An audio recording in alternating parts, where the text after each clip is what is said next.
So it will be page 11. Yes. Paragraph 26. So the old one, the last sentence, the second last sentence, reads the Operations Manual version 2.0 was signed by me as Head of Investigations and Operations and by the ID on 16 October 2024, and it was shared with every employee at IDAC. It is in substance and in the manner of its adoption a policy of the unit. The new one inserts the date on which it was shared with all of the employees. And so it says, and it was shared with every employee of IDAC on the 22nd of October 2024 at 11:31. So that's the inclusion.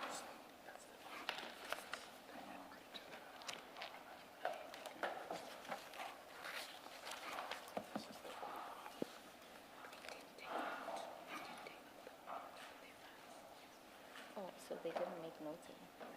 Just a minute, then, please.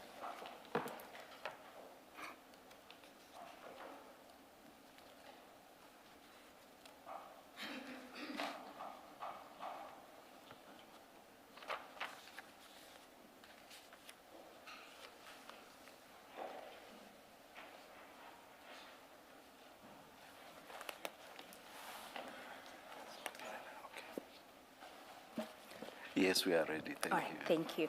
And so whether or not you look at the signed or unsigned, that is really the difference between the two. For this morning, Chair, I can't guarantee for about this afternoon, but certainly this morning we'll be using one file, and that's the statement file with the, they have two files. Oh, I have one file, but I'm advised you have two files, Yes, one yes. containing the statement and the other containing the annexures. Yes. Mr. Sesoko, you also would have two files in front of you, one containing your statement and the other containing your annexures. Can we then go on to just confirm your statement? If you look at the statement file, the first document should be your statement. Can you confirm that this is a statement that you have prepared for purposes of giving your testimony before the commission? That is correct. And if you can go to page 25, is that your signature? That is correct. And do you confirm that the contents of the statement are true and correct to the best of your knowledge? That is correct. All right, thank you. Chair, Commissioners, I've discussed it with the witness, and I have informed the witness that we have read the statement, and so our approach to the statement this morning will be to highlight certain aspects, and then we will focus in on the parts of the operations manual and then his involvement in the cases that the Commission is looking into. Mr. Sesoko, if we can then start at page 2 of your statement where you deal with your background and experience. Can you summarize for us your background and experience with particular reference to paragraph 4 of your statement? Just state only the salient features of your background, your qualifications, and your experience. Just the salient features, because I see this is quite a lengthy one. We'll do so, Chair. We have read everything. Yeah. I'll do so, Chair. Basically, my career in the criminal justice system started as a prosecutor. Sorry, maybe before you go there, your current position at IDAC and then move to the other. All right. My current position at IDAC is the National Head of Investigation and Operations. I assumed that position in October of 2021 as a seconded employee from IPID and then formally transferred to the NPA in 2022 December. Before then, I was the head of investigations at IPID, and then I had an illustrious career within IPID and its predecessor, ICD, from 1997 until 2021. And And ICD, before then, my apologies, and ICD is? the ICD is the predecessor to IPID. Yes, it's the Independent Complaints Directorate. Independent Complaints Directorate. Thank you. And prior to that? And prior to that, I was a prosecutor within the Department of Justice from 1993 to 1997.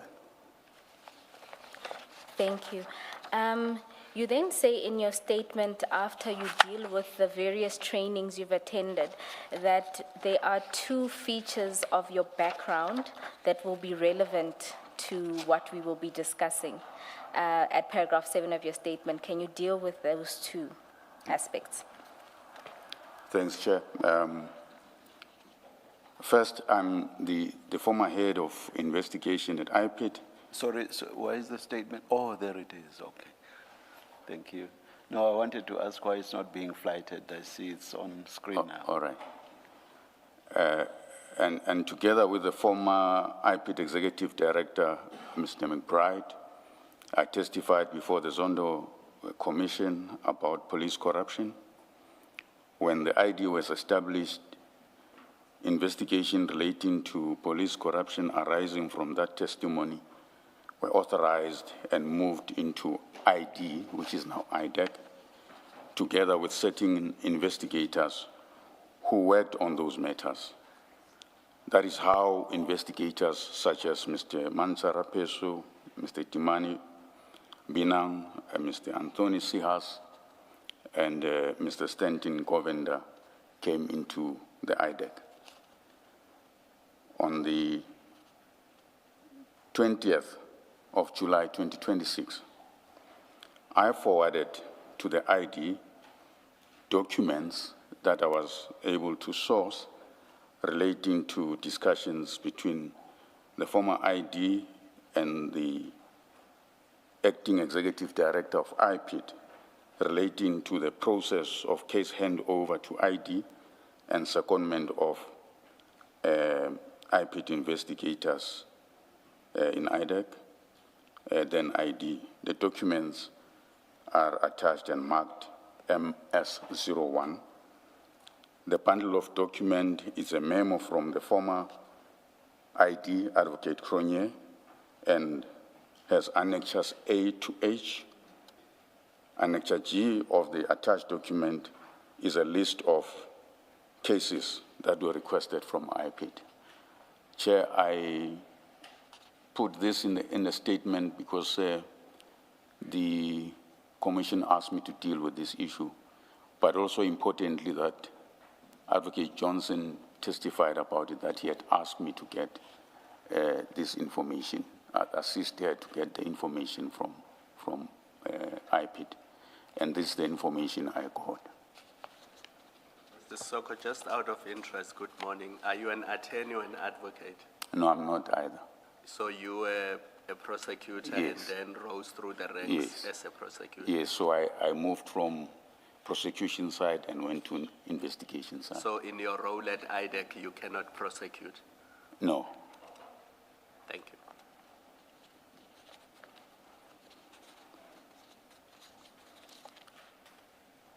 Secondly, my own history at IPID informs the approach I took to the matters described below, as I explained under the heading why I did not insert myself into these matters. Thank you.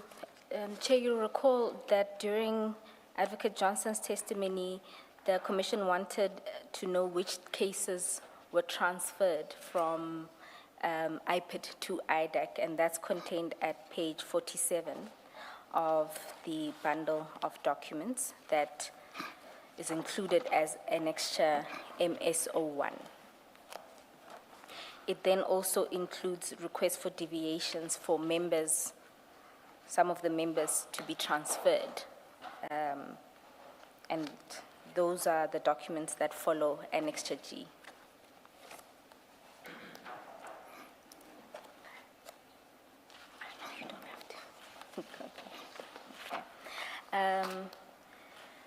The second aspect of your statement that I'd like us to turn to is in the mandate of IDAC. Now, a number of witnesses have explained the mandate of IDAC.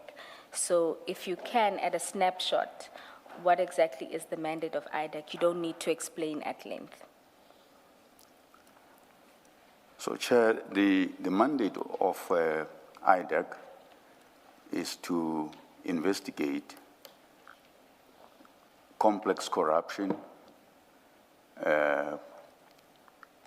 commercial crimes, high-profile commercial crimes, and financial crimes. And those investigations should be looked at within the context of other statutory offenses and common law offenses. But the primary issue is that there must be complex, high-profile corruption, commercial, and financial. And is it that when it's a corruption case, it must have the features of being serious, high-profile, and complex, or is it or each one of those three? Serious, high-profile, and complex? Yes, so it must be either of those. But it should be, there should be complexity to these matters, because otherwise you've got other law enforcement agencies like DPCI that deals with similar corruption matters. So at IDAC would then concentrate more on the complex, high-profile ones and those commercial ones that are high-value matters. Okay, thank you. And then we can then move to the operations, or the operations model of IDAC. And you deal there with it at paragraph 10 of your statement. And I think the DDPP Advocate Sirunye dealt with in some detail on the principle of prosecution-led investigations and what their roles are. But can you, in summary, deal with, at its core, how do you operate within IDAC? So, how we operate at IDAC, Chair, the prosecution-led investigation presupposes that it is a multidisciplinary team that is led by the DDPP. It will have a lead prosecutor, a lead investigator, a lead criminal investigator, a lead financial investigator. Then there will be also other lower-ranking investigators and lower-ranking financial investigators. You'll also have a data analyst as part of the team. In practice, the DDPP will be the one that would normally submit an authorization for investigation to the ID and even propose the team that is to be designated into that investigation to be part of that investigation. Once the ID approves that authorization, then the project manager who is designated to that project will then convene a team meeting of everyone who is part of that team. Then they will start to plan for that project in terms of the investigation and prosecution strategy, and they will then develop a project plan for that investigation. Then there will be taskings that will be issued to the different functionaries could then execute the taskings as per the project plan. So in essence, you say that the DDPPs lead a multidisciplinary team, which consists of the various functionaries that you mentioned. Now, you then say at paragraph 11 that in terms of how the flow of information or how reporting happens, is that then these DDPPs report, one, to the ID, and then in another sense, there are then these operational management committees, which you would be the chair of, where they report. That is correct. So the DDPPs report directly to the ID. The operational management meeting, which we call OMC, it's for the management to monitor progress on these investigations as well as the prosecution thereof, and to see that matters progress as per the project plans. And where there are issues that need to be addressed, then there are recommendations made in terms of how this should be addressed. You mentioned the OMC in the past tense. You say you used to chair it. Why the past tense? Yes, Chair, I used to chair it. What happened is that when I came back to work after my unfortunate incident of kidnapping, I found that it had changed. A decision was made that the DDPPs would now chair that committee. Would they rotate because there's what, 4 of them? Or yes, yes, they would rotate. All right. When did you come back to work for this, to find this new arrangement? I think it was the 13th of January, 2026. And was an explanation given for that? No, there wasn't. Thank you. Advocate Serunye described the relationship between the DDPPs and your office as a dotted line of reporting. Would this new arrangement then change that, or is there any reporting anymore that's done to you? Chair. Or your office, sorry. Chair, there isn't a dotted line of reporting. The DDPPs do not report to me, they report to the ID. What happens is because I'm involved with operations, hence I was chairing that OMC, was just to oversee that all the projects are executed in line with the plans. So in practice, what would happen is that the project managers would then report if there are any issues in the projects, and then they would report to me. I would make interventions to unlock whatever issues that would have been raised with me. And if they needed escalation to the ID, then I would escalate those to the ID. And what would normally happen also is that when the teams are satisfied that investigations are complete and they are ready to enroll a matter, then a meeting would be called. Some colleagues call it the panel, as I had Advocate Serunye testify. A meeting will be called where myself and the ID and the DDPP responsible for that matter will get presentation from the lead prosecutors about that matter and to assess if their decision to enroll is something that it's valid and based on the factual basis based on their presentation.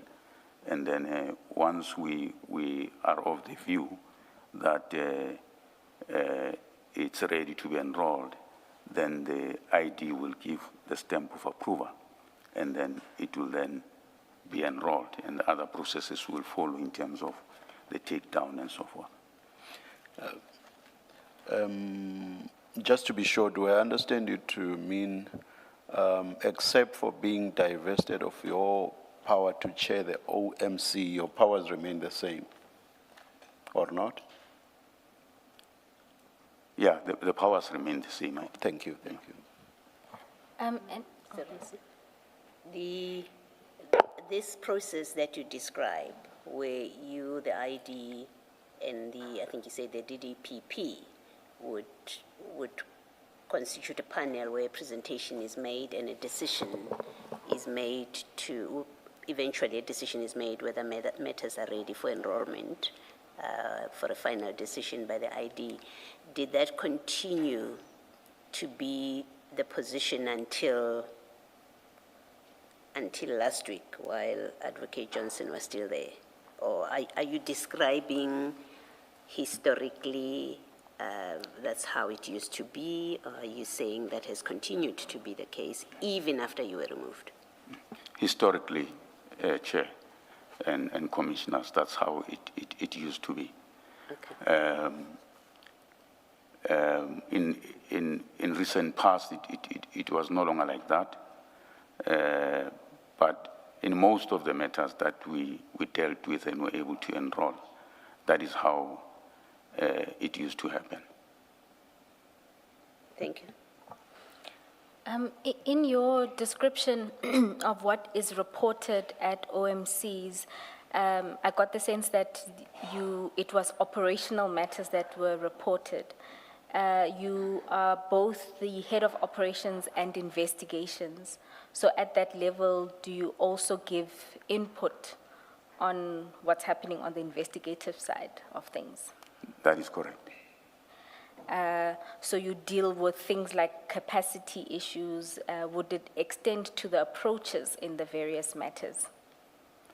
As it relates to investigation, yes. When it comes to prosecution, it's only the prosecutors that would deal with that issue. But when it relates to investigation, would make our inputs in relation to that.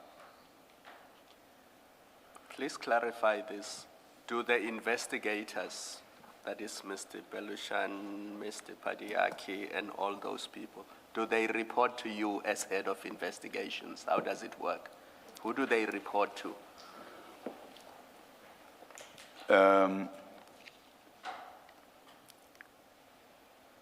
Only Mr. Dylan Perumal and Chief Boy reported to me as chiefs. Perumal and who? Boy. Boy. Chief Boy, yes. Nico Boy. So how the structure used to look like. All personnel who are under investigation will fall under my command, to use that word. So the chiefs will report to me, and then those that fall under them will report to them. For instance, the senior investigators will report to the chiefs, and then the investigators will report to senior investigators or directly to the chiefs, depending on a matter. And then the prosecutors, who would they report to? The prosecutors will primarily report to the DDPPs. And then the DDPPs in will the report different to levels. Advocate Johnson. And then the DDPPs will report to Advocate Johnson. Yes. So you were Mr. Perumal's boss? Yes, I was. When did that change? So what happened is that after I came back, I found that apparently there was a strategic plan that was convened that came with changes. to the extent that even the reporting lines were changed. So Chief Boy, Chief Perumal signed their performance agreement with Advocate Johnson, not with me, as it were previously. So since that plan, they have been reporting directly to the ID, Advocate Johnson? Yes, with their new performance agreement. Even though administratively I would sign off on their, which is the letter that the ID issued with me after I raised the issue with her, and then she issued me a delegation letter, basically to deal with administrative issues relating to their work, like leave, travel, and so forth. So you were divested of more than just the power to chair the MOC. Remember, I asked you whether the only power you were divested of was chairing the OMC, and you said yes. So you know, that's my mistake, Chair. Yeah. I didn't think about this one at the time. Yes. Yeah. No, thank you. No problem. Sorry, just lastly. How long were you away from work? You say you came back in January 2026, having been away since when? The incident happened on the 6th or 7th of November. So I was away from work from then until... For about 2 months? About 2 months, yes. Okay. Thank you. So just to be clear, prior to this, the roundabout, I think you said in your statement, the 8th of November, Chief Perumal and Chief Boy reported to you? Yes, they did. Okay, thank you. And then at paragraph 12, we deal with that, the teams don't share the details of each team's matters. And that has been explained. But one thing that I was particularly interested in is what you say about reporting of the ID's matters at OMC. Can you explain what you say there in paragraph 12? So, Chair, there were matters that would come directly to the ID's office. And colloquially in the office, they would call them ID matters. Because the ID would have taken decision on those matters. And in the OMC, they wouldn't be discussed. All other matters will be discussed except for those, because of it was indicated there were sensitive matters.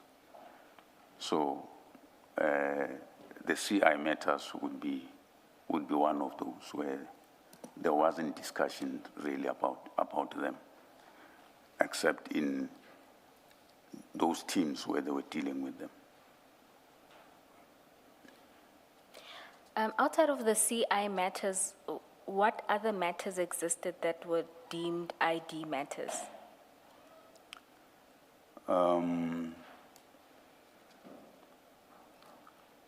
I think one matter that I can think of is the speaker matter. There's also Project Golden. My apologies, Project? Project Golden. Golden. Okay. Yes. So those were the matters that were authorized from ID's office. But my understanding is that those matters, even though they were authorized from ID's office, for instance, the speaker matter She did call a meeting. I was part of that meeting, and the assessment of that matter was done with us and the prosecutors. The Project Golden, I wasn't part of that assessment, but I'm informed that the DDPP responsible for that matter did the assessment with the prosecutors, and that's how those matters were authorized. Just to be clear, if the speaker matter, as I understand it, and you've confirmed it now, you were involved in that authorization process?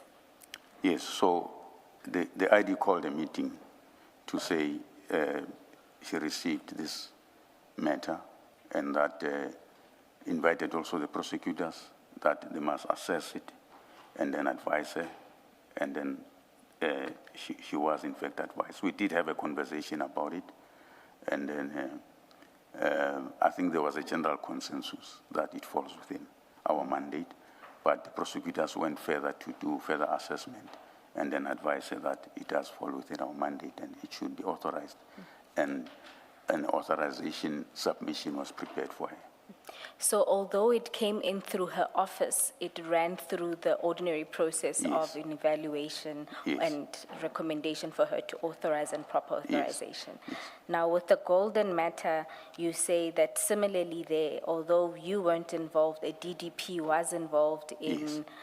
in the processes. Yes, and other prosecutors. So the only one that is truly different would be the CI matters, because we know from testimony before this commission that it didn't go through any of that process. That's correct.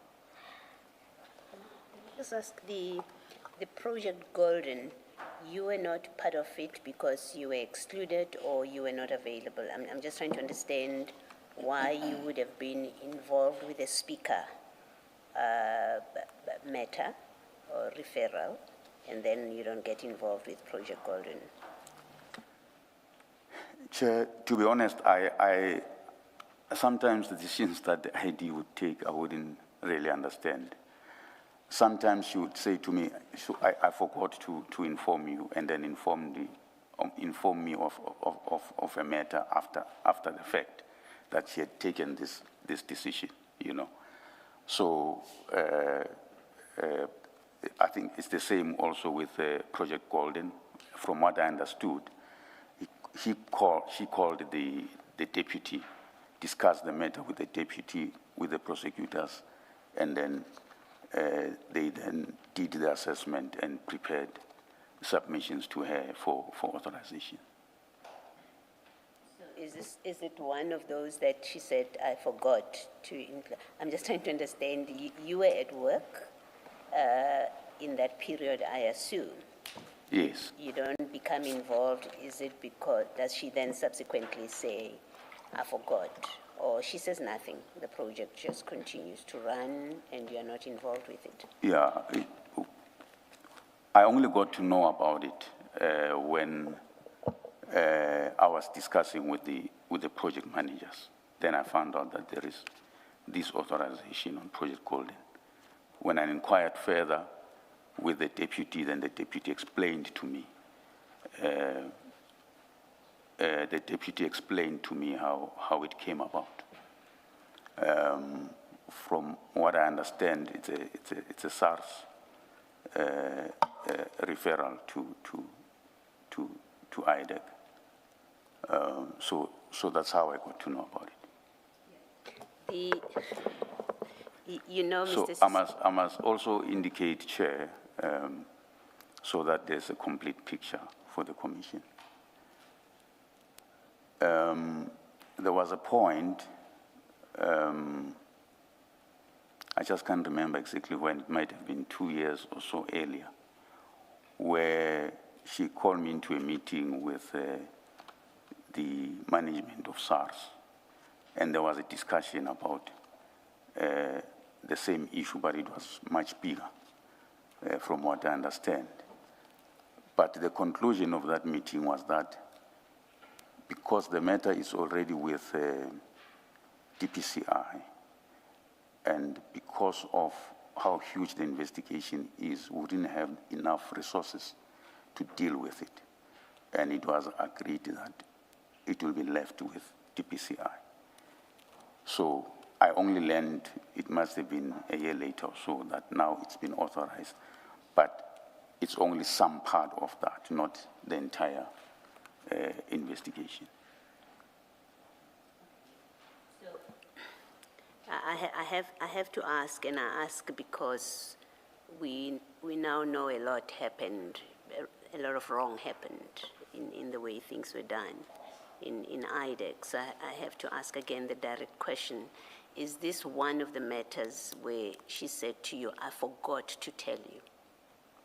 Chair, we never spoke about it. She never said anything to me about it. I'm just saying that sometimes, or from time to time, there will be decisions taken where she would then, when I'm in a meeting with her, and she say, hey, Sesoko, I'm sorry. This is what happened. I took this decision. I forgot to inform you, but not specifically on this matter. Thank you. And then just Sorry, can you just give us a picture of how your offices, hers and yours, are positioned or located within your building?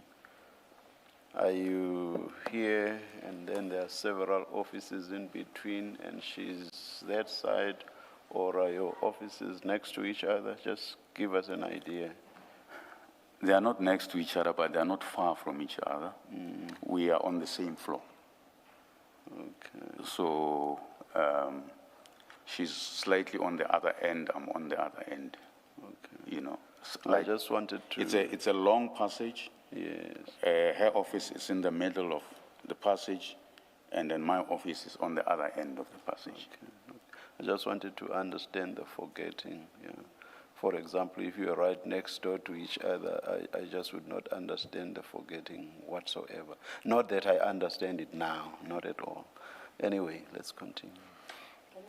can I just... Sorry, can I just ask still on this, Mr. Soko? The impression that I had gained was that through your intake processes that are set out in your manual, that process would result in a record or a tally, if you like, of matters that are coming in.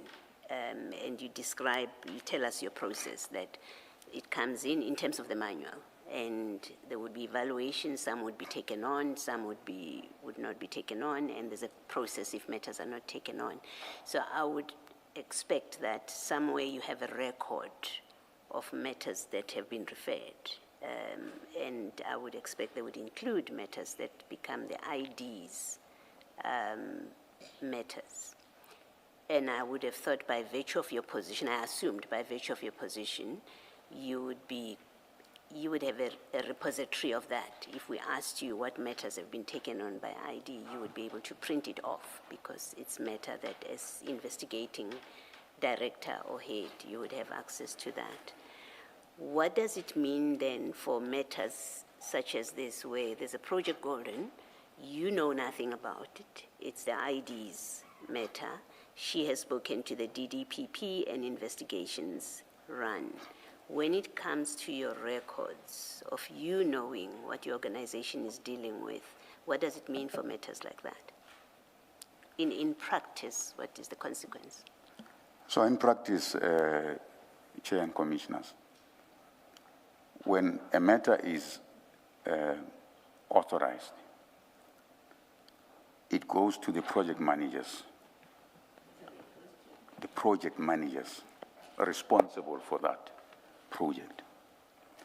Then they would assign it a case intake number, and then it will be put on a register, a case intake register, which have all the matters that are within IDAC. So we created that register, especially when I came in. It was there, but it was not fully developed, and then I insisted that the register becomes fully developed and be able to cater for all the different scenarios that might be needed for information purposes and also for performance information purposes. So that register will have all these matters. So how I get to know, for instance, is when I see in the register does not have full details of the matter, except like in that case, it will say CIN number so and so, and then it's maybe we give it, each project has a name, so it will be Project Golden, for instance, in this case. So when I have a meeting with project managers, then I ask what this matter is about, because I wasn't aware of it. Then they would explain, no, this is what it's about, and I would engage the deputy concerned about it.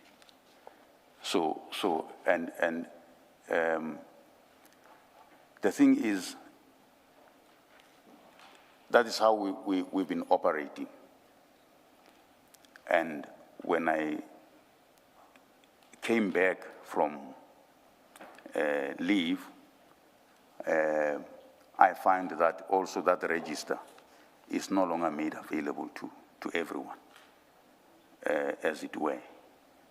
And hence later I talked to a matter that I became aware of, which was authorized in my absence, which I found also concerning.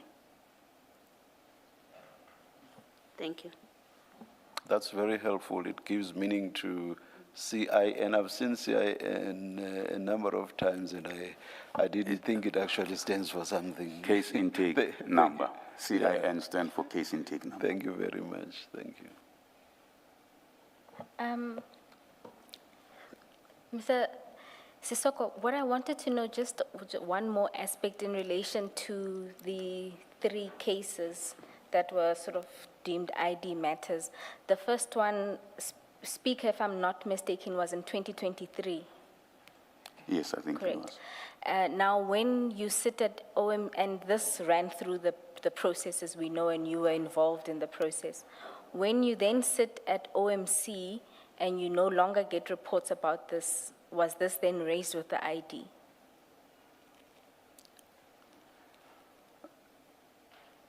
We had a discussion about these matters, and her view has always been that these are sensitive matters that, must remain like that. However, when a matter has been enrolled, then we then talk about its processes, even at OMC, whether it's postponed for trial or whatever the case may be. But at the stage when there is still investigation on it, they weren't discussed.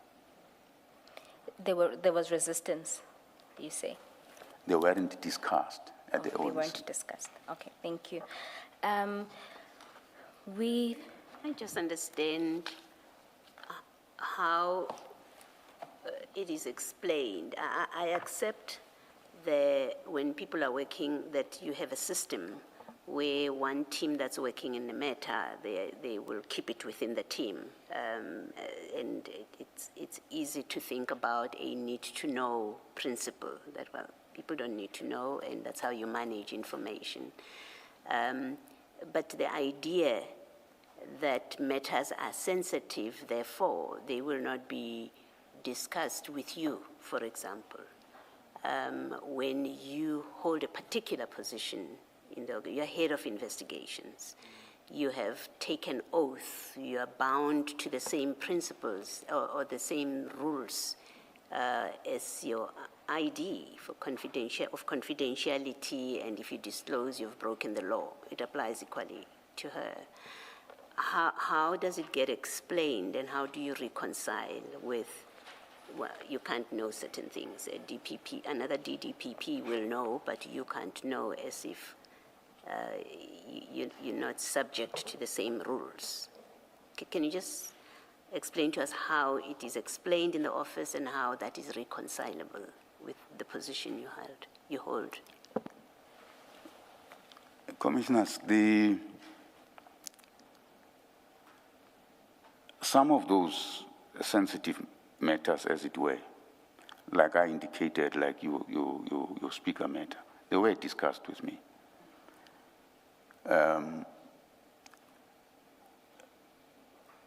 The explanation about sensitivity stems from the fact that there are matters that sort of the ID owns. You know, they come from her office, she decided on their authorization, and then she decides also who, as opposed to other matters, who is designated in those matters. So for instance, other matters, as I indicated, it will be the deputies that decides the designations of members who will be part of that team. However, in those matters, the ID herself would decide who she wants to be in those matters. So that is how it worked. And I would, from time to time, get complaints, for instance, from even deputies that you find there are resources in their projects who have been roped in to the ID matters, and they would want them to task them on other matters, and an investigator, for instance, will say, no, I'm busy with an ID matter, you know, and there would be those kind of issues that I have now to deal with, to say, how do I then assist with resources so that the other projects do not suffer, because some resources are put on those matters. And by that, sorry, and by that you mean they will be taken out of their teams? Because Yes. as I understand it, Yes. they all belong to those 4 teams. So they would be taken out of those teams and plonked elsewhere altogether. Yes, on these projects. Maybe lastly, so it sounds from your explanation, including the answer to the chair, that there was no, or there was no objective criteria. You've told us about the intake process and what criteria and the scoring that you do about matters that eventually get taken or rejected. The ID matters, as you call them, there was no objective organizational criteria. It was entirely up to the ID. She gets a matter and she decides, however she gets it. If it came to her directly, she decides whether this gets treated like the speaker matter or gets treated like your Project Golden matter, where it's entirely up to her to make the decision. Yes, that is correct, Commissioner. And that's why I'm saying not all, in fact, almost all matters were dealt with in line with, what I previously said about, being assessed and so forth, either by me or by my other colleagues, the deputies. But those that she made decisions on, that's where there was that a difference, because the approach would be different as compared to other matters. Thank you. Thanks, Ms. Bond. And just one more question on this. At a stage where it's clear now, I mean, you are now implementing this process where ID matters are not discussed, at a stage that you can't do your job because there are complaints coming in about resources, there are investigations you know nothing about. Do you again raise this as an impediment to your job and your ability to function? Chair, we would always find ways, because what we always understood is that when they came from the ID's office, those are priority matters. So we'll always find ways to make sure that these other projects, still continue with whatever, resources we have, move people around so that they can assist. So for instance, if there is a particular tasking in another matter, and then the resource working on another matter is being used in the ID project, then we would find another resource somewhere to deal with whatever tasking that needs to be done on this other matter. So we'll always find ways to ameliorate that challenge. Okay. Now, you've described in detail the intake process, and we've heard testimony from other witnesses about how it works and how it ordinarily unfolded. Unless the commissioners want you to go into detail, my proposal would be, because I think what's different is your explanation of why this multi-level intake process was important. So could you deal with that, unless, commissioners, there's a question around what was set out in the ops manual about how the intake process ordinarily works? Shouldn't Mr. Sesoko perhaps start reading from paragraph 16, or not? Chair, my proposal was that we don't. We skip even it, that. So where do we start? To deal with why the multi-level intake process matters. Which is about which At paragraph? At paragraph 23. Oh, Yes. I did not hear that. Yeah. Let's do that. Yeah. Just for the record, in some, the paragraphs before deal with how matters reach IDAC, the registration process, verification and screening, the intake assessment and the scoring process, the authorization of investigations, the planning and conducting and finalization of investigations, and thereafter securing attendance and prosecution, and ultimately the closure of matters. What's different about your statement is you deal with why this process is important. Can we then go to paragraph 23 of your statement? Thanks, Chair. Maybe before I deal with that quickly, so I don't want the Commission to be left with a wrong impression. The manual was approved, as I've indicated, and other colleagues have also stated that. It was shared with all the colleagues in IDAC, and when new people come, you know, those responsible DPPs will always workshop it to them. The fact of the matter is the intake process did not operate to the T as provided for in the manual. So that is what the reality was, as you know, my previous explanation had explained about how some of the matters came in.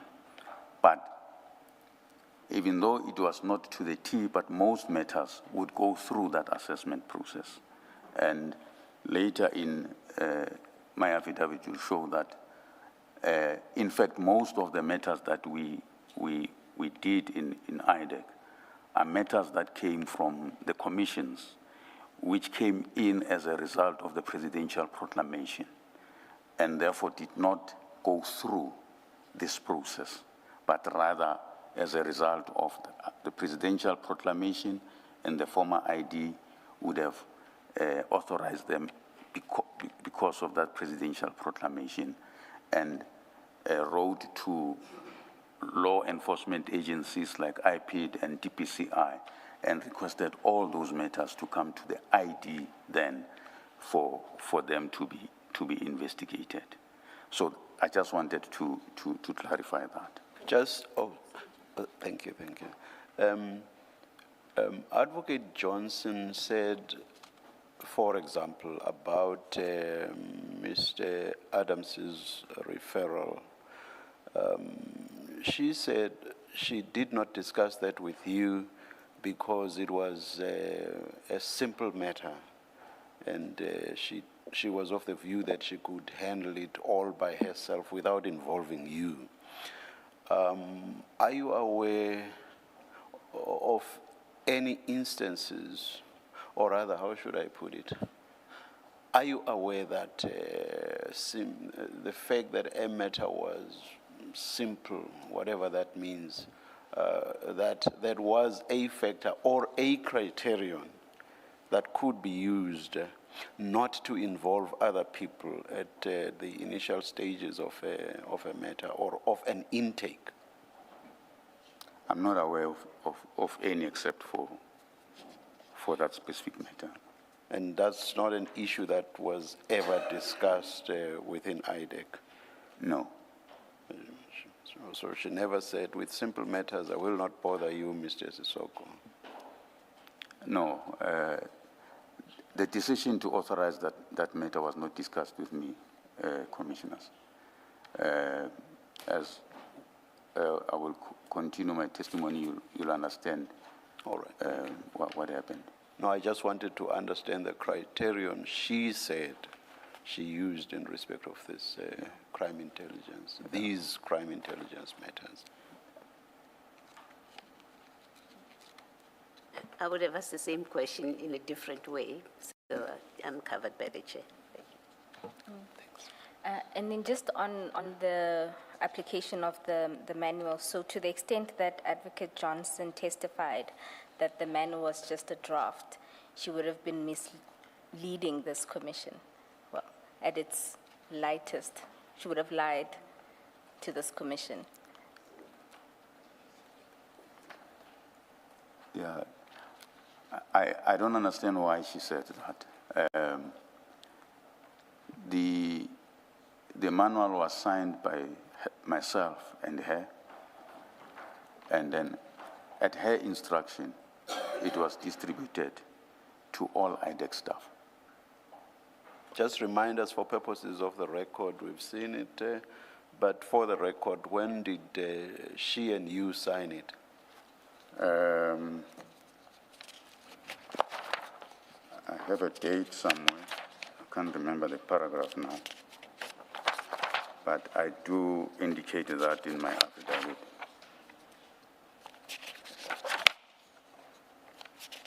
I think it was October 2024, if I'm not mistaken. Chair, it is at file 10. Paragraph, but in the affidavit, it's paragraph 26, top of foot of Yes, page, yes, foot of paragraph, page 11, paragraph 26. top of page 12. Yes, yes. But Ms. Bowe wants to take us to the document itself.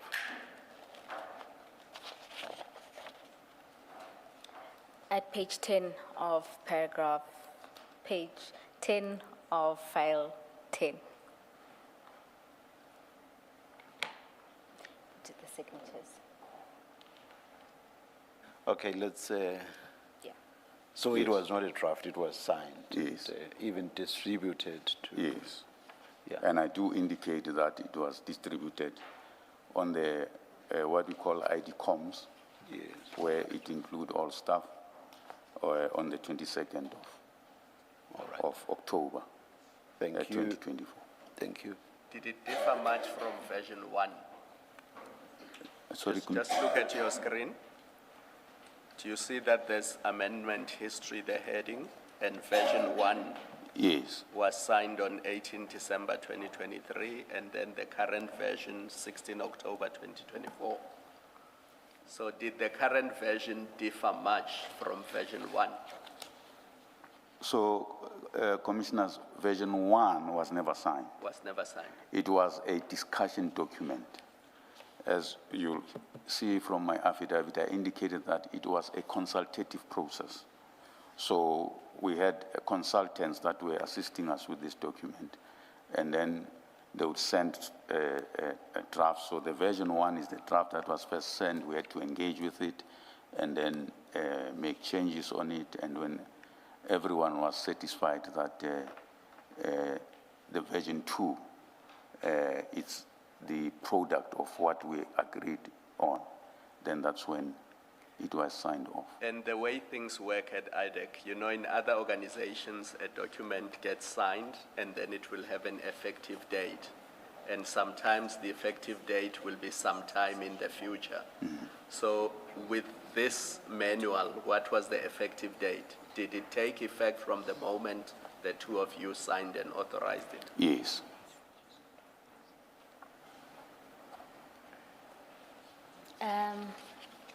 Thank you. Mr. Sesoko, then if you can then go to why the multi-level intake process matters. Yes. So I emphasize the intake and case selection process, case selection stage of the process because it is deliberately multi-layered and collective. Its stated objective is that case selection is transparent, objective, auditable, and defensible, and that it cannot be manipulated. There is, however, a further and equally important object to insulate the ID from any allegation that IDAC is targeting particular persons or picking or declining cases without proper basis. If a matter is received, assessed, and scored and recommended by a team and a committee before it reaches the ID for authorization, the ID decision rests on a documented defensible foundation, and the ID is protected against the very allegations that are now being made. I was closely involved in creating this framework. I drafted the case intake process that became a case selection criteria, Annexure A to the manual, in August 2022, and I'm a signatory to it. The purpose of that process, as recorded in the document itself, was to establish a case intake and selection process that is impervious to undue external influence and that ensures IDAC is not manipulated to select cases furthering a personal or political agenda. It provided for case intake to assess matters and advise the ID. In 2024, IDAC embarked on an inclusive process involving members across the department to produce the operational manual, which sets out processes in detail and incorporates the intake criteria. The operational manual version 2 was signed by me as head of investigation and operation and by the ID on the 16th of October 2024, and it was shared with every staff of IDAC on the 22nd of October 2024 at 11:31. It is, in substance and in the manner of its adoption, a policy of the unit. The framework contemplated a single designated intake point together with the case intake committee. It motivated for a dedicated post to fulfill this function. I think you say here I, not it. So I motivated. Oh, sorry, I motivated for a dedicated post to fulfill this function. A person who would receive all incoming complaints, conduct the first assessment of whether the matter falls within the mandate, refer qualifying matters to the case intake committee, and act as its secretary to that committee. The object, again, was to ensure that the ID does not take intake decisions alone, and that she is insulated from allegations of targeting a particular person or having an interest in particular investigation. The job description for that post records these functions expressly, including that the incumbent is to receive and register all incoming cases, evaluate whether they are within mandate, refer out-of-mandate matters, convene the case intake committee, and act as its secretariat. See the attached job description marked MS1. I initially designated the post investigating coordinator. Through the organizational development and job evaluation process, it was retitled Deputy Director, IDAC Operations Support, and graded. The post was placed before the job evaluation panel on the 25th of November 2025. The recommendations were approved by the minister on the 31st January 2026. The post was graded at level 12, and feedback on the outcome was provided on the 5th of March 2026. I attached the confirmation of the job grading marked MS2. The process to create and fill that post was, however, not carried through. When I followed up with the Organizational Development Unit, I was informed that they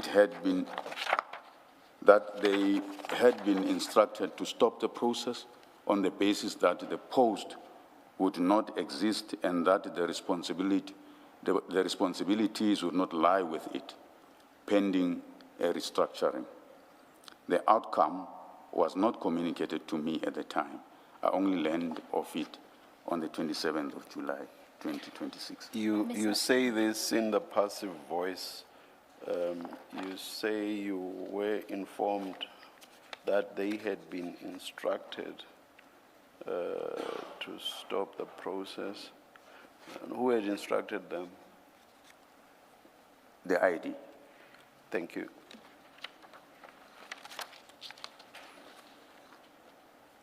You can continue. The consequence is that the single intake point and the case intake committee were never fully operationalized. In practice, matters continued to be received directly, mainly through the IDAC spokesperson, including by the ID herself and me, and were not always routed through the collective assessment that the manual and the case intake criteria contemplates. It is against this background that I raise a concern of general application and not as a comment on the guilt or innocence of any person. Where a multi-level intake process is bypassed and a matter is received, assessed, and authorized by ID alone, the very protection that the process was designed to provide objectively, auditably, and the insulation of the ID from allegations of targeting falls away. That, in my respectful view, is the significance of the process for the Commission work. I'm aware that the operational manual has been described before the Commission as a draft. I record that the manual was signed by the ID and me and was distributed to staff, to every employee of IDAC as an operational manual. A review of the manual was subsequently undertaken by a single person, which is different from the inclusive consultative process by which the manual was originally made. In my experience in government, a policy of this kind is developed and reviewed through a consultative process and remains applicable until any review is completed. I have not seen the review. Was there an actual review? Yes, I've learned that there was the actual review. Have you seen a document? I have not seen the document. How did you get to know that there was a review?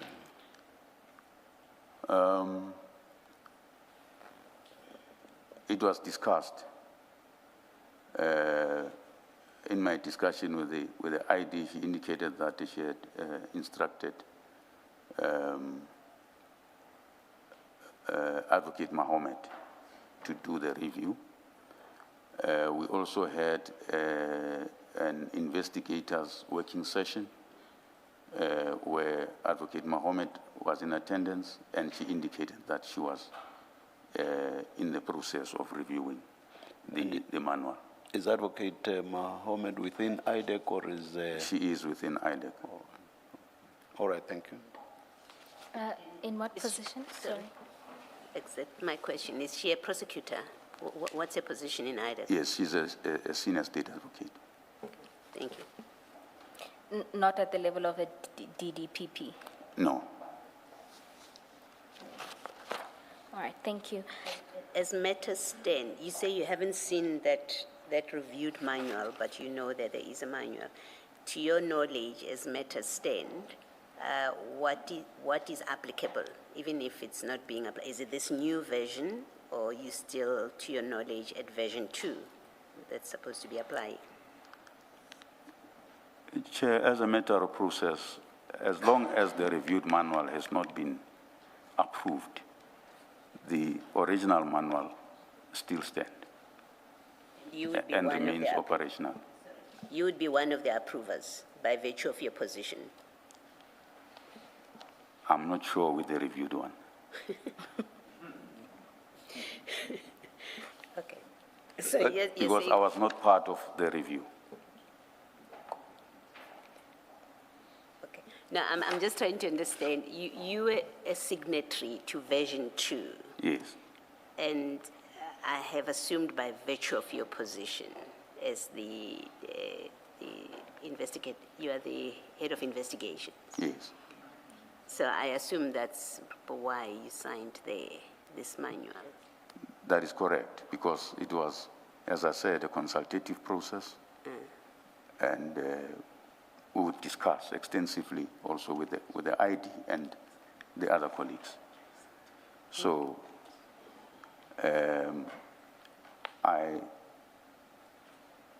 after that consultative process, and I presented it to her, we agreed that it's ripe for approval, and then that's why I signed off on it.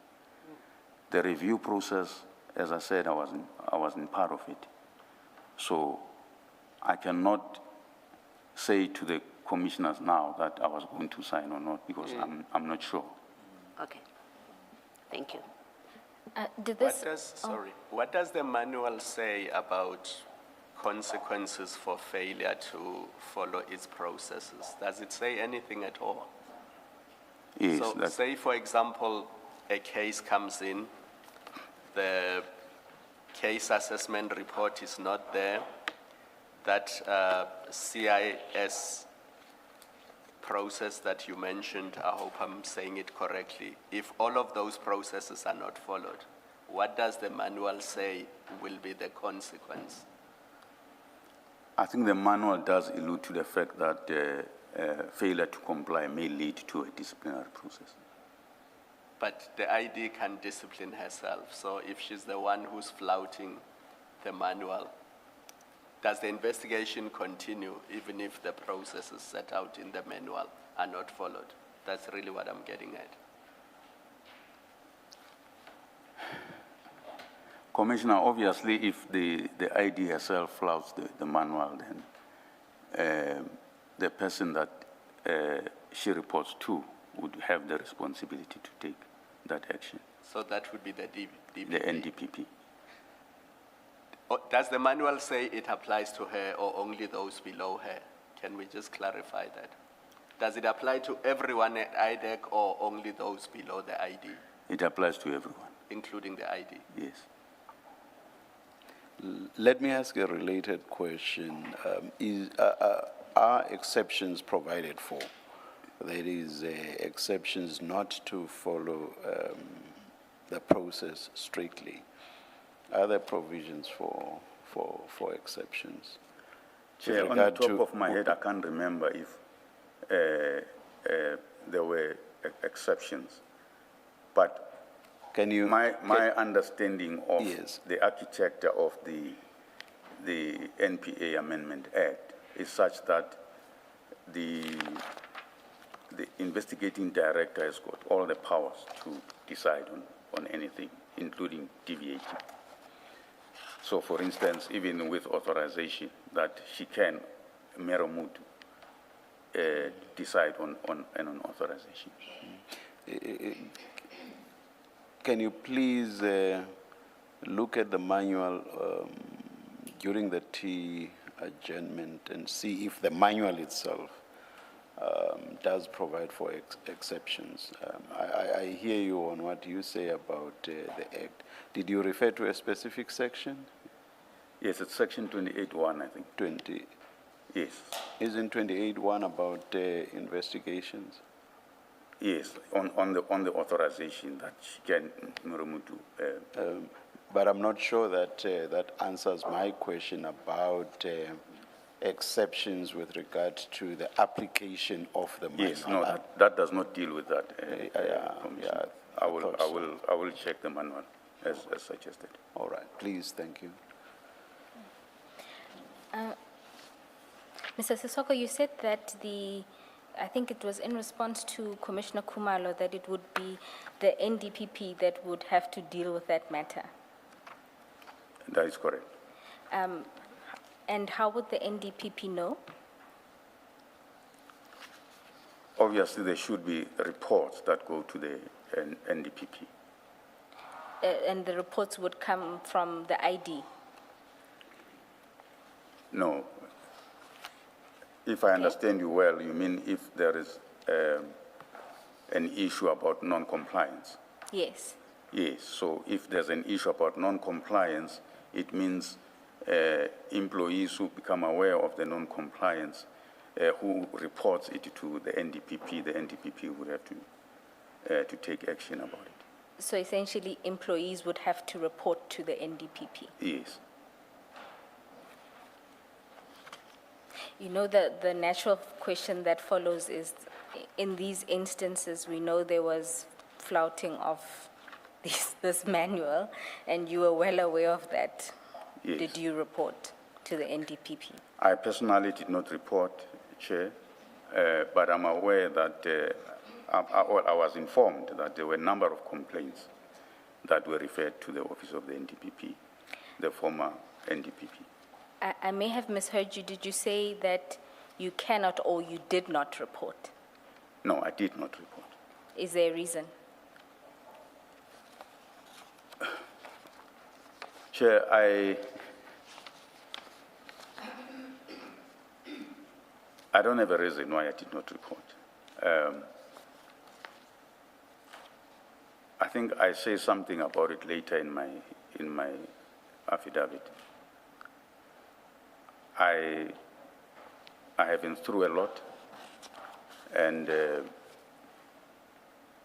when some of these things happen and you hear that, you know, there were reports that were reported to the former NDPP, and there was nothing that happened. You know, I just felt that it won't assist me anyway.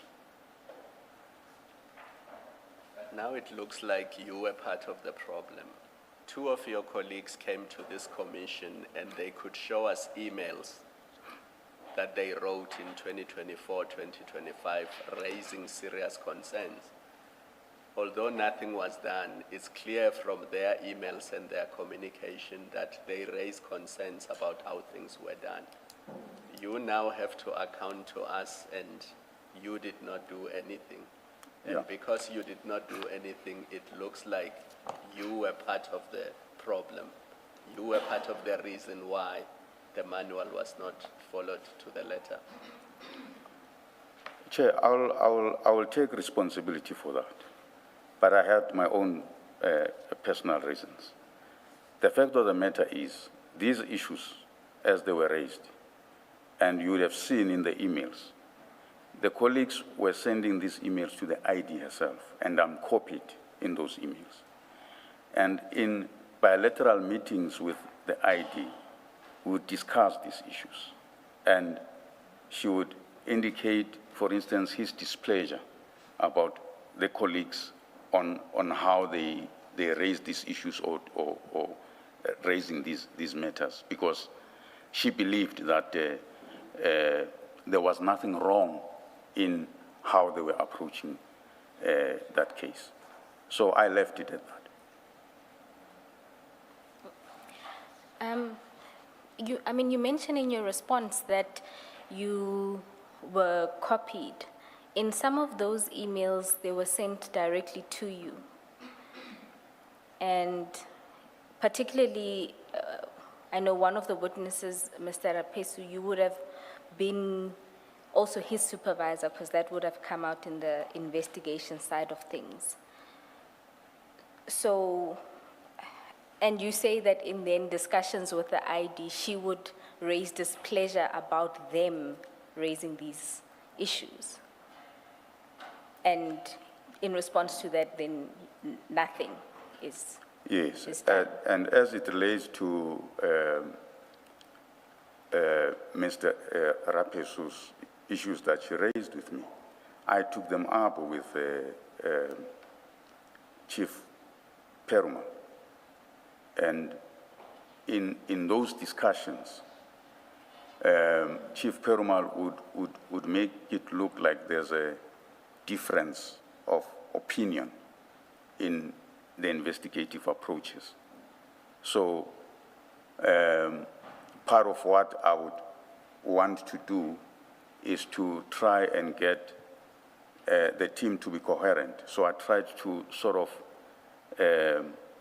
mediate whatever conflict they have about a specific issue and how an issue is dealt with. So that's how I approached it. But I'm sure you could tell that there's a difference between what you call a sort of a difference in approach, or when Chief Perumal says to you, it's more of a difference in approach, that there's a difference between that and blatant disregard of rules, the law. When you are then dealing with those issues and that occurs to you that that's happening, Yeah. surely there's more to be done than just building coherence in the team. So, as far as I can recall, the issues that Rapeso raised with me was in relation to the process of the dockets and the issue relating to one specific witness and how that had been approached, and the instruction from Chief Perumal, which he was uncomfortable with, which, as I said, was discussed with them. But not long after that, that is when he was removed from the investigation.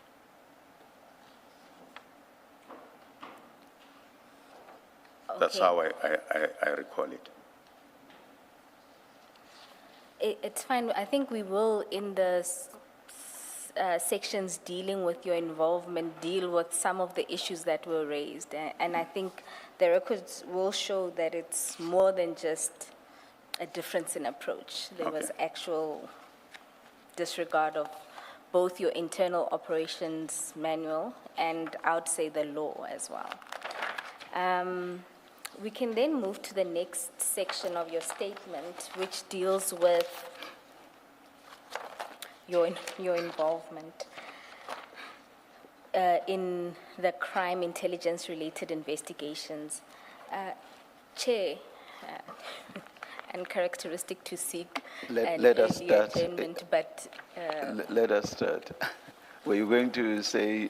I was going maybe to say, because this is the second half of his statement. Let's start. Yeah. No We problems there. can stop at 11. All right. Mr. Sesoko, then we can move to paragraph 33, where you deal with your involvement in the crime intelligence-related matters. That's correct. Before dealing with the detail, I stated at the outset that I had no direct or substantial involvement with these matters. I was not included in the team, and in the ordinary course was excluded.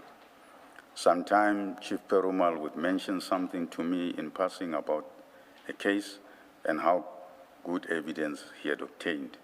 I think there were a number of meetings where I was invited, which I cannot remember details of.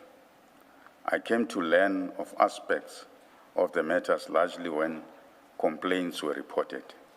Given the position I hold and the leadership role I ordinarily play, the exclusion was unusual and had not previously occurred in my time at IDAC. I was drawn in only in discrete issues. There were, in essence, 4 occasions on which I had involvement. Assisting Mr. Rapeso to obtain the docket, a meeting convened by the ID to discuss the CI investigation and a report to the minister, a conflict between Advocate Ramsamy and Chief Perumal, and the disciplinary and legal matter concerning Mr. Rapeso. I think it's important to mention which minister. Please reread. Minister Mkunu. Minister of Police Mkunu. I just meant of police. You just said Yes, minister. Minister only. of Police Mkunu. Thank you. You can then deal with the first issue, which is when you were assisting Mr. Rapesu to obtain the dockets. On or about the 6th December, Friday, I received a call from an IDAC investigator, Mr. Rapesu, who informed me that he had been instructed by Chief Dylan Perumal, to fetch the dockets containing the allegations against the CI officials from the station, and that he had been told the dockets were held by the inspectorate with General Jacobs. Because of the level involved, he asked me to facilitate. I telephoned General Jacobs and told him that the investigators would like to see him in relation to the dockets in his possession. He did not inquire why. He did not seem surprised. It was a very short conversation, and he said that I could come and see him. I think I meant he could come and see him. At the time, I did not know. He is in Mr. Rapesu. Rapesu, yes. At the time, I did not know whether the investigation was authorized. I assumed that if an instruction to obtain the docket has been given, the investigation must be authorized.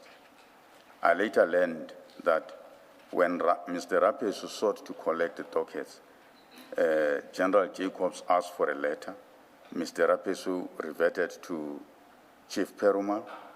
The ID wrote the letter. The letter was sent to General Sintumule, and she then dealt with General Jacobs, which is how the dockets were ultimately obtained.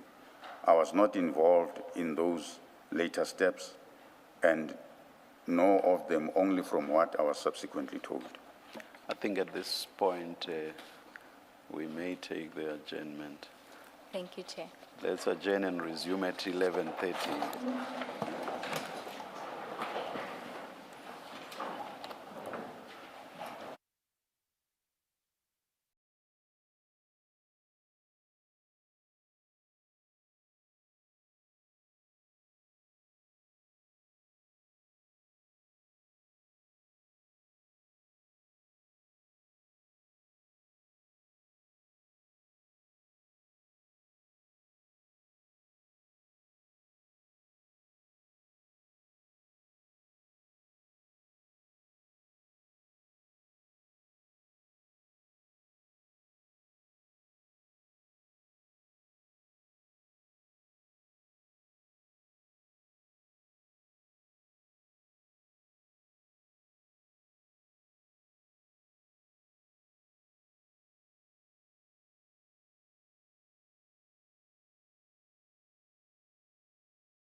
Good morning again. It's 29 minutes past. We are ready to resume. Please make sure that your cell phones are on silent. Thank you.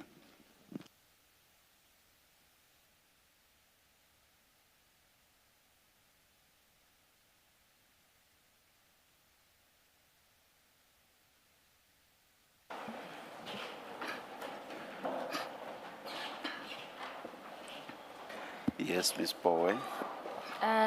Chair, just a small matter of housekeeping. I had earlier asked the attorneys to make copies of a set of screenshots. They should be somewhere in front of you, marked CJC 400.29. They'll be added to the next exhibit file. Essentially, there are screenshots of email correspondence involving the CI matters, and these come from Advocate Ramsamy. They are not on the record. They will form part of her upcoming testimony, but I would like to make reference to the fact of her sending the emails at some point during the testimony, so I just thought to provide everyone with it. But it's not for use now. When documents are handed to us at hearings, I always make the request that they should be placed where they should be in the files. I noticed, I think yesterday, that some documents are in the pockets, file pockets on the inside covers, and that this is not always done. This is a request I've always directed at our attorneys, the Commission's attorneys. So it seems we have not always been assisted in this regard. Chair, I'll ensure they not have lunch until they've inserted them properly in your files. Before the tea adjournment, Commissioners, before we return to the statement, Chair had asked the witness to have regard to the operations manual. Perhaps we can start there. Please assist, Mr. Sesoko. Thanks, Chair. I think the two issues Chair wanted me to address was the issue of applicability. That issue is addressed in the manual, page 18 of the manual, where it talks to scope and applicability. It reads, the manual is designed to provide comprehensive guidance and standardization within IDAC and encompasses all aspects of the IDAC's function. The manual is intended for use by all personnel working within IDAC, including investigators, prosecutors, support staff, management. It is applicable to all levels of the IDAC. So that is the applicability part of it. However, in relation to consequence for failure, it's not provided for. And I think I'd also asked a question about whether it provides for exceptions. Oh, yes. I couldn't find anything relating to exception in the manual. Thank you, thank you. Thank you, Chair. Mr. Sesoko, if we can then return to the section that you dealt with before the tea adjournment, and that relates to assisting Mr. Rapesu with the docket. Am I correct to understand that this would have been the first time you learn of the CI matters? That is correct, Chair. The call I received was already after hours. If I'm not mistaken, it should have been around 6, around there in the evening. And as I said, after the conversation with Investigator Rapesu, I called General Jacobs and facilitated that meeting. And then I gave Mr. Rapesu that feedback, as I said, that only later I've learned what transpired after. Yes. My interest is in when he tells you he's seeking these dockets, and he's essentially alerting you of this new investigation. This was the first time you're finding out about that investigation? Yes, it was the first time I found out that there is such an investigation. As I said, that when he said that he got the instruction from Chief Perumal that he must get the dockets, and he's been to a station, the station said, informed him that they are with inspectorate. And that is why he was asking for me to assist for the facilitation. I assumed at the time that it must be authorized, because otherwise why would you go and look for the dockets without an authorization? But I did not have that discussion with him. All what I did was, because he's asking me to facilitate, I just facilitated that. And then, of course, I learned later that there was this matter which has been authorized. So in this instance, you are now finding out that there is Chief Perumal is issuing instructions related to an investigation you know nothing about. Yeah. And at this time, Chief Perumal was reporting to you, Yes. Is that correct? Did you then go to Chief Perumal and say, what is this investigation? Yes, I think subsequent to that, we would have had a discussion with Chief Perumal. And as usual, with these matters where he says, no, it's a matter that comes from ID's office, who are investigating CI. Oh, So that would have been subsequent to my discussion with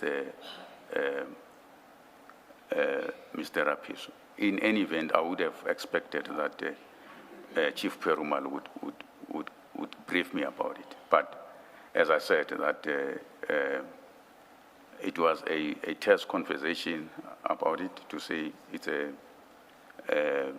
CI investigation authorized by ID, and there is a team already working on it.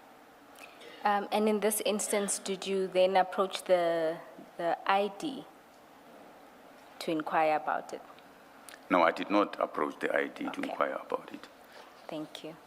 I think then you can move on in your statement. Okay. I assume then that you did not see the Section 27 referral. No, I did not see a section. I had not seen anything in relation to the matter at that point. I did not see anything in relation to the matter. I think the first time I saw anything about it, it would have been in one of the meetings where there was a presentation, if my memory serves me well.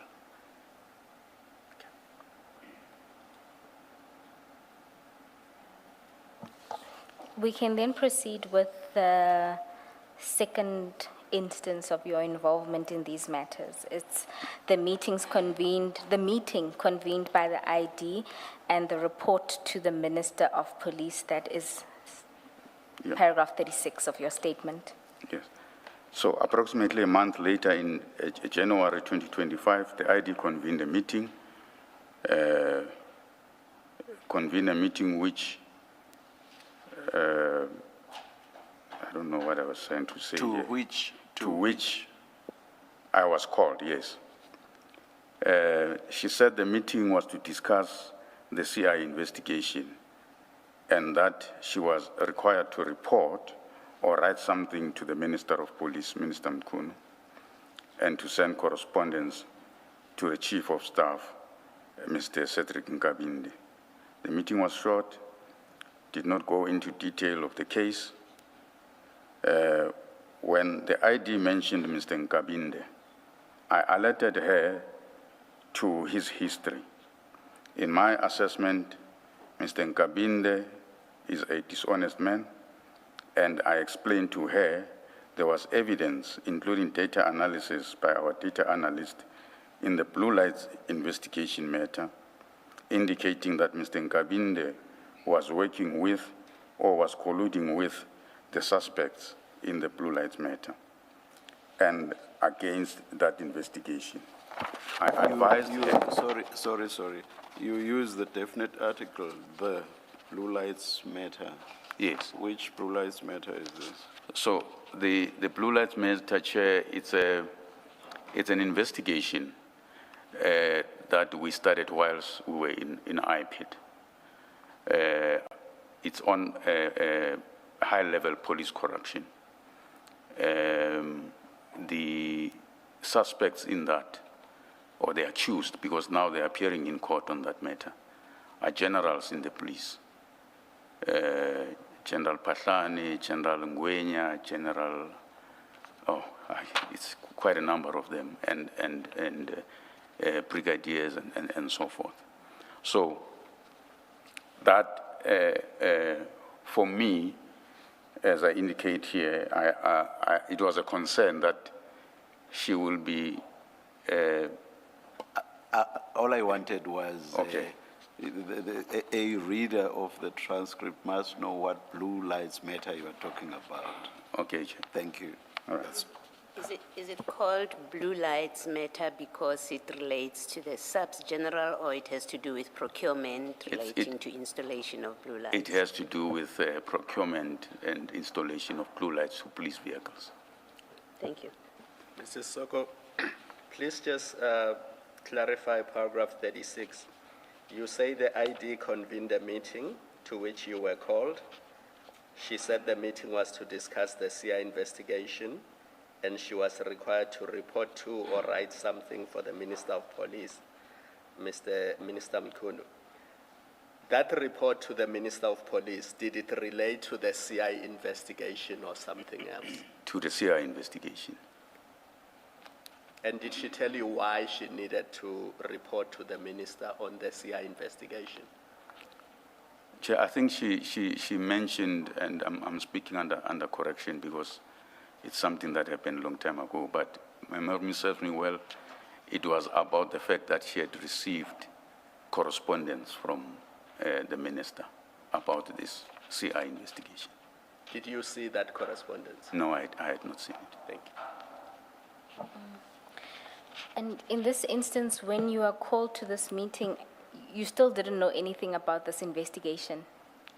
Yeah, in fact, that meeting was really the first time where I got a glimpse of what this is about.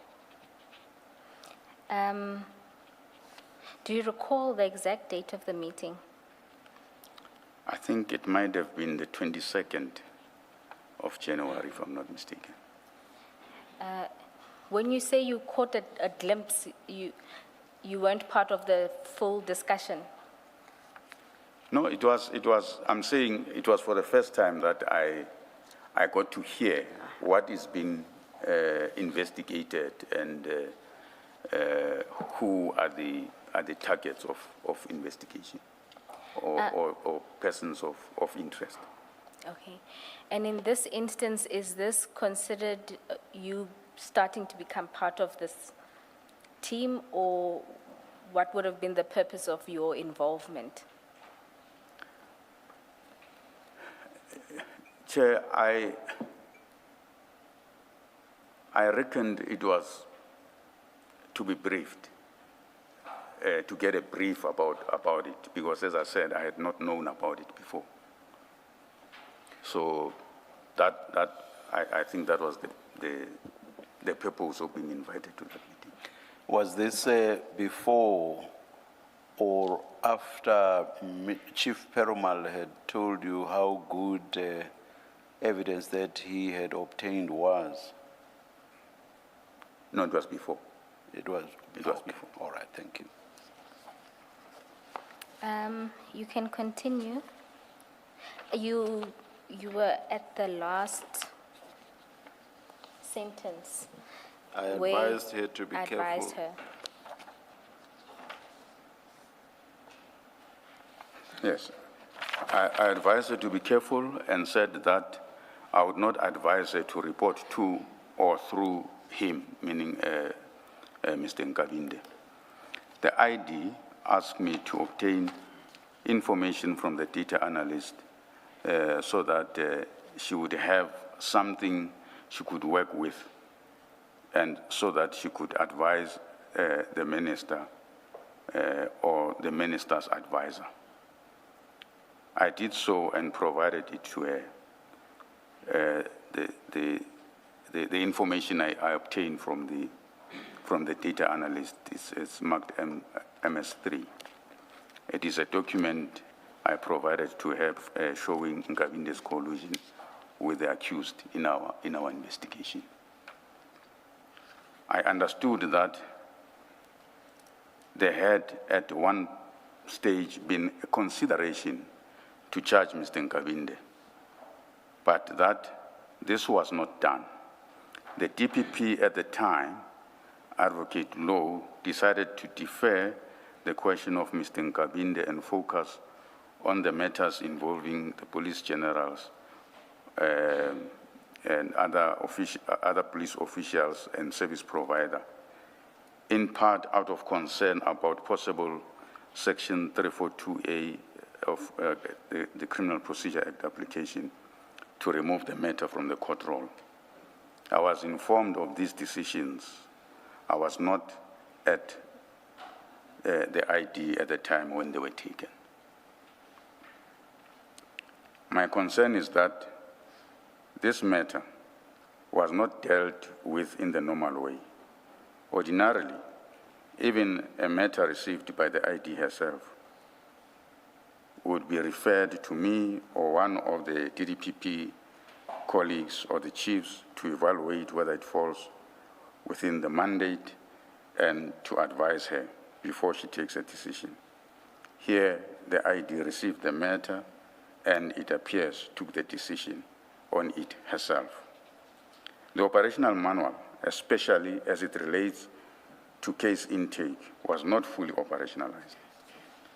Before the ID's testimony at the ad hoc commission, there were very few Section 27 referrals that came through. If they did come through, they would be received by her office. I specifically recall the speaker matter, where she called a meeting about the matter and instructed that it be considered and appointed a team to deal with it. Whereas with the CI matter, I only learned of them when they were already authorized. They were not discussed with me before they were authorized. I did not see Honorable Adams' Section 27 referral either. Even when Advocate Surunye asked me about it, I informed him that I did not see it. By way of context, on referrals generally, historically, most of our matters flowed from the Zondo Commission, Mpati Commission, and the Nugent Commission, in respect of which the former ID had already granted sweeping authorizations under the presidential proclamation establishing the ID. Attached is the presidential proclamation marked MS4. There was therefore no need for Section 27 referral. As per practice, most matters are referred to the DDPPs, who then prepare a submission to the ID for authorization. Most matters in IDAC space were authorized as a result of the presidential proclamation. The table below illustrates this point. So the table shows that the security cluster and commission matters are 137 in number, which represent 88% of matters that are within IDAC. And the other IDAC mandate, those are the matters that would have come either from other law enforcement agencies or through Section 27 referral.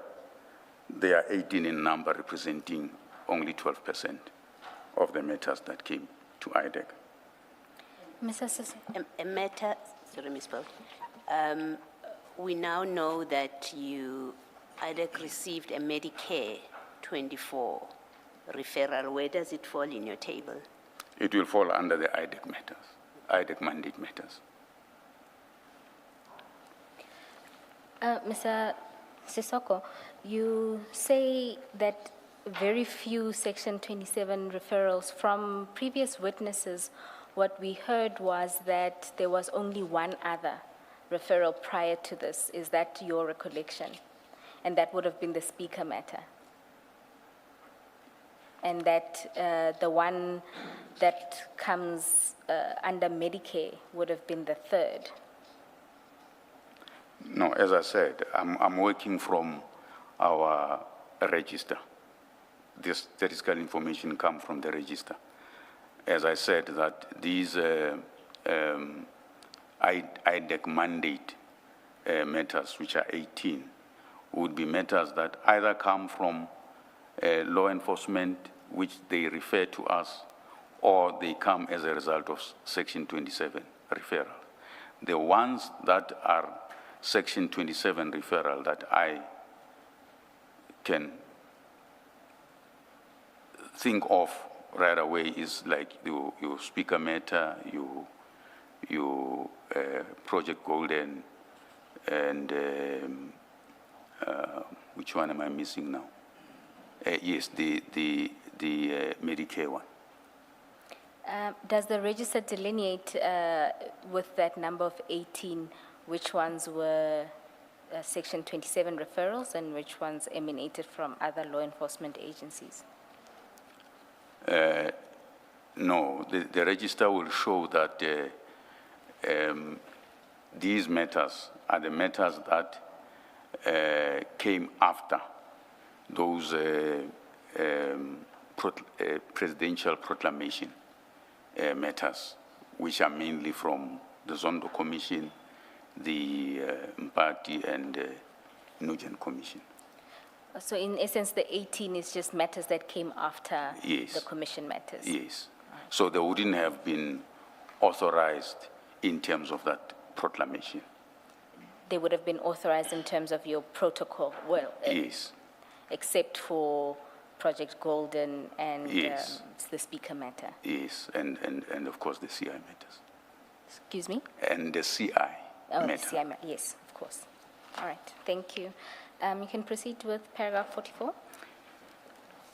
After the ID gave public testimony at the ad hoc committee, the volume of complaints increased. My own practice on receiving a complaint, whether a Section 27 referral or an email from the spokesperson, Mr. Henry Matumani, is to assess whether it falls within mandate. If it plainly does not, I respond or refer it out if the position is unclear. If the position is unclear, I meet the complainant to establish whether it falls within the mandate. And if it does not, I refer it to the appropriate agency. This would be done by way of a memo to the ID with recommendations. Of the matters I have received, I recommended only one for authorization. Attached MS5 is the register of matters that went through my office or I became aware of. Of the 27 matters that were recorded in the register, 13 of them were received by me. I only recommended one for authorization. Chief Boy received 5 matters, and Chief Perumal received 10 matters. At the time when the CI matters were authorized, I was on duty and no one was acting in my position. I went on sick leave on the 10th of November after I was kidnapped. Then Chief Perumal was appointed to act in my position until I returned to work on the 13th of January 2026. Just to understand, the matters that Chief Boy authorized, when would that have been?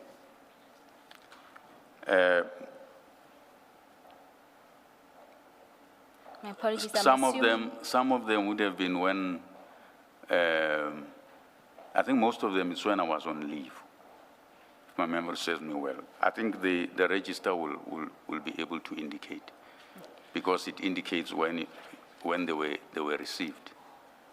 The MS5 would show when they were received either by me or Chief Perumal or Chief Boy, and what was done with those matters.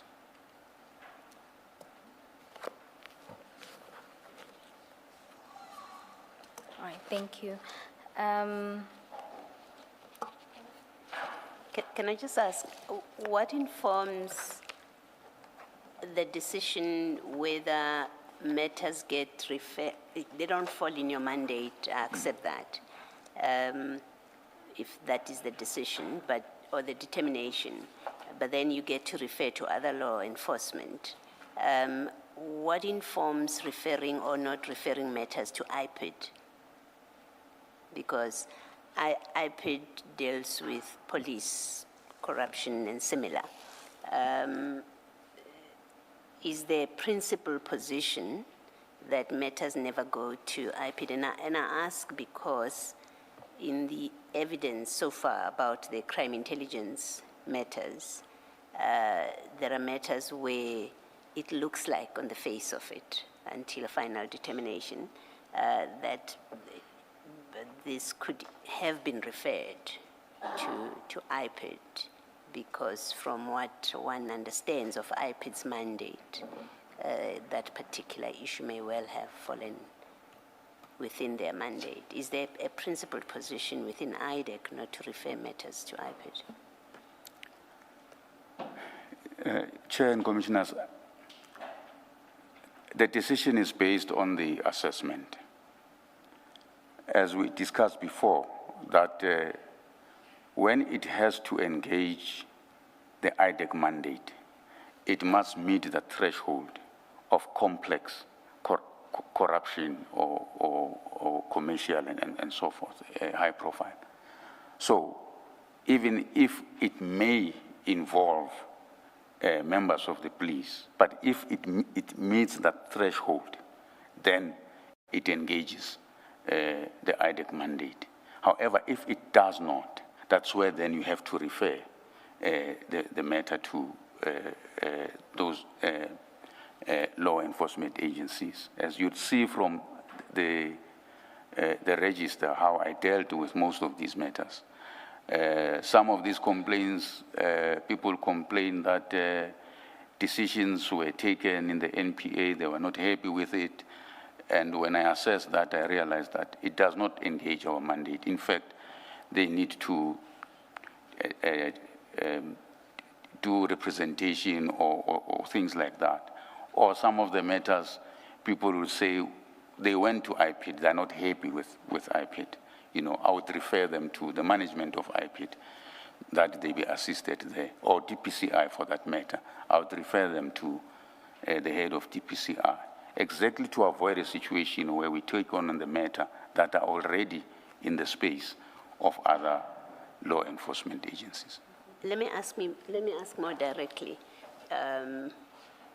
A case that has been presented before us, you have the General Lushaba loss of laptop story, and the IDAC gets involved in that matter, and it seems that IDAC is investigating and ultimately got him into court, is investigating what happened subsequent to the loss of the laptop, how that was handled. Someone supposed to have lied, a police officer at a police station, according to the evidence that we've had.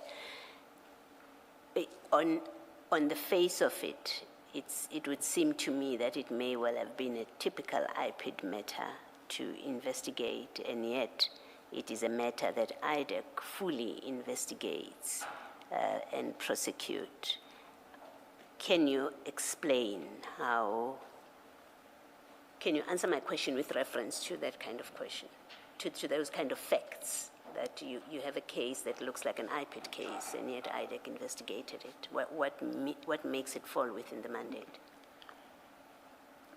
True, Chair, on the face of it, it looks like an IPID mandate matter.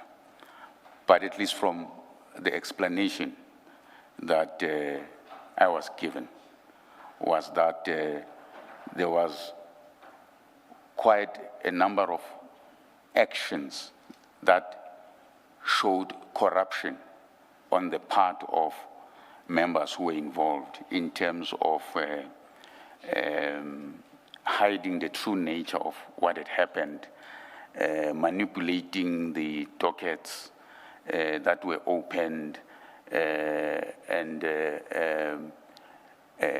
giving gratification to some of the investigators who were supposed to conduct that investigators with a promotion and so forth. That is the explanation that was given in one of those briefings. If you absent, and I'm really asking because I want to understand whether some of the problems that we have become aware of, are they structural problems of competing jurisdictions, and therefore the one body ends up dealing with matters that they shouldn't. So if you exclude the gratification issue here, you received a complaint. That's how it's, as I understand it.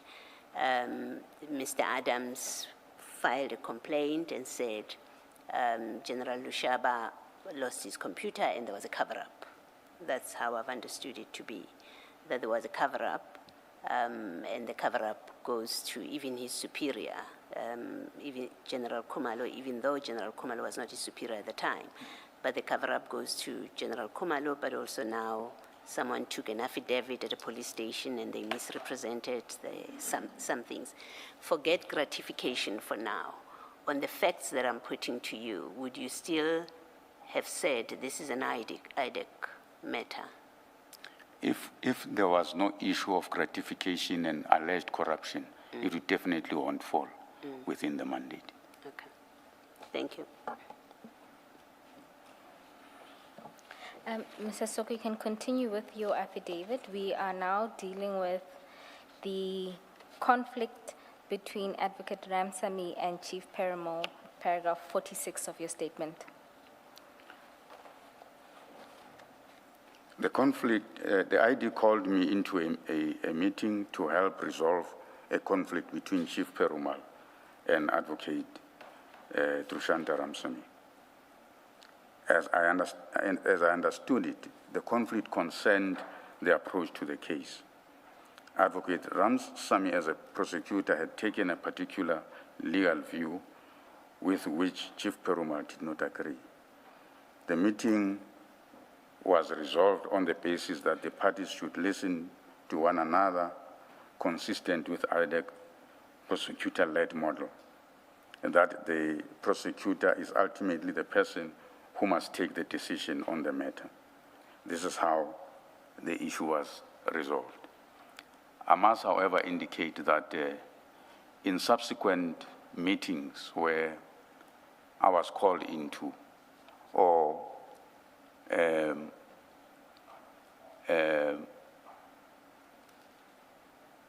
brought to my attention, it appeared that these conflicts continued. And Advocate Ramsamy was concerned that as a prosecutor, her views seemed to be overruled by those of Chief Perumal, and that the ID seemed to take more the side of Chief Perumal than her side.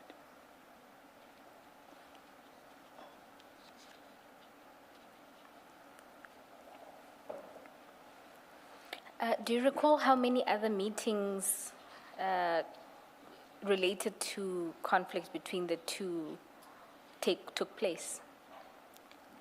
I honestly cannot recall. They were varied.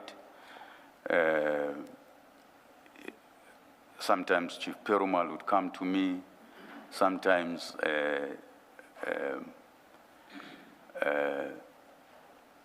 Advocate Ramsamy would come to me. Would have a discussion with the ID, you know, so they were varied. I think because of that and the fact that Chief Perumal was not happy with Advocate Ramsamy, ultimately she was also removed from the matters. Did you not supervise Chief Perumal's work? I mean, if there was conflict between him and the lead prosecutor in the matter, because he reported to you, was that not an opportunity to then look at what he has done and supervise him and provide guidance? Chair, we would have a discussion about these conflicts, as I said. And in the nature of how our project works, and it's also in the manual, that all the discussions in relation to the project must actually happen at the level of the team, so that even when there are these disputes, the matters would be dealt with at the team level. So where you would have opinions of the entire team in terms of how the matter should be progressed, what needs to be done, what not needs to be done. And the deputy responsible for the matter would then take the ultimate decision if there is no amicable solution within the team. In this situation, unfortunately, the lead, instead of the DDPP, was the ID. So she would then take the ultimate decision on how the matter would proceed. So she would then overrule the opinions of junior prosecutors like Advocate Ramsamy to say, this is how I want it to go. I agree with Chief Perumal or whatever the case may be. So that is how, in this specific matter, it turned out.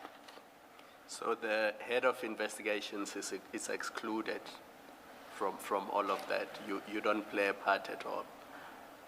That decision-making is that of the ID. I would not be included in that decision-making. We can have a discussion, but you ultimately take a decision. This is how it is going to happen, and it would happen that way.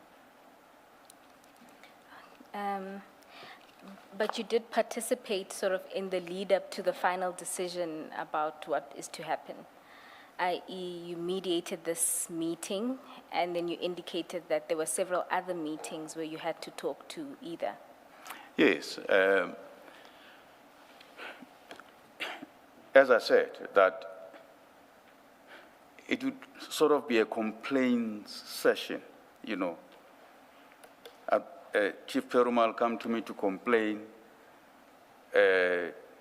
Advocate Ramsamy has made a submission that there is no case and all that, and he believes there's a case, those kind of things, So when we discuss these matters and trying to find out where the fault line lies, you have people who've got strong opinions about these matters, and the ID would then take a decision to say, this is how it must be done, and it ultimately will be done that way.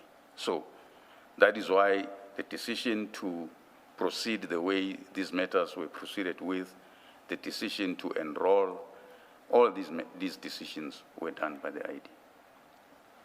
Right, thank you. We can then proceed to the next topic, which is the disciplinary and leak matter concerning Mr. Rapesu. That's at paragraph 47 of your affidavit. Yeah. The last occasion on which I was involved arose when the ID convened a meeting and informed us that she had received a call from Mr. Nkabinde.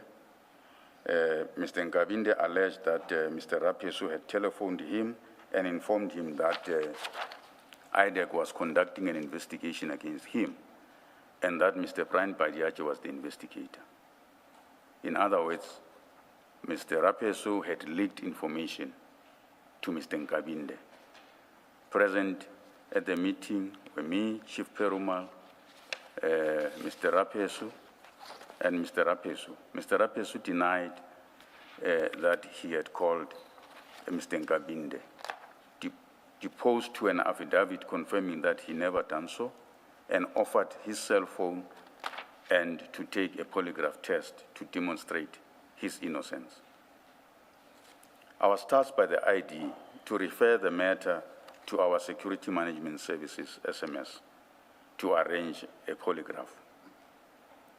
The SMS began the process by referring the request to the State Security Agency, but then reverted to us to say the State Security Agency does not conduct polygraph tests for internal disciplinary matters, and that if IDAC wished to have one conducted, it would have to procure the services itself. That was never achieved, and the matter was left there. Mr. Rapesu continued to ask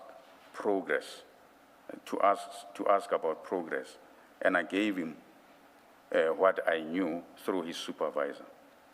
I was later told that he had lodged the grievance about the issue. I subsequently learned that the grievance had been dismissed on the grounds of a time lapse. At the time I was asked to facilitate the polygraph, I received a report from one of our investigators, Mr. Ndumbalo, who had been tasked to investigate the alleged leak. The report recorded that Mr. Nkabinde was refusing to provide a sworn statement about the alleged leak. The ID wrote a letter to Mr. Nkabinde calling on him to provide a statement, and if he's not willing, indicate so in writing. Attached is a letter from the ID marked MS6. Mr. Nkabinde responded to the ID letter with the email dated 27 March 2025. The email is attached as MS7. The ID further wrote to the advisor to the minister, Advocate Pikoli, raising frustration about Mr. Nkabinde's failure to provide a statement. The letter is attached as MS8.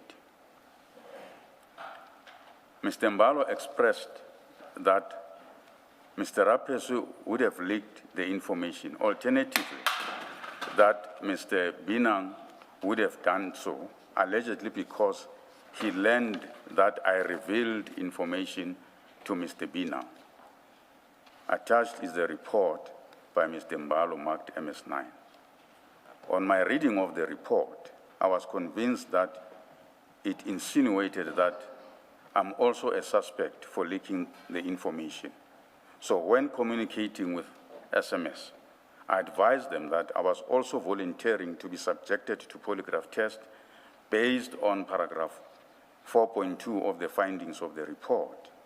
Attached is the email dated 25 June 2025 to SMS marked MS10 communicating same.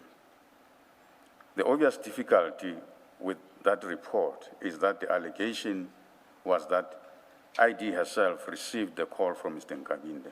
There's no indication in the report that a statement was obtained from the ID about the allegations. And to obtain the records of the alleged call to her, nor were the records of Mr. Rapesu, Mr. Binang, or me obtained. I recently learned a further step that I regard as irregular. While I was on sick leave in January 2026, an investigation was authorized within IDAC in terms of Section 2813 of the NPA Act against Mr. Rapesu for leaking information. The authorization was for the contravention of Section 41(6) of the NPA Act. The application memo indicates that it is from Chief Perumal, even though his signature is not in the memo, and it is authorized by the ID. Attached marked MS11 is the application for authorization. This offense is definitely not within the IDAC mandate and should not have been authorized in IDAC. I regard this as odd for 4 reasons. First, Section 41(6) investigation of this kind is not an IDAC mandate. Second, the ID herself received the initial complaint from Mr. Nkabinde. Mr. Nkabinde would appear to be conflicted in authorizing an investigation arising from it. She's actually the complainant because Yes. Mr. Nkabinde is not the complainant. Yes, yes, So in a 41(6), the ID is the complainant. yes, yes. So that's why I'm raising that. Third, Chief Perumal, as a witness in the investigation, cannot apply for authorization. Fourth, so maybe to explain this, when the ID called that meeting, she indicated that when she received the call, she was with Chief Perumal and Chief Investigator Padiachi. So they had that call, or the conversation between her and Nkabinde, which makes them witnesses in this investigation. So that's why I'm saying that Chief Perumal, as a witness in that investigation, cannot apply for the authorization. Fourth, Had the ID put the call on speaker, or how would they have heard? yes, that's what she indicated. All right, thank you. Fourth, there is no indication that the former IPID officials who are alleged to have attended a meeting with me were approached for their statement. When I returned from leave, Chief Perumal briefed me on the referrals he had dealt with in my absence. So those referrals are those that will be on MS5 that he had dealt with. But he did not mention this one. As I was preparing my affidavit for the commission, I called the IO, Mr. Mbalo, to inquire about this matter. He confirmed that the investigation was authorized and that he was going to recommend that the investigation be closed as there is no evidence to implicate Mr. Rapeso in wrongdoing.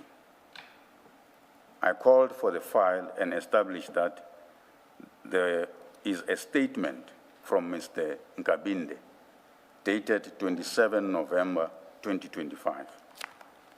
Mr. Nkabinde, who had refused to provide a statement, now deposed to an affidavit which expanded the allegation to implicate me, asserting in substance that on learning of his appointment as Chief of Staff, I had convened a meeting and asked investigators to investigate him and to find anything they could against him.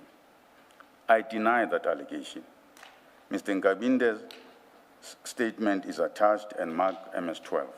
What I find odd is that the colleagues who are alleged to have been in a meeting with me are not approached for their statement to corroborate this allegation. I also established that only a subpoena for the cell phone records of Mr. Nkabinde and Rapeso were requested. They were analyzed by Digital Forensics South Africa, and their report confirmed that there is no record of the calls either from Mr. Rapeso's phone or Mr. Nkabinde's phone. No cell phone records were obtained for the ID phone to confirm that the call was indeed made to her.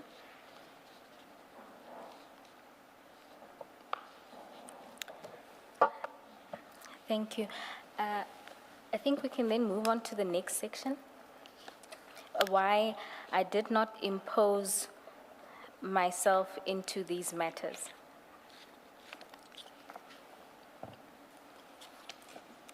I've been asked why, given my position and the leadership role I ordinarily play, I did not raise concerns at the time or ask to be included in these matters. The answer lies partly in my own history. During my time at IPID, I was involved in serious conflicts. I stood my ground, and I paid a heavy price for it. I was suspended in 2015 and subjected to a disciplinary process and criminally charged, which I regarded as unlawful. The charges related to IPID report concerning the rendition of Zimbabwean nationals. In August 2016, I was dismissed in absentia after being found guilty of gross misconduct at a time when I was hospitalized for depression. My request for a postponement had been refused, and I never gave evidence in my own defense. Following the Constitutional Court finding that the suspension of the then Executive Director, Mr. McBride, was unlawful, he was reinstated to his position. I also challenged my dismissal through the Bargaining Council and was reinstated. I was suspended again in March 2020 by an incoming acting head of IPID, and again had approached the Bargaining Council. I was then reinstated. I testified before the Zondo Commission about police corruption and about political interference that I believe lay behind my suspension. These experiences were costly to me, personally and financially, and to my family. I'm 61 years old, near the end of my career.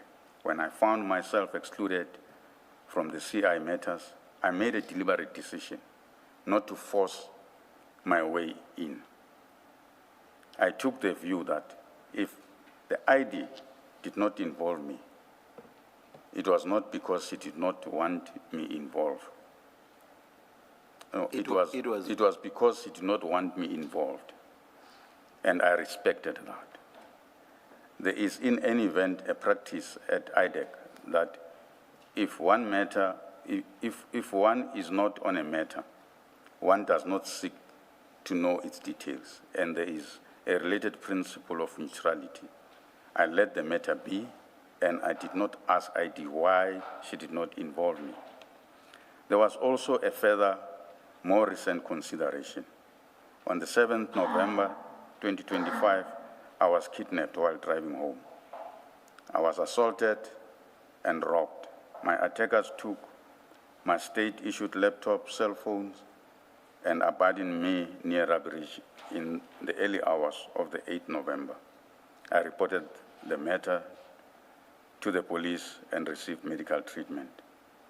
While I cannot say with certainty if this event is related to my work, however, there were two distinct occurrences during the robbery that makes me suspicious. First, the kidnappers demanded a firearm.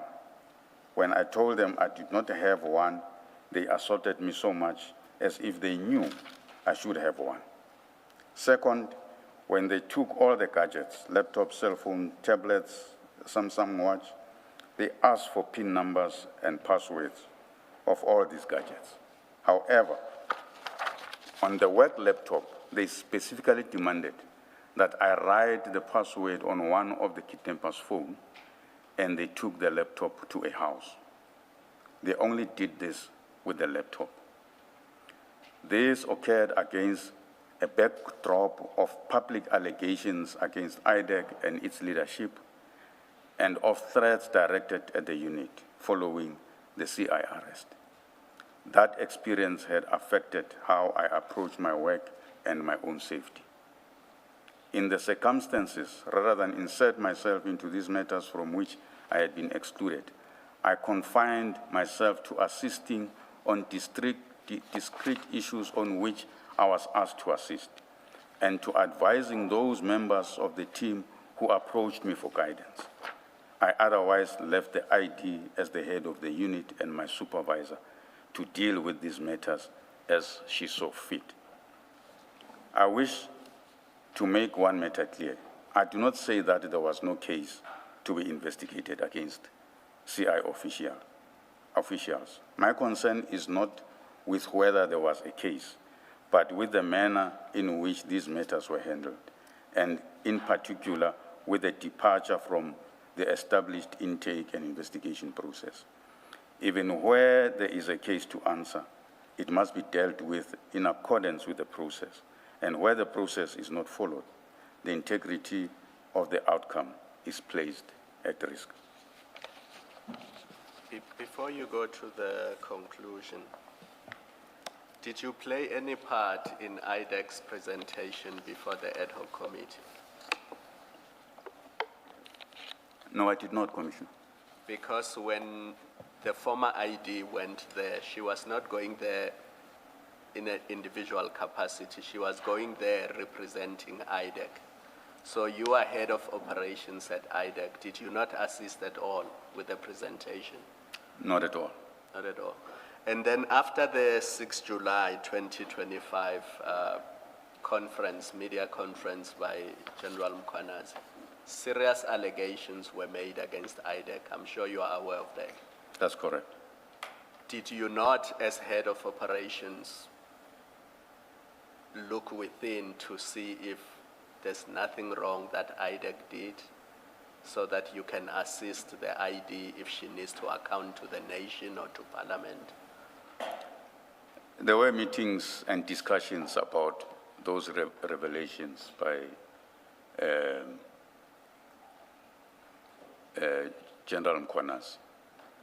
And in those meetings, they were dismissed as a counter to the investigations that had happened against the CI generals. And then internally, Advocate Serunye raised two issues. One was the Section 27 referral affidavit was not there. The investigators did not have it. The prosecutors did not have it. So that was the one issue. The second issue was the two CI matters, the Mokwele matter and the Lushaba matter. There were no DDPPs who were leading those investigations. And he raised those issues as serious concerns. And as far as I understand, you were copied in that correspondence. Why did you not do anything? If he says the Section 27 is not there, it has not been provided. And secondly, these investigations were supposed to be led by DDPPs. They were being led by junior advocates at IDAC. Did you not say anything? Did you not intervene? Did you not raise these similar issues with the ID? Did you just let those things slide? Chair, my recollection is that there were engagements about those issues, and with the ID, and with also Advocate Serunye. And the ID was not even happy about those things being raised, because, as I understood at the time, she felt that these matters were properly within IDAC, and I think she sort of took umbrage why those issues were raised. So in those meetings, I think the issue was, a decision has been taken, matter is authorized, it's going to proceed as she's directed. And then the last one, in this commission, your investigators, Mr. Padiaki and Mr. Chief Perumal, have been accused of what on the face of it is serious misconduct that may well amount to fraud. The commission has not made findings one way or the other because we must hear all sides. But the allegations are that they created affidavits many months after, and then they backdated the affidavits to create the impression that those affidavits were deposed to on the 6th of January 2025 in relation to Mr. Adams's supplementary affidavits, and then in relation to the Section 21 Section 27 affidavit. The allegation is that the affidavit that has been provided to the commission and the one that we as commissioners have been looking at was only created after October 2025, and it could not have existed in November 2024 when Mr. Adams made the referral to IDAC. Now you as head of operations and head of investigations, when you hear allegations like those, did you make inquiries internally to find out what the position is? And if the commission has been misled and has been provided fraudulent documents? Chair, my recollection is I heard of these allegations when these matters were ventilated here at the commission.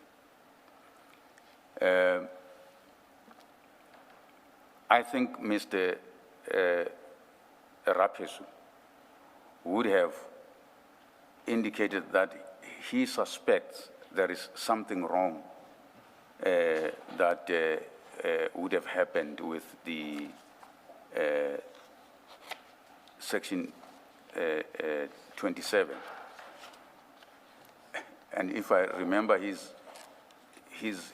words was, but the truth will come out. So,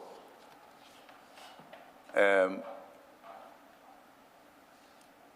remember speaking with Chief Perumal, if he knows anything about this, and then he says, no, there's nothing like that.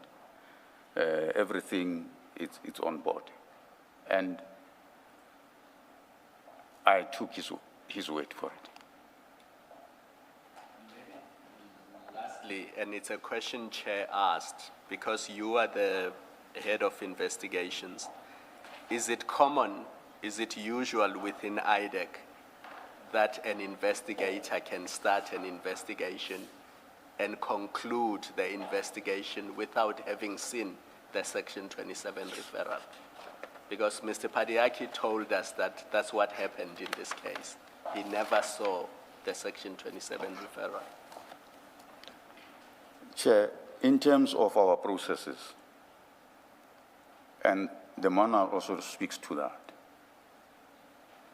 when a matter is authorized and the project manager convenes a project meeting with all stakeholders, including the DDPP, all information relating to that matter is shared and discussed within the team. It is an anomaly for those documents not to be shared within the team. It is clear that on this matter, there was exception to the rules. Should it also have formed part of the application for a warrant of arrest, the Section 27 affidavit?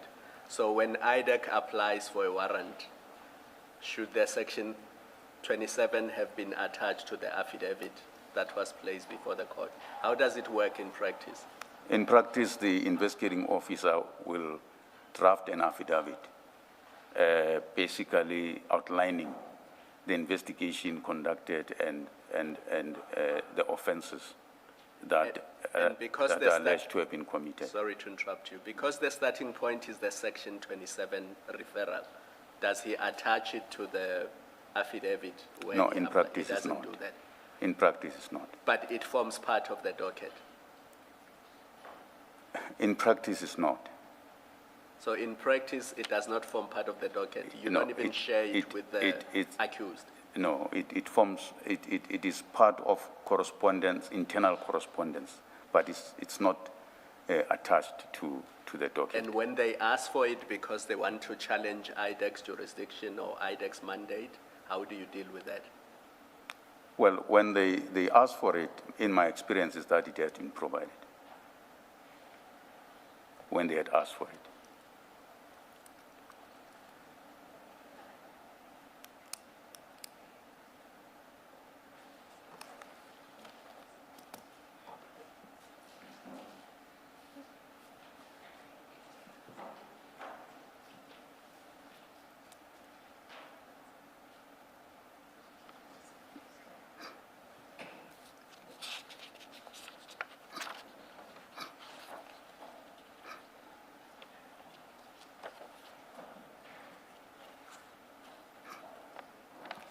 So, Mr. Sesoko, when a docket is opened or when an inquiry is opened, doesn't the Section 27 become the A1 statement? And then it can be supplemented if there's anything further to add to the affidavit. How does it work at the start of the investigation? Assume that the investigation has been authorized, either in terms of 28.1 or 28.13, and then a docket or an inquiry is opened.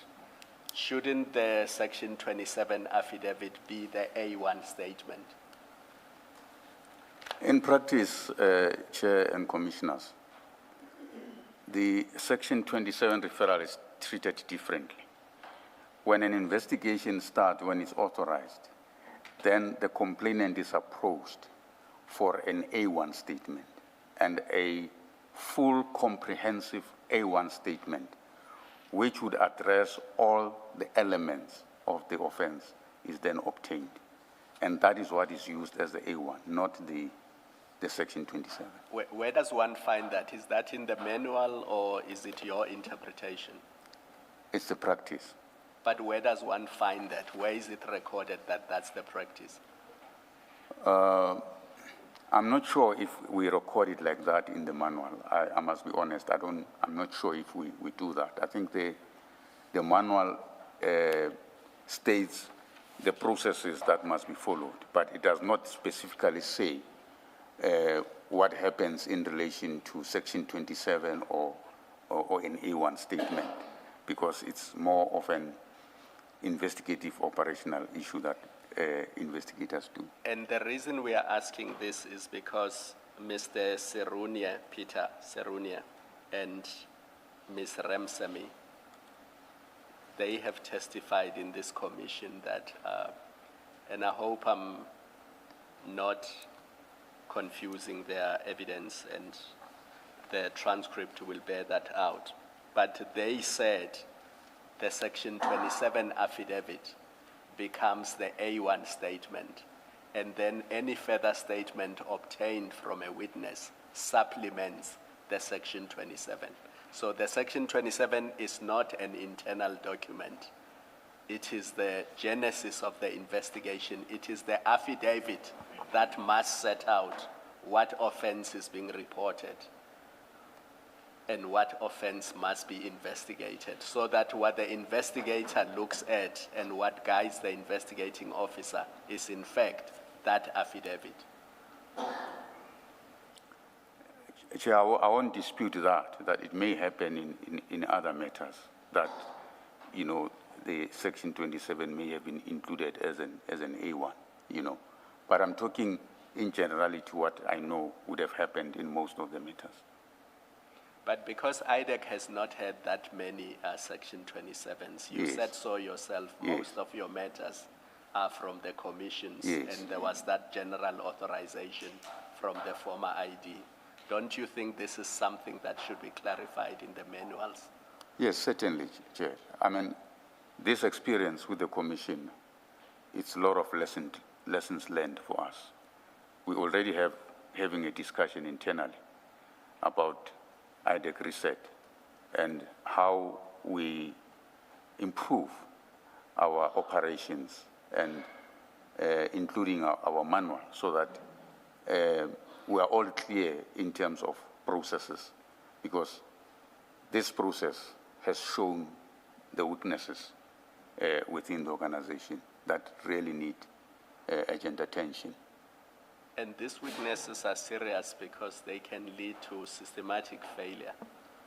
It is they true. can impact not just IDAC, but other law enforcement agencies, as you have seen with crime intelligence and SAPS. That is true, Commissioner. Lessons learned. Thank you.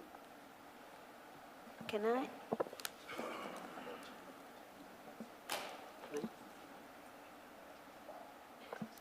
Can I just check? You say in paragraph 59 that there is a practice in IDAC that if you are not involved in a matter, you don't seek to know its details, and this relates to the principle of being neutral. But surely that position in practice does not apply to the ID. Yes, it does not, Commissioner, because she's the ultimate person that takes decision on all these matters. A matter cannot be enrolled without her approving that. So every decision of this nature, it is taken by the ID. But then by same, well, not same, you are head of investigations. It seems to me you should know what's happening in investigations. Yes. So that rule, if it's a rule in the workplace, should not be applying to head of investigations, because you need to be able to speak to the investigations that are happening in your organization. That is correct, Commissioner. And in most matters, that's what had happened. Yes. As I said, this was an exception. So in a properly working IDAC, a person in your position who is head of investigations is supposed to know and be involved with investigation. When I say involved, I don't mean you run and do the investigations, Yes. but you, because you're the overseer Yes. of all the investigators and of investigation, so you should know this.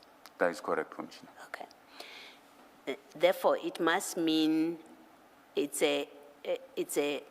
I'm trying to determine whether it's this a person problem that you ended up in this position where you don't know about investigations that are happening because they're being directed by the ID and who chooses Mr. Perumal, Mr. Pariachi, and others.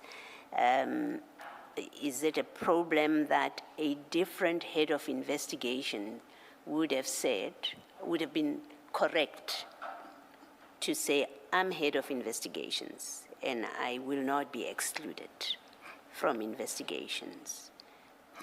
Or it's a misunderstanding of your role by both you and the ID that you are also subject to that rule of practice, that you don't need to know what's happening in matters. I think, put simply, is this a structural problem? Is it well, we happen to have the wrong people in the positions. We had the wrong ID in the form of Ms. Johnson, who did things the way that she did and excluded you, or we had or we had a wrong head of investigations who didn't assert his role and position when he gets excluded. Can you just say which one it is? And the question is important because, at least from where I'm sitting, because among the things that we have the Commission is required to do is to make recommendations, including recommendations about what improvements, changes need to be done to the organization. So we are going to have to grapple with how did IDAC land where it is today? Is it a structural problem? Is it that whoever employed Ms. Johnson just made a bad decision? Whoever employed Mr. Sesoko made a bad decision? You understand what I'm saying? What I'm asking you. Can you just comment to that? Chair, the fact of the matter is, in this particular instance, rules were not followed. And I took a decision at that point in time, as I explained in my affidavit, based on my personal history. I take full responsibility that I should have acted differently. But at the time, for me, it was the right decision to take, given the considerations that I've said to the Commission. I understand, and thank you for that answer. It's trying to understand whether, what's behind my question, whether in terms of your contract of employment, which sets out what your job is, you could have asserted to the ID, even if she didn't like it, you could have said, there is no investigation that will happen that I don't know anything about. Does your contract, the terms of your contract, give you that kind of standing, or it's a problem in the contract because maybe she still gets to make decisions finally about investigations? I'm trying to understand that. So I'm trying not to make it personal to you, but to understand what are the limitations other than your personal circumstances. Another head of investigations, will they not find themselves in exactly the same position for different reasons? Chair and Commissioners. Perhaps to add to that, besides the contract of employment itself, or in addition to rather, in addition to that contract, there are the annual performance, what do you call them, which you sign with your boss, undertaking that you are going to perform in accordance with, and then, as I understand it, there's itemization of all, of everything that you undertake, you are going to do during that year. Am I correct that there is such a thing? What is it called? That is correct. The performance agreement. Yes. Now, I'm adding to what Commissioner Baloyi says, which is a reference to the employment contract itself, and I'm saying there's also this performance agreement. Would what you are required to do not also be, it would obviously be included in that, and would it cover what Commissioner Baloyi is raising, and if it would, what would you be assessed on if not on that? That is what it covers, which includes the issues that Commissioner Baloyi is raising. At the end of the year, how do you get assessed if you've not said, now if you do not allow me to do A, B, C, D, how am I going to be assessed at the end of the year? So basically, that contract would require of you to raise the issues that Commissioner Baloyi is referring to. Now, can you please respond? With all of that in mind, can you please respond to Commissioner Baloyi's question? Thanks, Chair. My performance agreement provides that I must advise the ID. As I've indicated that these matters were discussed and should take a particular position. I understand the concerns, and in hindsight, maybe I should have taken this issue even further and not let it be as I did. But that's what, to me, at that point in time, seemed right to do. As I said, that maybe I should have acted differently by raising this issue at a higher level, so that what now has been ventilated here could have been stopped. I do, however, I am, however, not sure if it would have made any difference.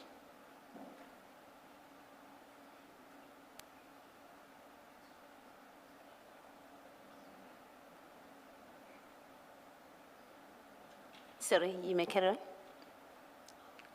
No, I was saying that I'm not sure, however, if it would have made any difference.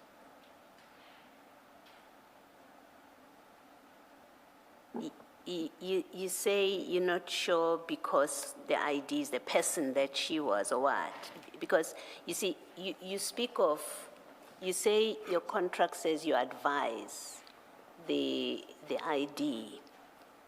The next question is, well, what does that mean in fact? You advise her on investigations that your people are doing and what they put together is that before she makes a decision, does advising mean that you say to her, on this investigation, there's no case? She ultimately, gets to sign off on the next steps. But what does advising her entail? Advising the ID, it means advising her on all operational issues. Where matters are under investigation, what are the challenges, what needs to be done.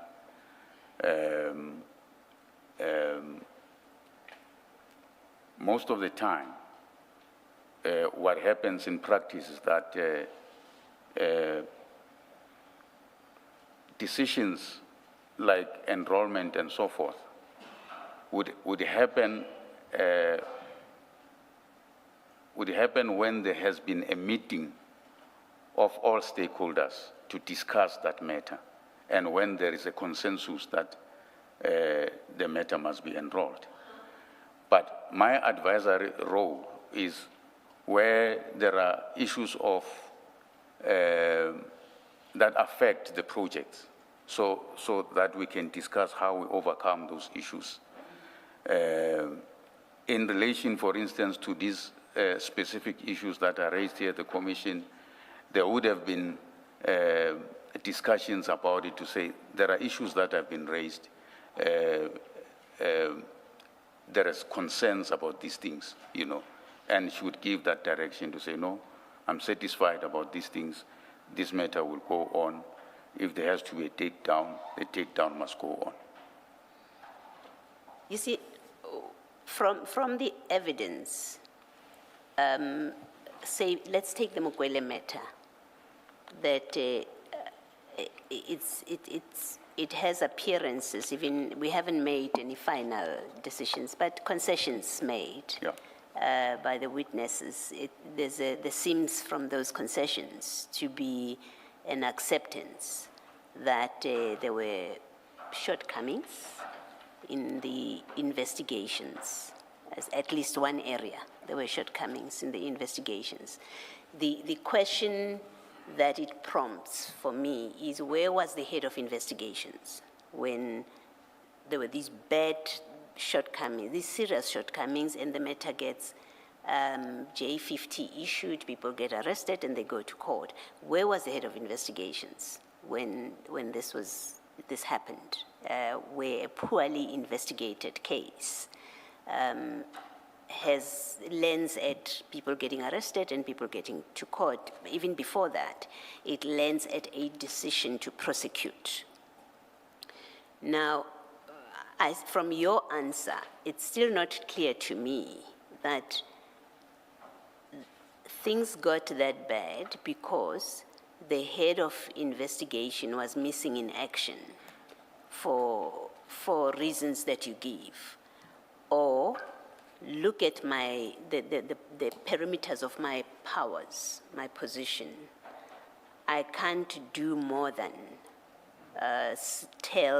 forget that I didn't tell the ID maybe, but if you look at my contract, I can't do more than just saying, ID, this investigation is poor, the matter is not ready to go to court. In the end, she makes the decision, because if that is the case, it may well be that recommendations or thought must be given to how do you give the head of investigations more power, or ensure that in their contract they get to make determinations about investigations, and they're the ones that sign off to the ID to say, yes, I'm happy with the investigation, and until there is that sign off, the ID may not approve, may not give a decision, or may not sign off. I'm trying to get you, to assist us in answering that kind of question.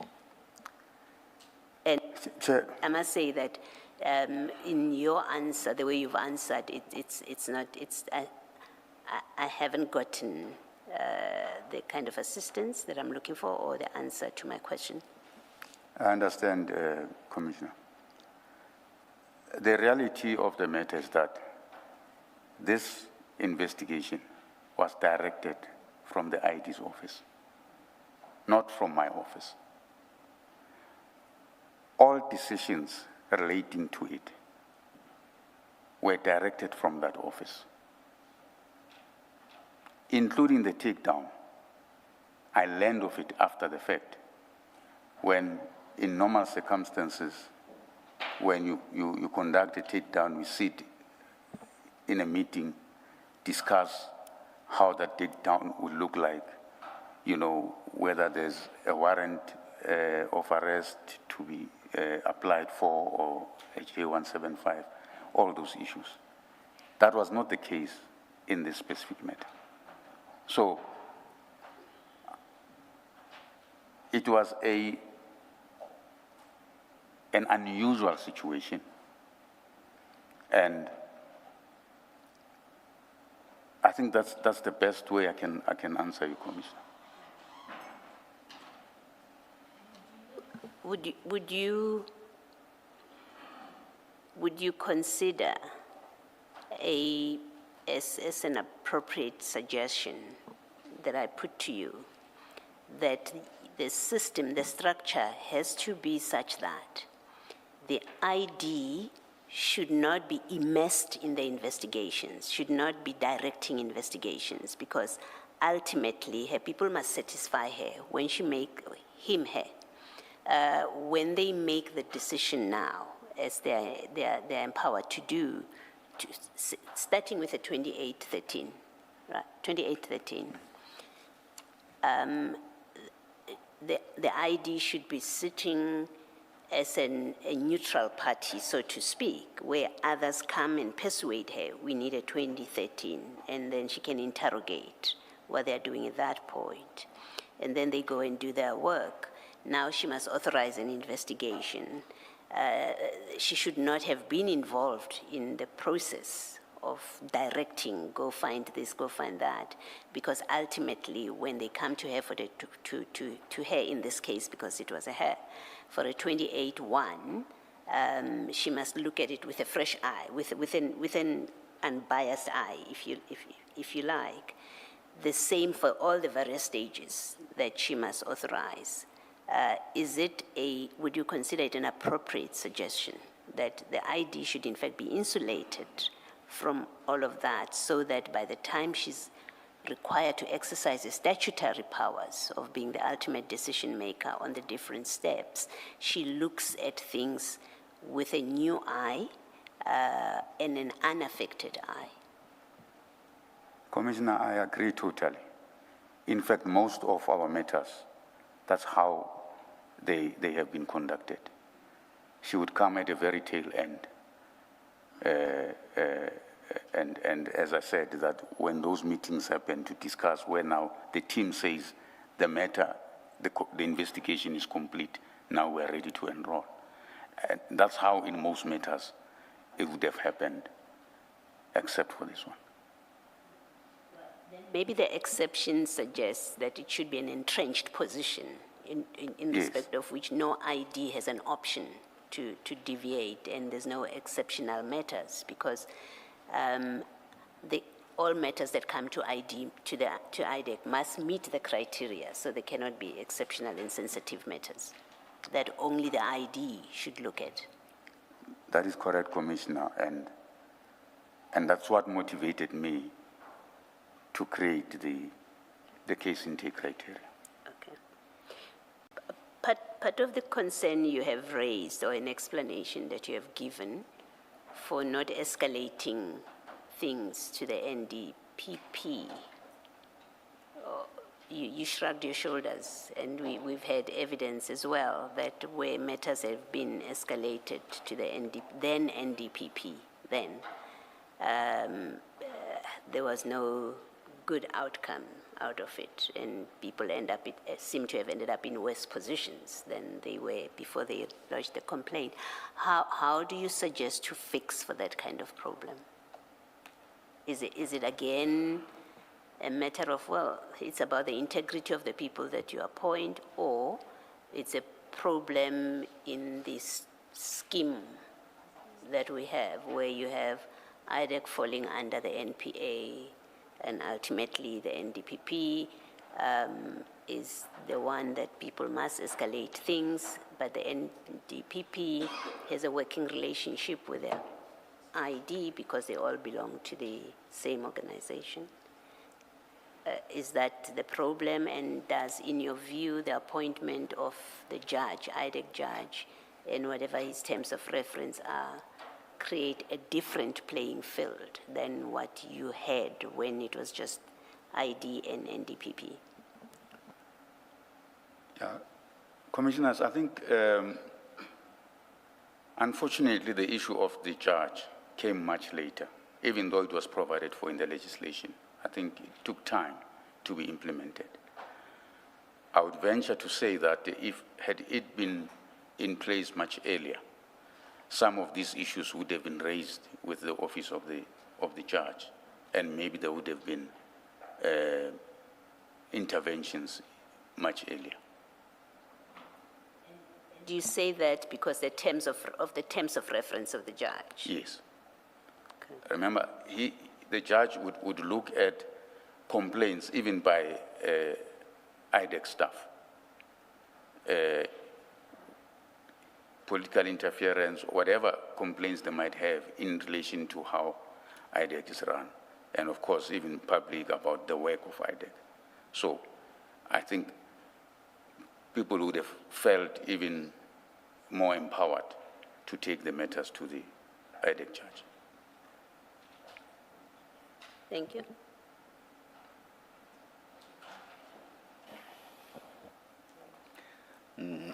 We are left with only, subject of course to whether there are other issues you wish to raise, Ms. Bowe. We are basically left with one page. Chair, perhaps can the witness read into the record the remainder of his statement? Yes. And that way what can remain, if any, after the Sorry, Chair. The look that you gave, I wasn't sure. But No, please, please don't, I don't want to mention the council's name, but don't play that on me. No, man. He always tries to read my face and make conclusions. No, I withdraw the remark, Chair, that perhaps what will remain will be a couple of clarity-seeking questions and some probative questions on some of the aspects of other witnesses' evidence. Thank you, Ms. Bowe. Can you please conclude reading your statement then? Thanks, Chair. Yes. I consider it important that the Commission should not conclude that IDAC is, as an institution, compromised. IDAC has sound structures, capable and committed people, and good processes. There is a lot of work that has been done by IDAC colleagues, at IDAC, which shows how committed they are to the fight against corruption. You left out good. There is a lot of good work. There's a lot of good work that has been done by colleagues at IDAC, which shows how committed they are to the fight against corruption. I would like to refer the Commission to the infographic marked Annexure MS-13, which gives a summary of matters dealt with by IDAC as they relate to state capture. My evidence concerns the manner in which a particular set of matters was handled, which in my view was an outlier and not the institution as a whole. For the reasons set out above, I recommend that the intake and selection process contained in the operational manual and case selection criteria be fully operationalized, including a single designated intake point and case intake committee. That process was designed precisely to guard against difficulties that have arisen, to ensure that case selection is objective, auditable, and defensible, and to insulate the ID from allegations of targeting or selecting cases without proper basis. Had this been operationalized, many of the concerns I have described would have been avoided. I make this statement in order to place my account of these matters and of IDAC processes before the Commission. Mr. Soko, there in paragraph 66, you talk about operationalizing the manual. Don't you need more than just operationalizing it? Because that's quite a soft position to take, and it's still subject to human conduct. You can get another ID who simply ignores it. Isn't the solution that it becomes part of the set of documents which are policies and protocols, and if you don't comply, there will be consequences? Because as matters stand, I understood from an earlier discussion that there doesn't seem to be any repercussions for non-compliance with the manual. But if you do have repercussions, be it disciplinary action, it doesn't necessarily have to be criminal prosecution. But if you treat it as part of your policy documents or protocols, whatever name you give it, and it's clear that if you don't comply, isn't that the position you should be advocating for? I would agree, Commissioner, that Yes. I think the manual as it stands is not strong enough in that area in terms of consequences. And I think already, as I said, that there are discussions about it, that there must be an improvement to it so that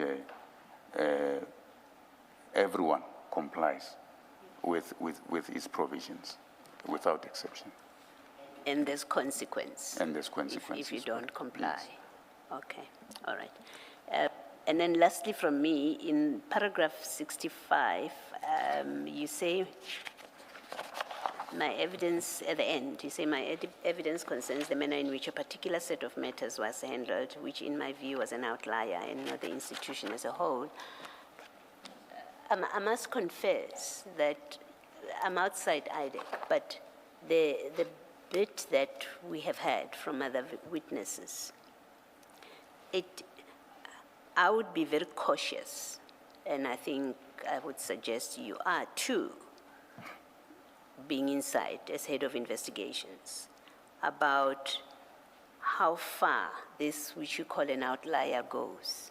You know, we have become aware of crime intelligence matters because General Mkwanazi held a media conference. It resulted in a commission of inquiry. The question that I would ask is, well, how far does this go? You know, what else are you not aware of? For example, you haven't spoken to what Mr. Rapesu testified to, that there's an investigation about a 50 million rand that was supposed to be taken by General Lushaba, and he says when he called you about it, you didn't know anything about it. So you do have an idea of what's happening, but maybe in fact the reset that IDAC is doing should include a real deep inquiry into how far does this go? Well, what else was being investigated? Because that's a question that I ask myself as a commissioner, that we've had evidence here, but what else was being investigated off the books that you will not find on record? My suggestion would be to be cautious about, well, what we know is the outlier. Maybe it's worse than that. And until you have satisfied yourselves that this is all there was that has come out of the commission, you should be more cautious with that statement. I think there is cause to be concerned. How bad is it? Is this all that we have seen and that's the end of it?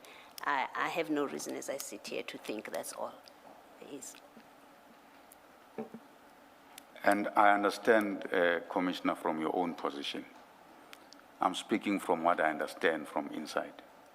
As I said that there are 137 matters representing 88% of our work, which I believe may not be tainted by these issues. So my statement of an outlier stems from that. It doesn't take away the fact that we have to review. There's an agreement within the organization that we have to review all our matters and be sure that there is nothing that we've missed. And if there's injustice that would have happened, it's corrected. That's the position of the NDPP, that's the position of the leadership. Thank you. Thank you, Chair.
Mr.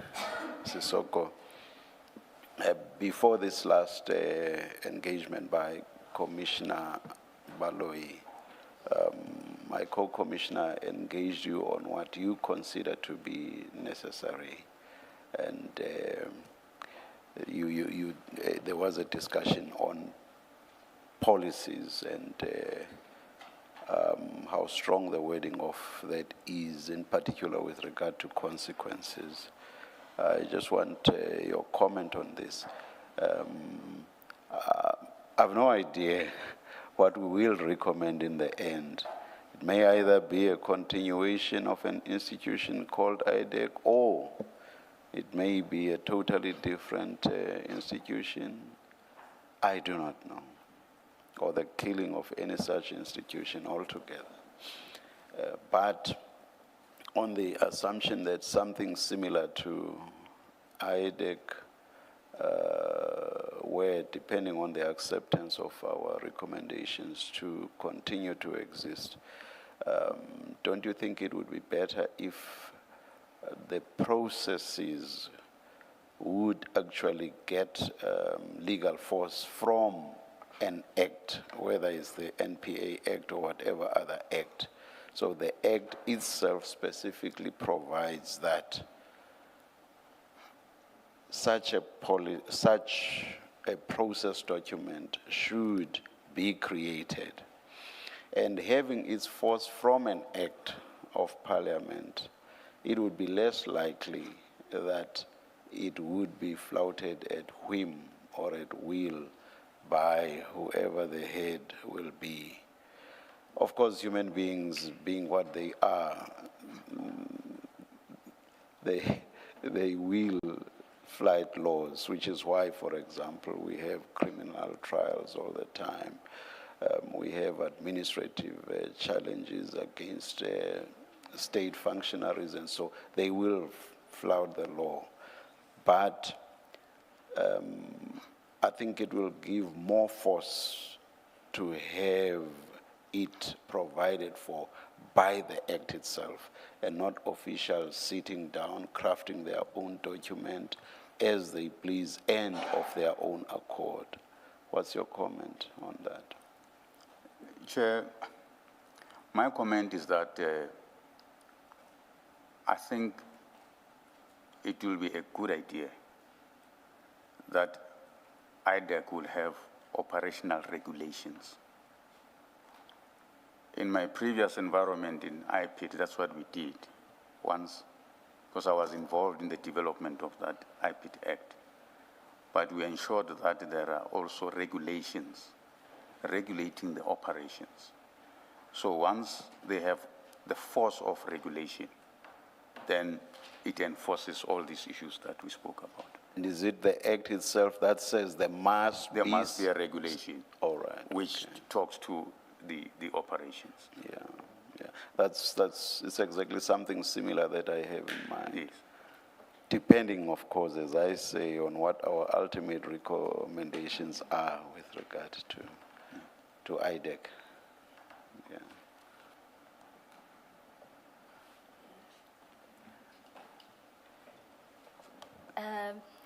Chair, I assume we agreed that, The lunch that we adjournment. take the lunch adjournment. All right. And let's adjourn and come back at 2:15. Let's adjourn.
1-2. We are, good afternoon, it's 2:15. We are ready to resume. Please make sure that all your devices are quiet, on silent. Thank you.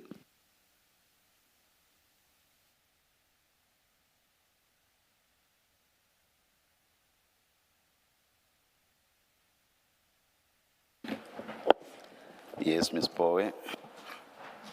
Thank you, Chair. Mr. Sesoko, there's a couple of issues that I wanted us to go back to in your statement, and I'll try to do so thematically so we can move quickly. The first is short, and it relates to your annexure MS01.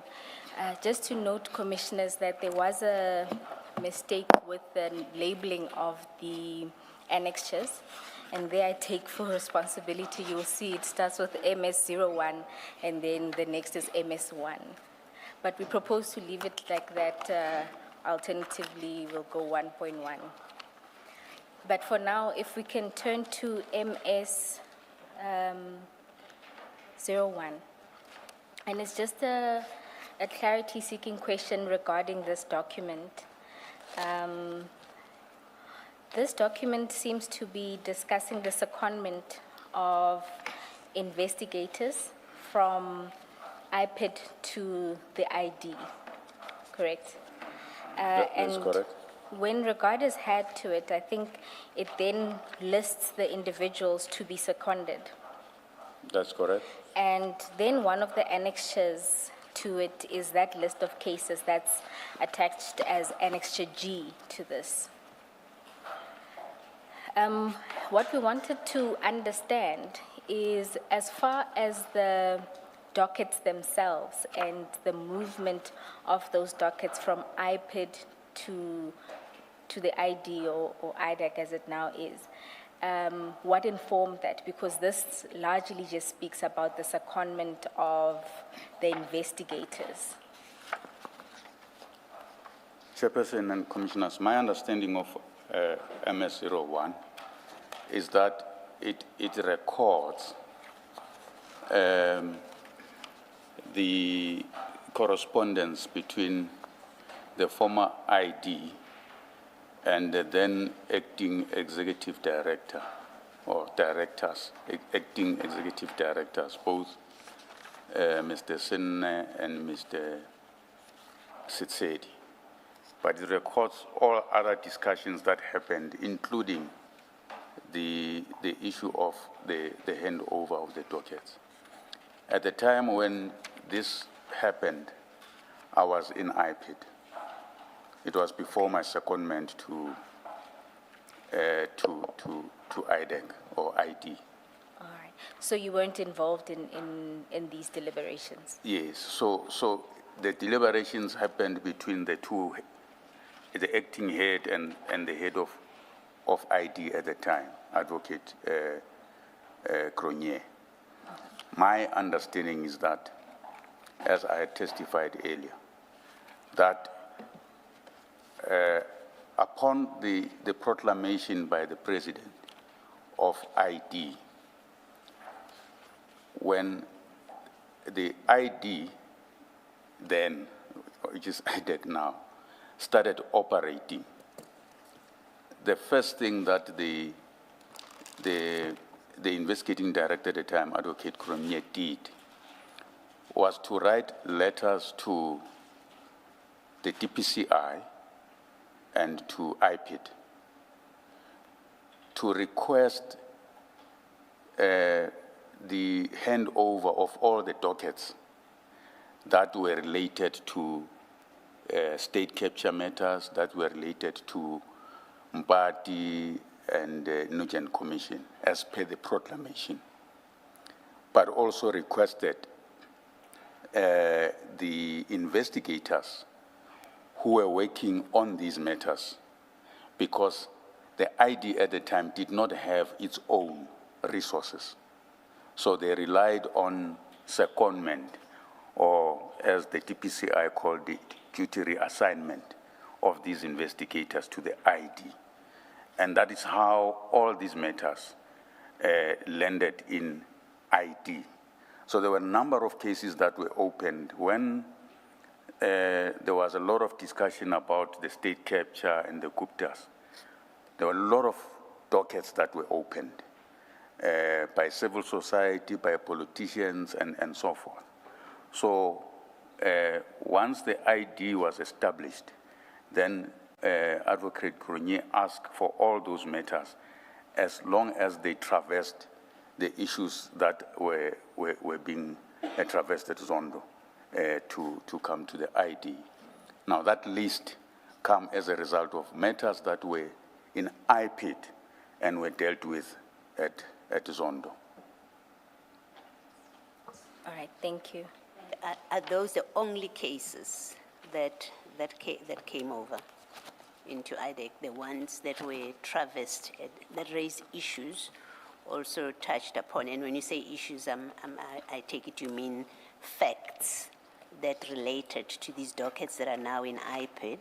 The same facts arose in the commission, in Zondo's commission, or commission into state capture. Is that what you mean when you say they traversed those issues? Yes, Commissioner. So, as I understand it, the investigating director at the time, Advocate Grunier, authorized in relation to what they called security sector at that time, matters, authorized all matters that related to the testimony of Robert McBride at the Zondo Commission, but as well as all procurement, alleged procurement corruption that is alleged to have happened within the SAPS and CI and the state security. So it was sort of an all-encompassing authorization.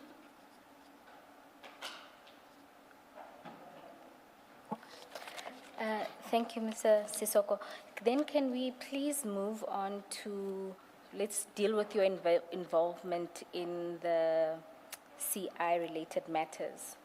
Now, in your statement, the first incident or the first occasion of your involvement, you note the 6th of December as the first time, and this is when Mr. Rapesu calls you. Is that correct? That is correct. And you then say that he called you asking assistance to speak to General Jacobs regarding handing over dockets. That is Now, correct. in your testimony earlier, you indicated that you did not know anything about the investigation, and what you did was assume that the investigation was authorized. That is correct. Why did you make that assumption and not check before making the call?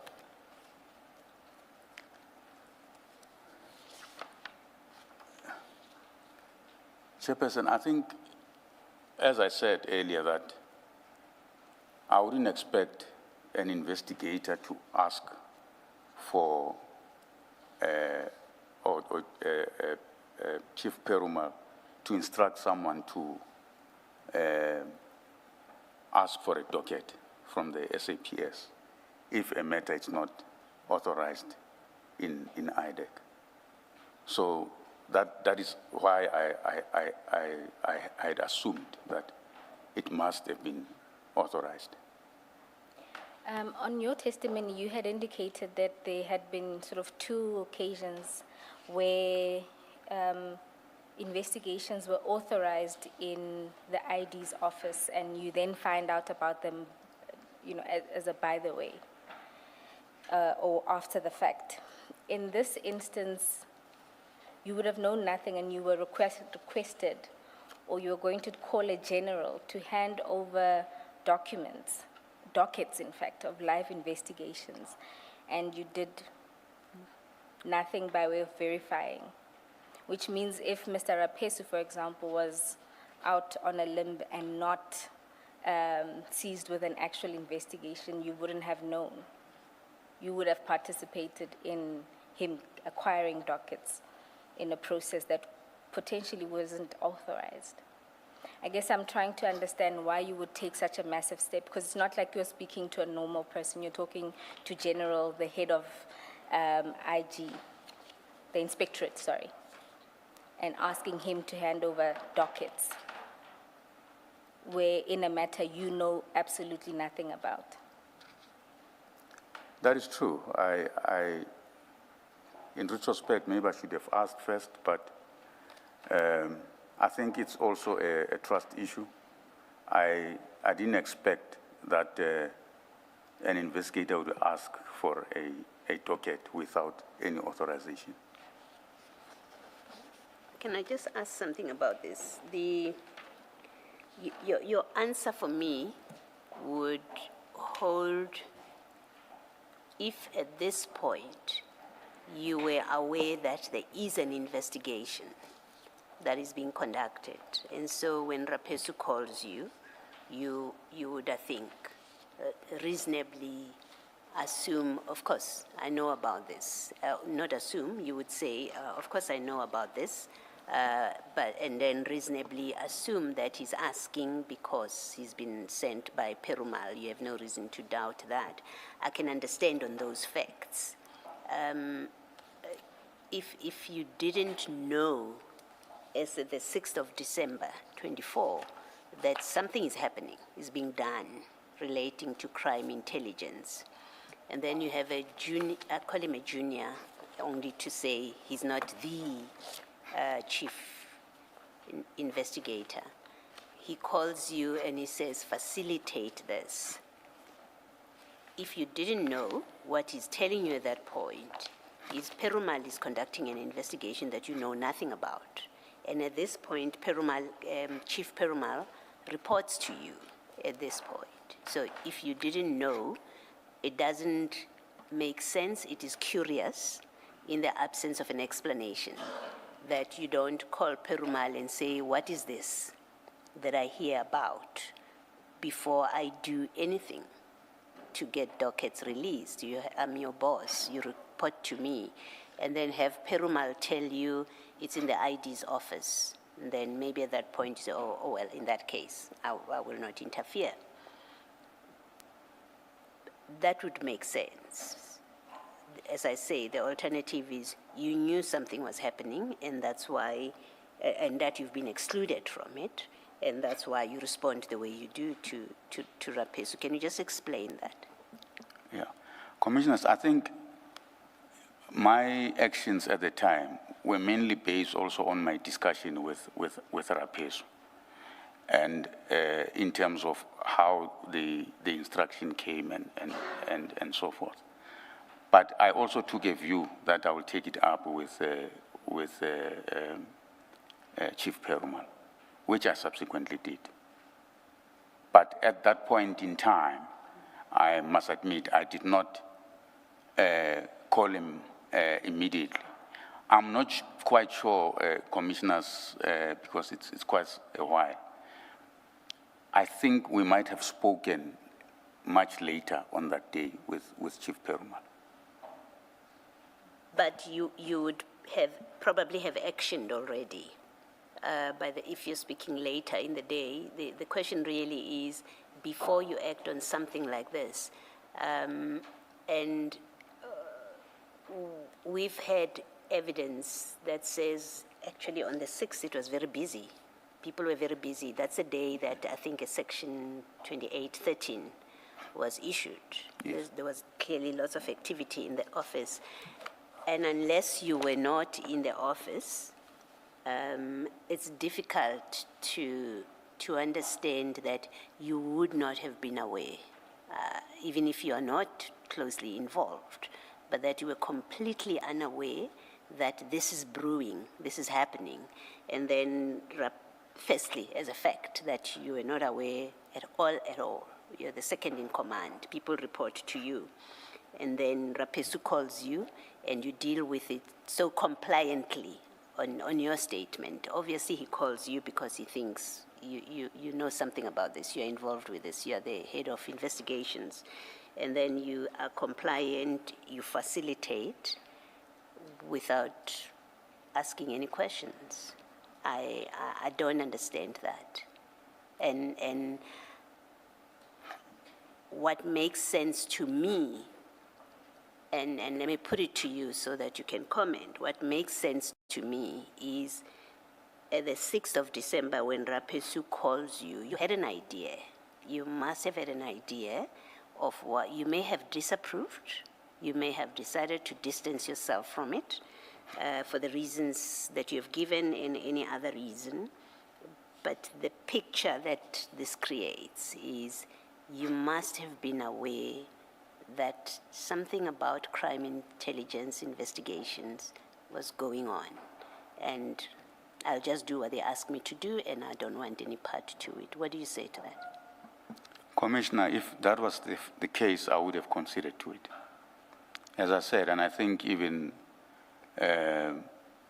Rapesu would have testified to the fact that when he spoke to me, he realized that I wasn't aware of it. So I wasn't aware of it. Yes, I did facilitate, and in fact, if my memory serves me well, at the time when I spoke with General Jacobs, because that date was on a Friday, and General Jacobs would have indicated that he must come on a Monday, Mr. Rapesu. So my thinking at the time was that I will then follow up with Chief Perumal about this matter. Thank you. And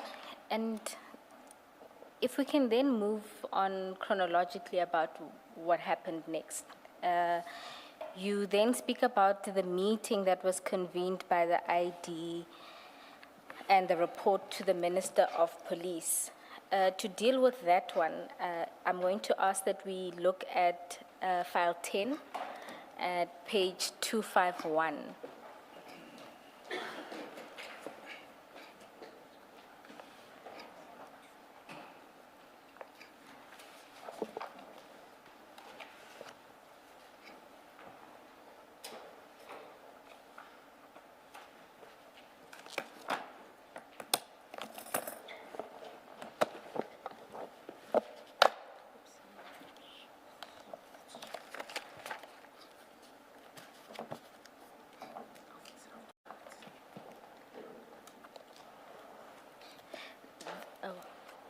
Maybe just to introduce the document itself, this is an affidavit by Ms. Ramsamy that she says the purpose of it was to deal with the events.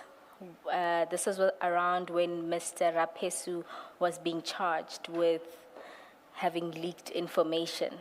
And so she did an affidavit about what she knew surrounding those events. And it was commissioned, I think, on the 3rd of March. Just need to double check. Oh, my apologies. It's dated 1 April 2025. You know why? It's because of this. Oh.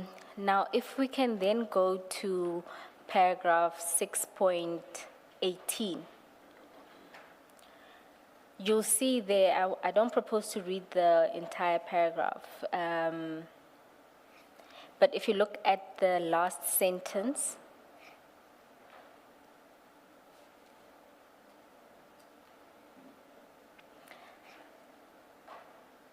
oh goodness, I realized that it might, the whole paragraph might be the sentence.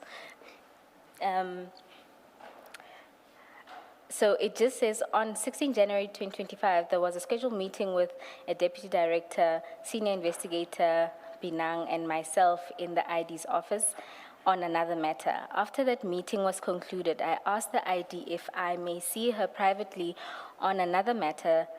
The other parties were excused. I then asked the ID if the designation had been extended to Belochan for diversion. And I explained why, as per paragraph 6.16.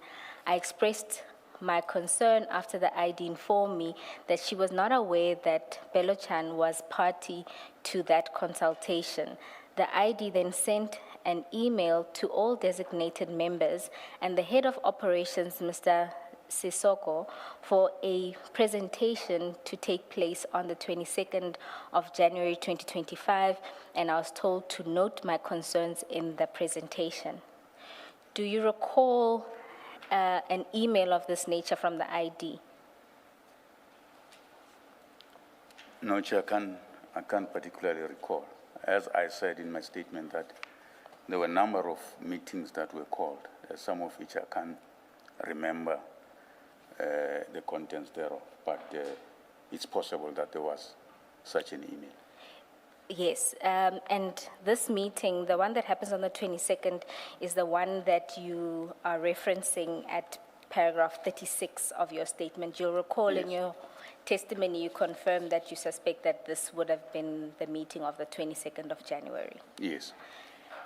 Now, the day before that meeting, Advocate Ransami then emails the presentation, and for that we need to go to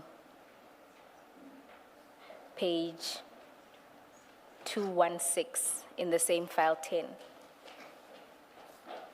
Two.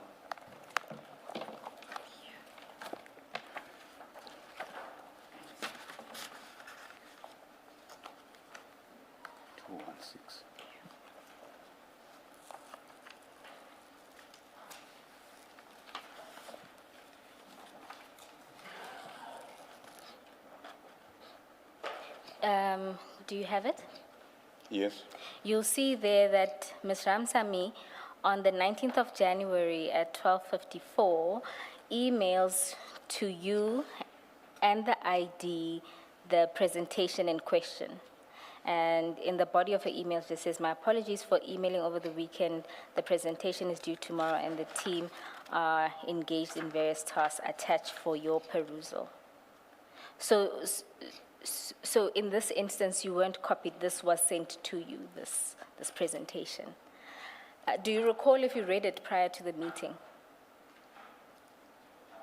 I cannot particularly recall, but obviously if it was sent, I would have looked at the presentation, and it probably would have formed part of the meeting of the 22nd. Okay. And in instances where you were sent these kind of presentations regarding, this would be the plan for what is termed Operation Diversion, what is your role in those circumstances? Well, normally you expect that there will be a presentation by the team on the matter that is being investigated, whether there are decisions that have to be taken in relation to that investigation or not. And if it's called by the ID, it's normally because the ID wants to give specific directions in that investigation. When you say the ID would give specific directions, in this meeting, are you also not engaged in these types of meetings? No, there will be engagement by everyone in the meeting. Yeah, so you'll be an active participant? Yes, everyone will participate, but normally it will be the team itself. So the team will present and say what their views is about the case, where they are about the case, and if there are issues that we as management want to raise in relation to that, then we'll raise those issues. If there are issues of concerns that are raised there, they will be discussed, and then there would be then a decision in terms of how to move forward with those matters. So your role is to be there as management and to deal with issues that arise in those meetings? Yes. Right. And then so because this was sent to you in preparation of this meeting, you would have read, so by this date, you would know of this Operation Diversion. You would now know. Yes, now I know. All right. Now let's go into the presentation. Before you go to the presentation, can I say, Mr. Sesoko, that this email of the 19th of January, which is addressed to you and the ID, but in fact it is preceded, as we have seen, by an instruction by the ID that you should also be emailed about a presentation.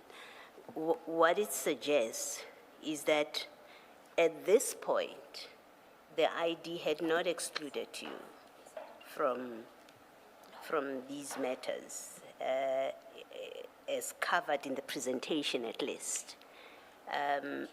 She had not excluded you.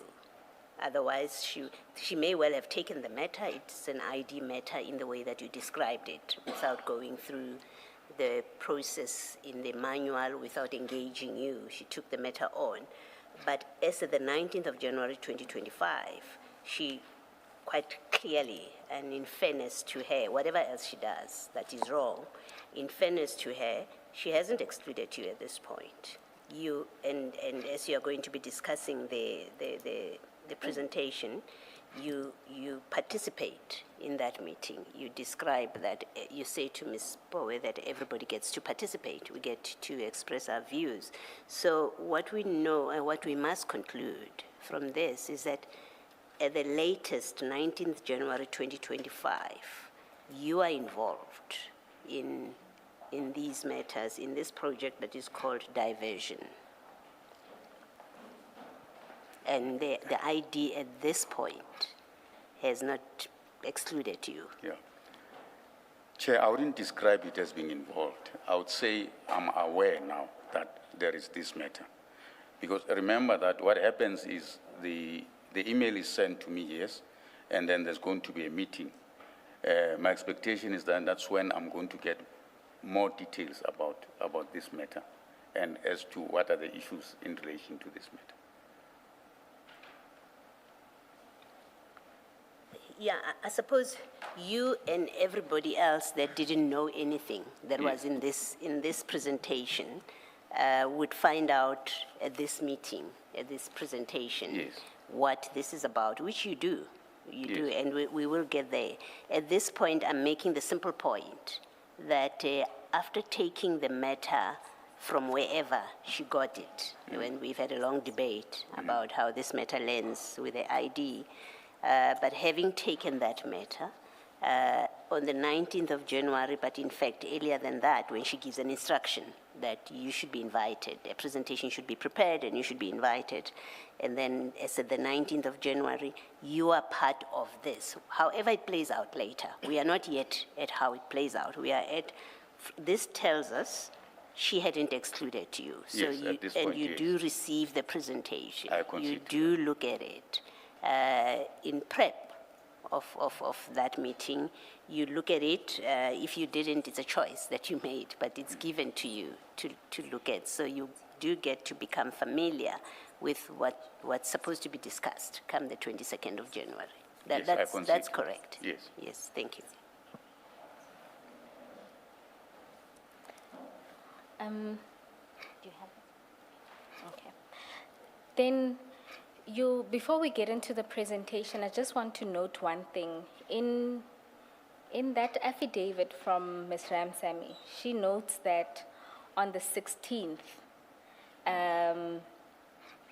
Advocate Johnson had asked for your inclusion, said there'll be a meeting and all of those who are designated would be there as well as yourself. You recall that? That's what we read earlier. Do you recall that? No, I don't recall that. I'm not sure. Are you saying that I was part of that conversation with? No, I'm not saying you're part of the conversation. I'm saying that, do you recall when we read that paragraph, that what Ms. Ramsamy was explaining was that on the 16th, Advocate Johnson was asking for your inclusion into this meeting where this operation would be discussed. Yes, I've seen that, yes. Yes. Now you'll note, I just want you to note that this presentation was initially prepared by Chief Paramore, and when Chief Paramore sends that presentation, he's the one actually who excludes you. And it's Advocate Ramsamy who then sends it to the team, including yourself and Ms. Johnson, It's one of your investigators. Okay. Now, and I just want us just to note that for now. Okay. Now let's go into the actual presentation. This is still in file 10. It's then basically 2 pages down at page 218.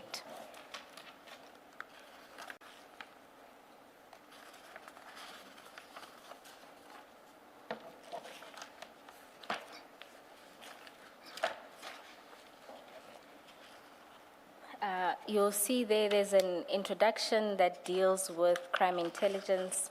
My apologies, it starts with the cover page says Operation Diversion. The introduction deals with crime intelligence and that they're plagued with corruption and allegations which threaten, they say, the country's national security. So it's all there in that. But what I want to draw your attention to is the background section.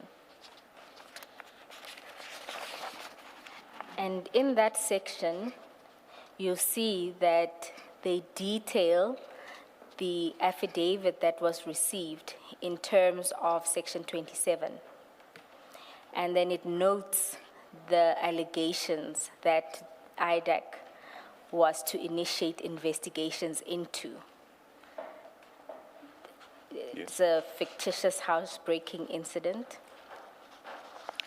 And then there's the procurement of a forklift using CI COVID funds.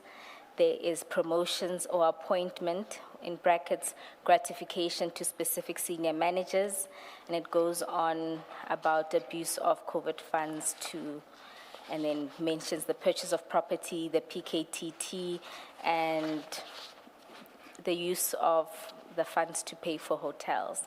Now, you would be reading this and then learning about the nature of the things that IDAC was to investigate.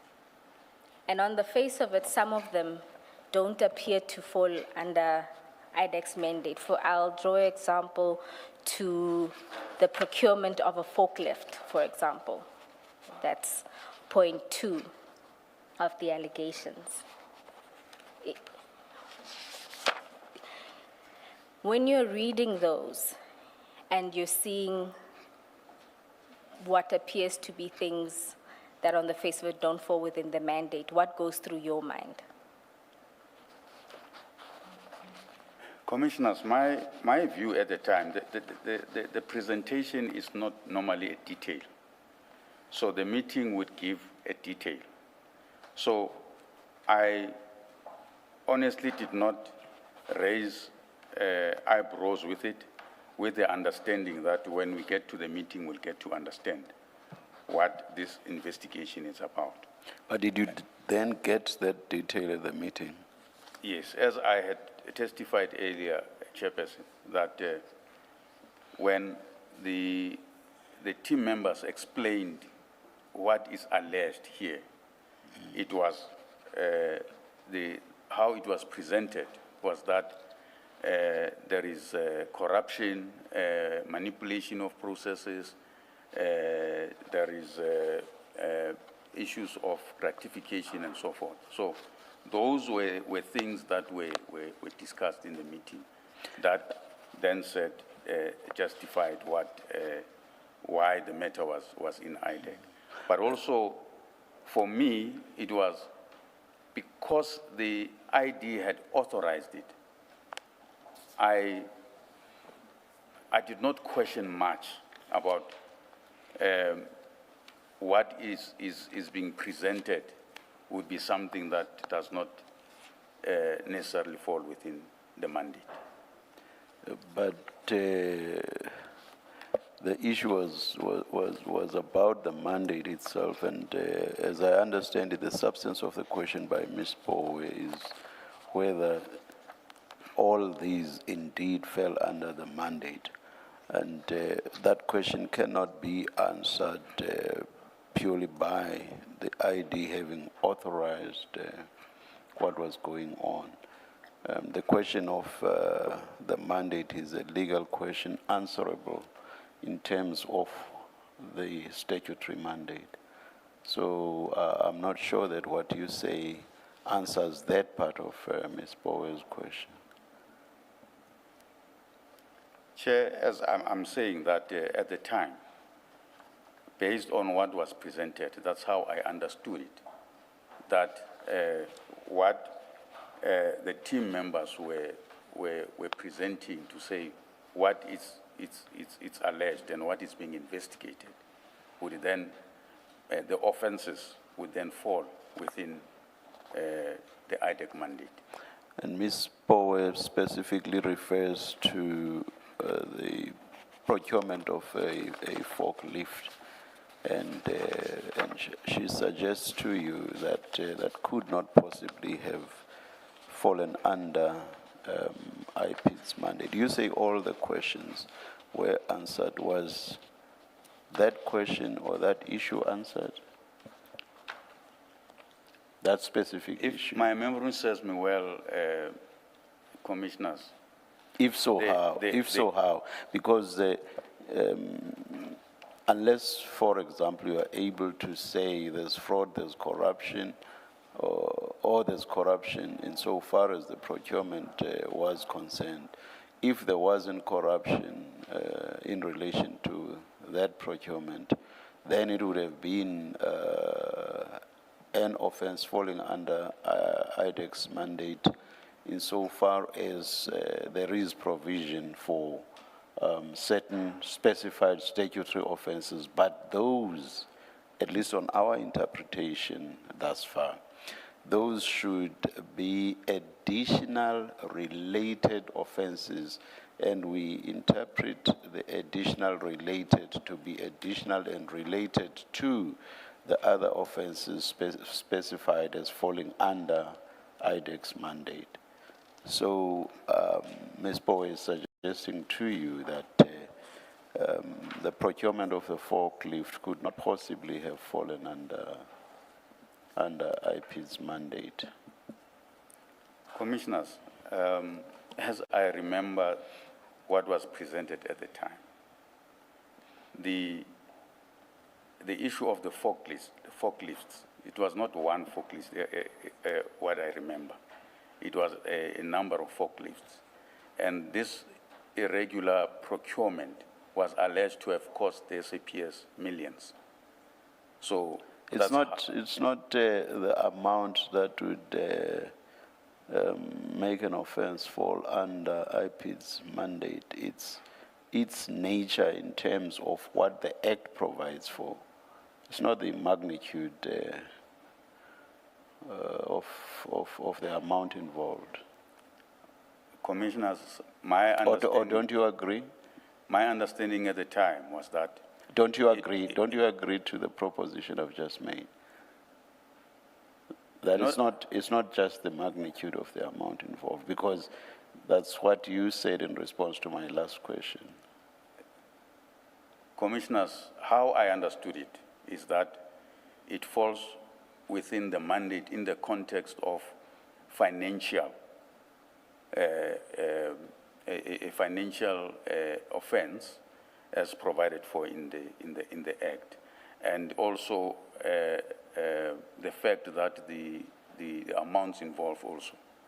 So when I looked at it, or at least from what the presentation was made, I understood it in that context. And I didn't question why it is not in our mandate. And there were debates about it, but ultimately it was settled that it was within mandate. Am I mistaken? Why do I seem to recall that mention has been of a forklift singular? You are talking about many forklifts. I'm not aware that that's the evidence. Everybody has been talking about forklift singular. Yeah. Chair, even the presentation indicates it's a forklift. Yes. And even what's on evidence, it's a forklift, and it cost around about, I think it was about 200 and something thousand. Have a look at page 322. The very first bullet on that page, the procurement of a forklift. And indeed, that accords with my recollection of the evidence throughout this IDAC stream of testimony. So you say a huge amount was involved because there were several forklifts. So your point about several forklifts and therefore a huge amount of money falls away is just one forklift. I see what is in the presentation, Commissioners, but Yeah. I'm talking about what was presented, as I recall it. But how can that be? How can it be that when the testimony of everybody, including Advocate Johnson and your other colleagues, everybody has been talking about one forklift. How could they at the presentation have spoken about many forklifts? I'm inclined not to believe that there ever was such a presentation, Mr. Sesoko. Chair, I may be mistaken, but that's how I recall it. If you are wrong, would there be a basis for having thought that this fell under IDAC's mandate? No, it wouldn't be. Yes. Spoil. Thank you, Chair. I recall that when Commissioner Kumalo asked the Advocate Johnson, what does the procurement of a forklift that wasn't delivered have to do with IDAC's mandate, she too couldn't explain. Now, while we're dealing with this meeting,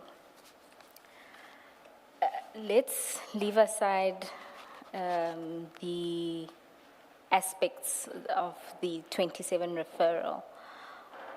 One of the major things that happens in this meeting is, and you note that also in your affidavit, is the issue around reporting to the minister comes up.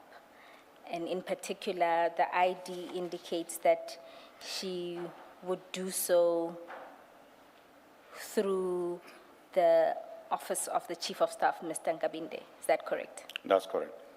And when that happens, you then indicate to her that it's not a good idea because Mr. Nkabinde is not is compromised. Right. And then the ID asks for information related to this. And That is then correct. you agree that you would provide this information. That is correct. What did you understand that she would do with this information once obtained? That she would alert the minister and the advisor to the minister, Advocate Pikoli. And to your knowledge, was that the only thing that was intended with this information? Well, at the time of the meeting, that was what was said. But subsequently, when I provided her with the information, then she instructed that senior investigator Padiachi should look into those allegations. And on what basis would senior investigator Padiachi be looking into those matters? Chair, I assumed, I assumed that because they have been raised, and the documentation that I've shown her or given to her that come from the analysts show that there is that collusion. I must hasten to say, as I've indicated in my statement, that this is a matter, what I refer to as the blue light investigation. And as I understood, before I even went to IDAC, that there was a consideration to charge Mr. Nkabinde related to that matter on what was discovered during that investigation. However, the DDPP responsible for that matter at the time took a view that they shouldn't include that, because as I understood, there was an addition to the accused before, and there was a fear that when they add further accused, they might face a 342A application by the defense. So they didn't want the matter to be removed from the court roll. And the view that was taken at the time was that the matter will be dealt with later outside of the blue lights investigation. Mr. Sesoko, in the normal course, IDAC and NPA, they account to the Minister of Justice. That is correct. Did you not find it odd that the ID is reporting back to the Minister of Police in relation to ongoing investigations where the Minister of Police is not the complainant? Because by the time you went to the meeting, you must have known that according to the presentation, Mr. Adams is the complainant. So did you not find it odd that you are now assisting the ID to report to the Minister of Police on matters that have nothing to do with him? And is that not interference in IDAC matters? Well, Commissioners, it would seem like that. However, at the time, because I think she would have mentioned that there was a letter from the minister, then I think it was the context why she had to report to the minister. That's how I understood it. Assuming there was a letter from the minister, do you not find it odd that the IDAC, is reporting to the Minister of Police on ongoing investigations when he's not the complainant? The complainant is Mr. Adams. So why does IDAC report to the Minister of Police on ongoing investigations? Commissioners, in retrospect, I realized that maybe I should have raised that, but I did not raise it. And maybe it should not have been the case. And you assisted. It's not a question of just you not raising it. It's a question of you saying, actually, let me assist you. Let me get you dead on Nkabinde to show the minister that he's not the person we should be reporting through. My view, Commissioners, at the time was that based on the history that I know of Nkabinde, I was worried about that communication that goes through Mr. Nkabinde. So that is how I looked at it. My issue is that your worry is misplaced. Your worry should have been, why are we reporting to the Minister of Police on ongoing IDAC investigations? I take the point. Forget who his secretary or whose chief of staff is.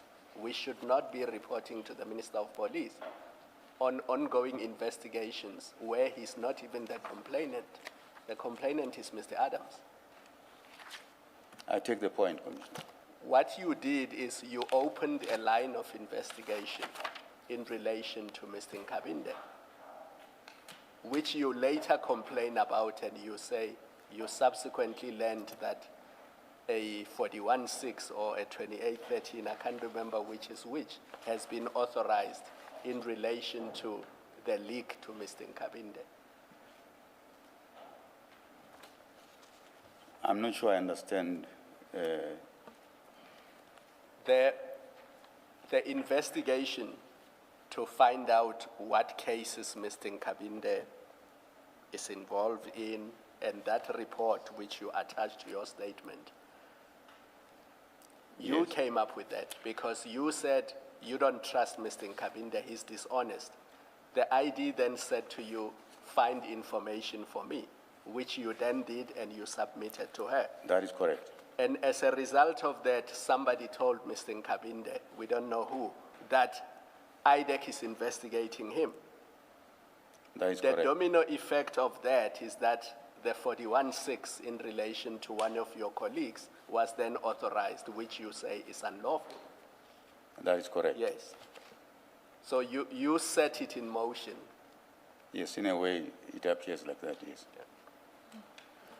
Yeah, may I just also raise my concern about this, that you became complicit to an investigation into Nkabinde, because there is now an investigation, because you said what you did.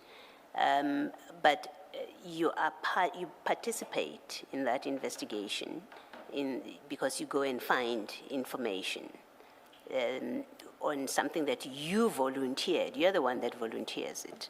And then there's an investigation, but that investigation is not founded on anything in the act. The investigation, there's no complaint, there's nothing. But you're all happy to investigate Mr. Nkabinde on the back of what you have said, and you don't have a problem with that. You're the second in charge. You don't say, hang on, I was just sharing for purposes of communication.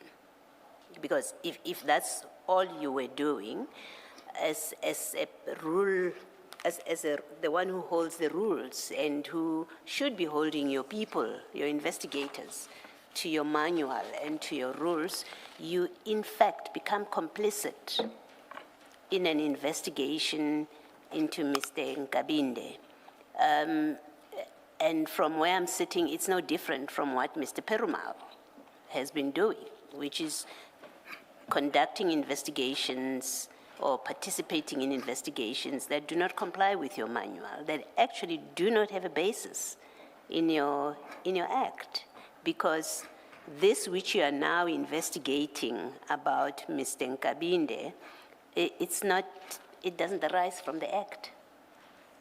It doesn't. And in that way, you put yourself in a position where you are no better than what, in fact, Ms. Johnson does on this. You're just as liable, or should be just as liable on this. If it's a point of criticism that an investigation was conducted on Mr. Nkabinde, it applies equally to you. Do you want to comment? Yes, Commissioner. As I said earlier, that the issue of Mr. Nkabinde was part of the Blue Lights investigation. Now, at the time, as I've indicated, that the DPP that was responsible for matter had parked that issue. Now, the ID, when she instructed Mr. Padiachi that she must look into the matter, in my own understanding, would have been the extension of that investigation on the Blue Lights. But as it turned out, because of what happened in relation to the allegations of the league, my understanding is that even that issue was never taken out. Can be that you believed that it is an extension of that investigation. The DDPP has taken a position how he's going to handle that matter. This investigation arises on your words, and I think Ms. Ramsame's words. It is the ID says, find me dead on this person. It's not, it's in fact an investigation for ulterior purposes, not for the original purpose of the Blue Lights. It has nothing to do with that. It has to do with, he gave the minister, the ID, heebie-jeebies. I can't think of another word, sorry. Ms. Ramsame said, that's what the ID said. I don't like this guy, he gave me the heebie-jeebies, and then you say, oh, don't actually send stuff to him because I don't trust him. And then she says, find me stuff about him. That has nothing to do with your Blue Lights investigation, and you must accept that. It is because the ID is looking for something on him that will enable, according to her, warn the minister that do not trust him. So I'm sorry, the answer is not, your explanation now that, well, it was a resuscitation, it's not, that's not what happened here. Can we please accept that? Commissioner, I would concede, based on what you are saying to me now, But at the time, that's how I honestly looked at it. Maybe let me ask you a last question.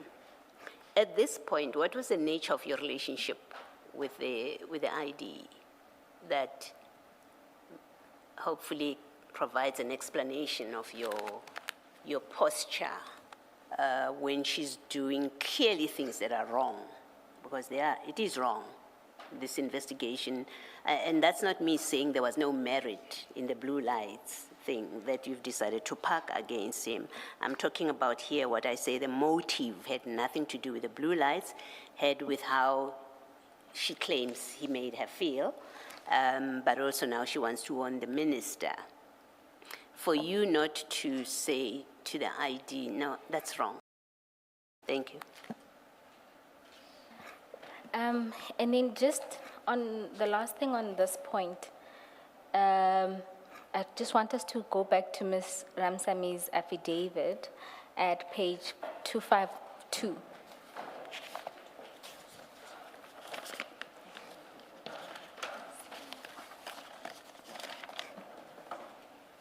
At paragraph 2.27. 6.27, my apologies.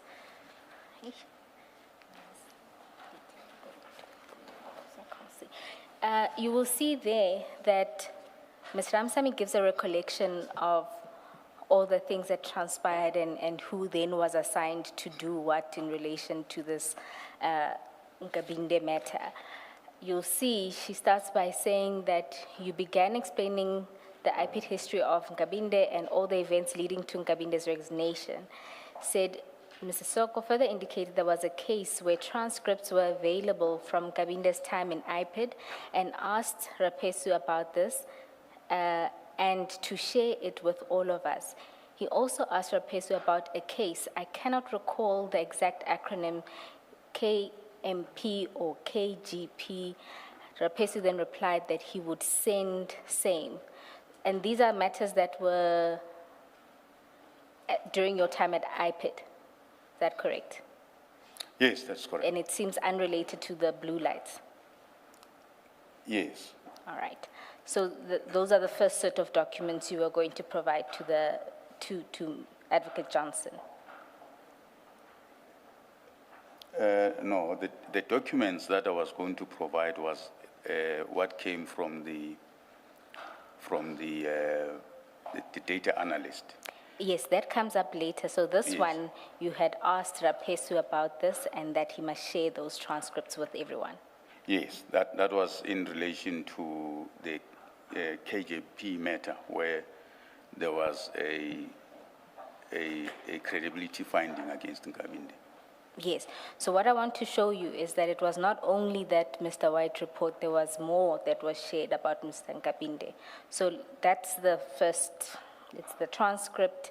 And do you recall anything about the KMP or KGP matter? It's KGP. That too was to be shared. Yeah, that relates to the transcript. Okay. Then it says that further discussion ensued by Sesoko, including the fact that there is currently a case in Code Blue Lights where Chabalala is the prosecutor and Benang is the IO, and there were links to Nkabinde. So this one is the one that... Yes, that's the one I was referring to. And so that's the one with the analysts was supposed Yes. to provide the report, and that you provided. Okay. Now, if we move on in this affidavit, you'll see that at paragraph 6.39,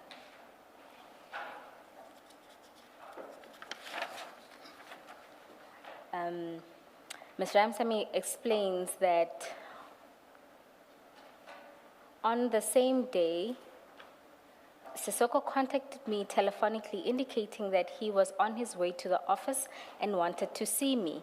When I went to his office, I found Benang and Chabalala. The discussion was about White's report. Chabalala indicated that a standalone prosecution case can ensue and Benang can start finalizing the investigation. Sesoko indicated that he did not want any of the IPID investigators to deal with this matter and that a neutral IDAC investigator should pursue the investigation. So if you consider the deliberation that you just had with the commissioners, it's clear that you were steeped into this investigation into Mr. Nkabinde.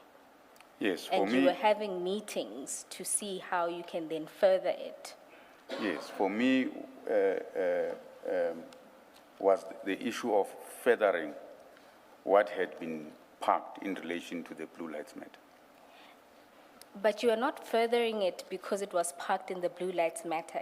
If that was the case, then it would have emanated from a discussion with the team, with the investigator Binang, Chabalala, whoever would have been the DDPP in that instance. This flows directly from your meeting with the ID where you had expressed suspicion about Mr. Nkabinde. Yes, it's true. It flowed from Yes, so that. you're not furthering that investigation. This is a completely different investigation that stems from the ID's office. I did not look at it that way. I looked at it as taking further that Blue Lights investigation. I want to make reference to one more thing. If we can go to page 245 of file 10. 245. Yes.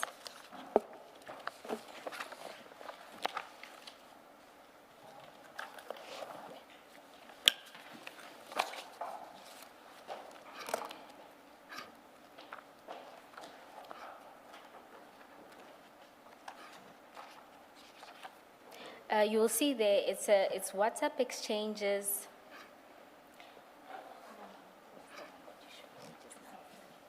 My apologies, 243. If we can just go up. You'll see those are WhatsApp exchanges between Ms. Ramsamy and Advocate Johnson. And there you'll see that before that, there is communication about other prosecutions that were ongoing, and then they talk about the white report, which you assisted in obtaining. And then if you go down, you'll see that she then says to Ms. Johnson, can Mr. Sesoko and I brief you in detail when you are available today or Monday to give you a full picture? There is more than what we actually thought, and get direction, because he was supposed to be charged on these things in 2019. Now, when you consider the chronology of what happens from when Mr. Nkabinde's name came up in that meeting, what it seems like happened is that Ms. Johnson referred to Mr. Nkabinde. You may have, at the beginning, innocently indicated your concerns around Mr. Nkabinde, but what follows was an investigation, a full-blown investigation, and using investigations that were ongoing or matters that were ongoing in IDAC in order to deal with Mr. Nkabinde. Chair, I consider that there were these discussions. And as that WhatsApp message shows, remember, these issues were already part of that Blue Lights investigation. So the report was already there. So it was not like there was new thing that was to be started in terms of investigating, at least based on the report that was already there on the Blue Lights investigation. Ms. Boyce, 6.42 of the affidavit.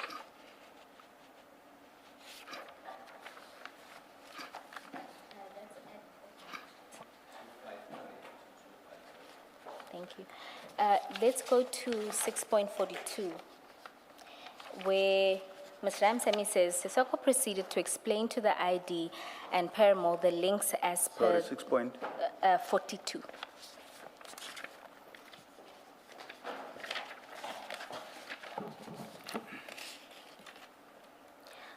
No, Commissioners, I was told that the witnesses file broke, and so this is why it takes slightly longer to get everything sorted. Yes, I'm there. It says, Sesoko proceeded to explain to the ID and Paramore the links as per the charts, I think means chats, provided by White. There were discussions about the investigation that needs to proceed. Paramore indicated that Belachan can continue with the investigation. Sesoko stated the sentiments he shared in the meeting as per paragraph 6.39. The ID agreed and stated that Parayachi would then attend to the investigation.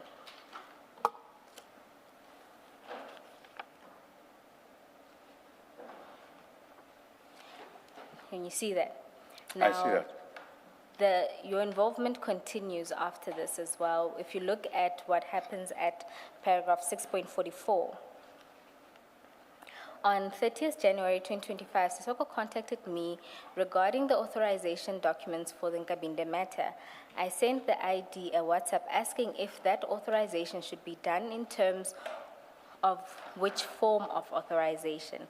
ID advised me that she will check and further advise that something terrible has happened and I was not to discuss Nkabinde matter with Rapesu or Sesoko. I advised her that my discussions on the matter were limited to herself, Paramore, and Sesoko, but would cease communicating until I had spoken to her personally.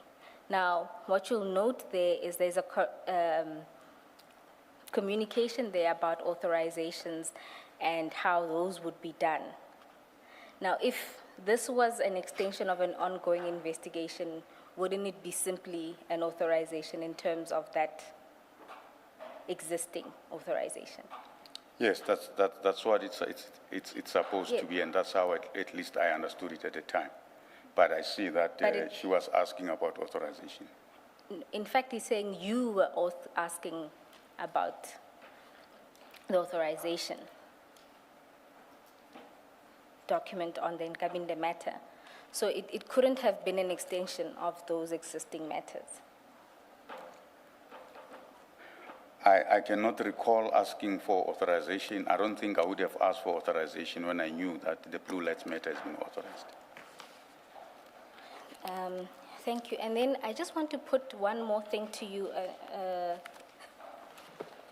If you go back to your statement.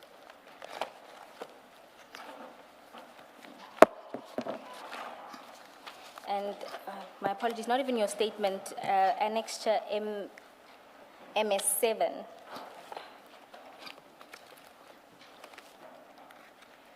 Which is an email that Mr. Nkabinde sends to the investigator, Mr. Mbalo. And this is when he was being asked to produce an affidavit. And this is then his response to Advocate Johnson. In particular, if we can have a look at paragraph 1, 2, 3, 4. And it says, what I was told was not a surprise to me because I knew it was based on jealousy and hatred by Sesoko and his team, who were my former colleagues in IPID. And because of our past, which was on the public domain, I knew that if indeed they had any genuine complaints about me, they would not wait for 7 years because I know I am the #1 enemy. So now, because I got a decent job, plots of such nature are starting. When I called Advocate Johnson, I was alerting her of a plot against me not to lay a complaint. If I intended to lay a complaint, I was going to do so formally in writing. Now, I just wanted to get your comment to that, because in my mind, it's either that this whole investigation was furthering this Commissioner Baloyi, because of the heebie-jeebie moment, I want to say this heebie-jeebie related matters. I'm sorry, I couldn't think of a better way. the discomfort that Advocate Johnson had, and now there's this campaign to deal with Mr. Nkabinde.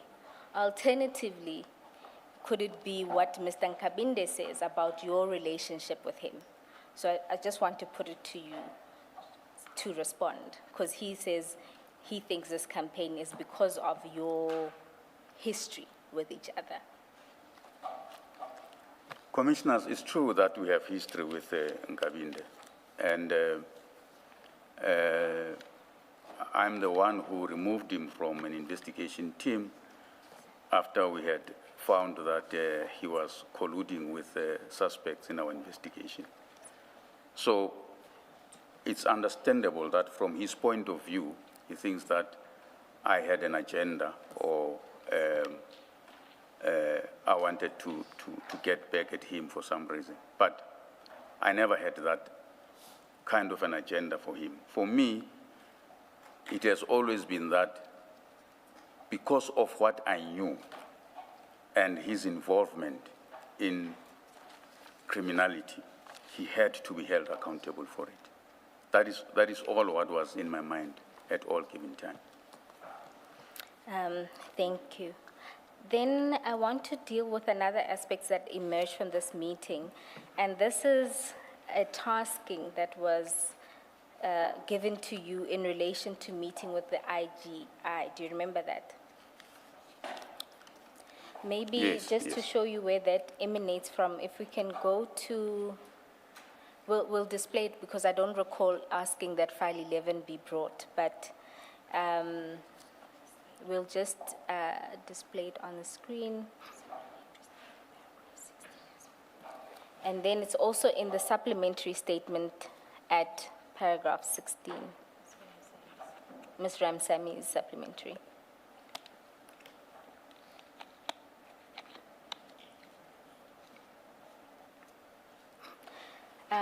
I'll just read from the supplementary, which is page 9 of her supplementary statement. She says, after she set out the various investigations, Advocate Johnson said that we are to investigate corruption, PFMA violations, and the Secret Service account.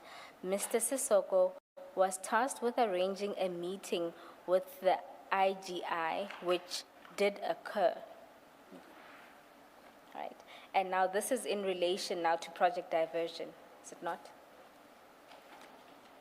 Yes, it was. If I remember well, they needed some documents from IGI, so I was asked to arrange a meeting with IGI.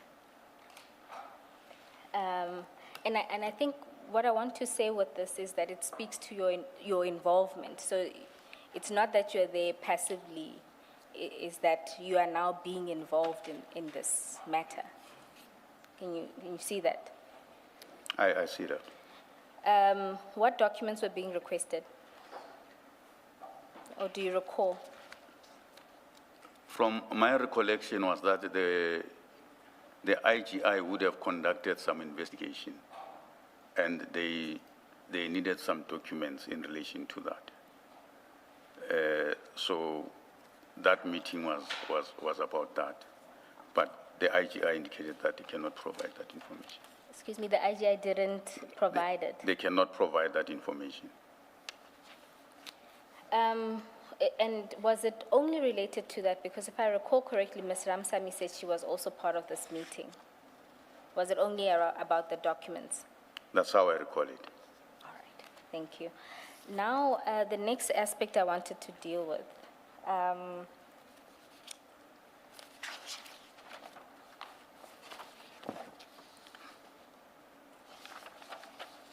If we can go back to your statement, I think I'm done dealing with the meeting. One aspect I wanted to ask you about in relation to the investigation into this leak or Mr. Nkabinde's alleged complaint, or rather Advocate Johnson's complaint, really. Now, what develops, and this is what you testified to earlier, is that it then became clear that it was not only Mr. Rapesu that was being implicated, it was yourself and Mr. Binang who were being implicated in this. That is correct. For what reason was this being done? I can only imagine that you've thought about this and you may know a reason why this is being done, particularly given the fact that you are the person who raised these complaints and obtained these documents that were dealing with Mr. Nkabinde. So it seems bizarre that you would at the same time be the leak. So why do you think this whole investigation was being done against Mr. Rapesu, yourself, and Mr. Binang? Well, I do not really understand why the investigator would insinuate my involvement, because he says he received information that I revealed something to Mr. Binang. But in retrospect, I'm thinking that it must have to do with the fact that there was a conflict between Mr. Perumal and Mr. Rapesu. And therefore, they just wanted to implicate everyone that is formally from IPID. That's how I thought it could have been the reason. But I'm just speculating. Thank you. Now, I want to just deal with another aspect related to your involvement with this project Operation Diversion. If we can go to the set of screenshots that were provided by Ms. Ramsamy. Now, I don't propose we go through all of them because there are many. Commissioners, they would have been inserted into your files, file 10, and it should be at the end of file 10. Oh, 10. Yes, it will be page 405. Commissioner Kumalo, did they not? Yes. I think the one that was inserted into your files has pagination, is the difference. I just want to go through.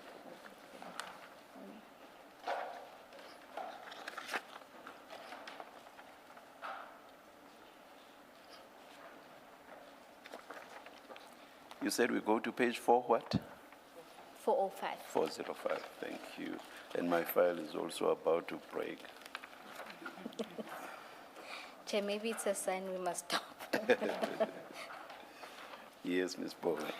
You'll see there that after the meeting of the 22nd, so the first email is the one sent on the 19th, but you'll see thereafter that at least from Ms. Ramsami's point of view, she starts copying you in the emails related to project diversion.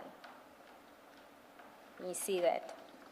So the next one on page 406 is related to the housebreaking that would have been the Lushaba issue. Yes. Maybe a correction, Ms. Bowe. It's not a copying, it's an address. It's as I see it. He's not copied. He's one of the addresses. My apologies. Yes, this one is addressed to you. And it was in particular in relation to statements and diary entries made by Mr. Rapesu. If you go to the next page, you'll see that this was also addressed to you and Ms. Johnson, and this is in respect of the prosecutor's instructions not being taken or taken as disrespect by the investigators. Yes. And they, you as the head of investigations are also, you get this email. That's correct. And I'm assuming she expects that you deal with it because Chief Perumal is a subordinate of yours. You see that? Now, if you go on you'll see that the next one is in relation to a report. And if I'm not mistaken, this is again the Lushaba matter. If you continue, you'll see an email. Please keep giving phone numbers for the transcript. You At keep page saying 4, the next one. Oh, my apologies. At page 407, it's the one in relation to Ms. Ramsami's complaints about her instructions being regarded as disrespect by the investigators.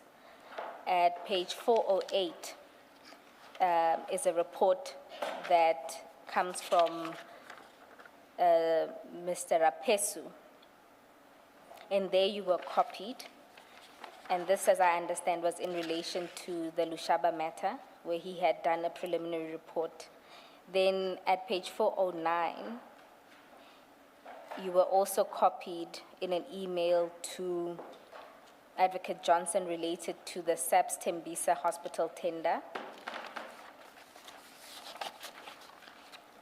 And then at page 410, that one I want to deal with, because you'll see in the subject matter it says diversion arrest, and this is addressed to you from Advocate Johnson, where, and commissioners will get the full emails because this is cut, but here Advocate Johnson. Maybe also put the date on record. Yes, this is on the 4th of June 2025 at 9:24 a.m. Advocate Johnson says to you, Sesoko, I asked Dylan to let me know when they will arrest, as I need to inform the NDPP. He indicated that the main accused is on leave, etc., and they might push for this afternoon. I let him know that I don't agree. I cannot tell the NDPP today that we are arresting today. What will our urgency be based on? In addition, the DPP is not a rubber stamp and should be given an opportunity to read the papers. I suggest we wait for 2 weeks when the main accused is back at work and then proceed. I'm also aware that accused 4 is not in Gauteng. The team must use the next 2 weeks to determine exactly where all the accused are. When we do arrest, we should be able to pick them all up at one go. Now, again, this doesn't look like it's sent to someone who is not in the know. This looks like it's sent to someone who is part of the team and part of what is being done. It is correct that it looks like that way. So, and can this commission take it as a fact that you were then involved? Commissioners, these discussions did happen, and as you will see that I'm in the email. Please, can you please answer the question directly? Is it so that you were involved? Yeah, I will concede that I was involved. Thank you. So your earlier answer that you only became aware after the arrest, that was not correct, because this email says the arrests are still to happen and they are being planned. Yes, I did not say I only became aware after the arrest. I said the takedown. Isn't that the same thing? No, because there's a planning on the takedown. But yes, I see from the email that I was made aware that there's an intention to arrest. Then, having accepted your involvement, I then think a lot of the correspondence makes sense, because we know that, for example, when there was an issue with the Section 27, Advocate Sirunye sends a message to you as well, saying there's this issue of this 27. Similarly, Advocate Ramsamy also sends a long explanation about the Section 27, and there too, you are a recipient. I'm just going to go to it. I think you were copied, and that's at page 402 of file 10. You'll see the email was sent on the 9th of October 2025. And it says section 27 referral if Adams in the subject line. Yes.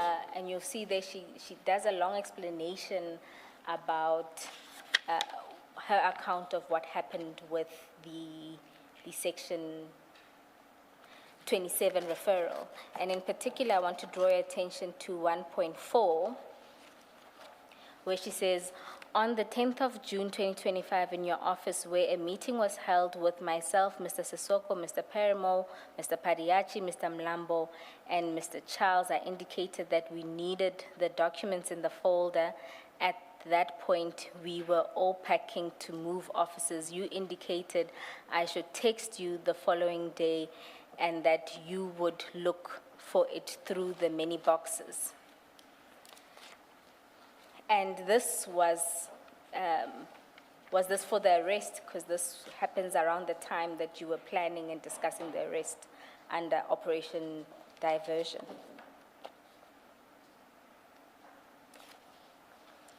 Yeah, I think it would have been. I think it would have been.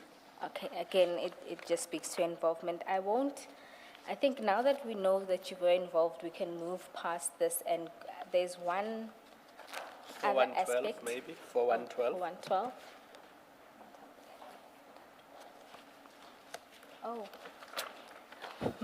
Thank you, Advocate Khumalo. Commissioner Khumalo. We can then just continue with those. There's then another email that is sent by Mr. Rapesu in relation, this is at page 411, in relation to the chain of collection for the dockets that you assisted with. And then at page 412, you'll see that this is an email that's sent to you, from you. And there you had done a project diversion media statement, as we're made to understand. Do you recall that? No, I cannot recall that. All right. We'll obtain that email as well as the annexure. And then at page 413, you'll see you were copied on an email in relation to the charge sheet in the Lushaba matter. Yes. And this was an email that was sent to General Mashamula in June 2025, on the 20th of June 2025. Then at page 414, you'll see that is a calendar invite for a meeting on project diversion.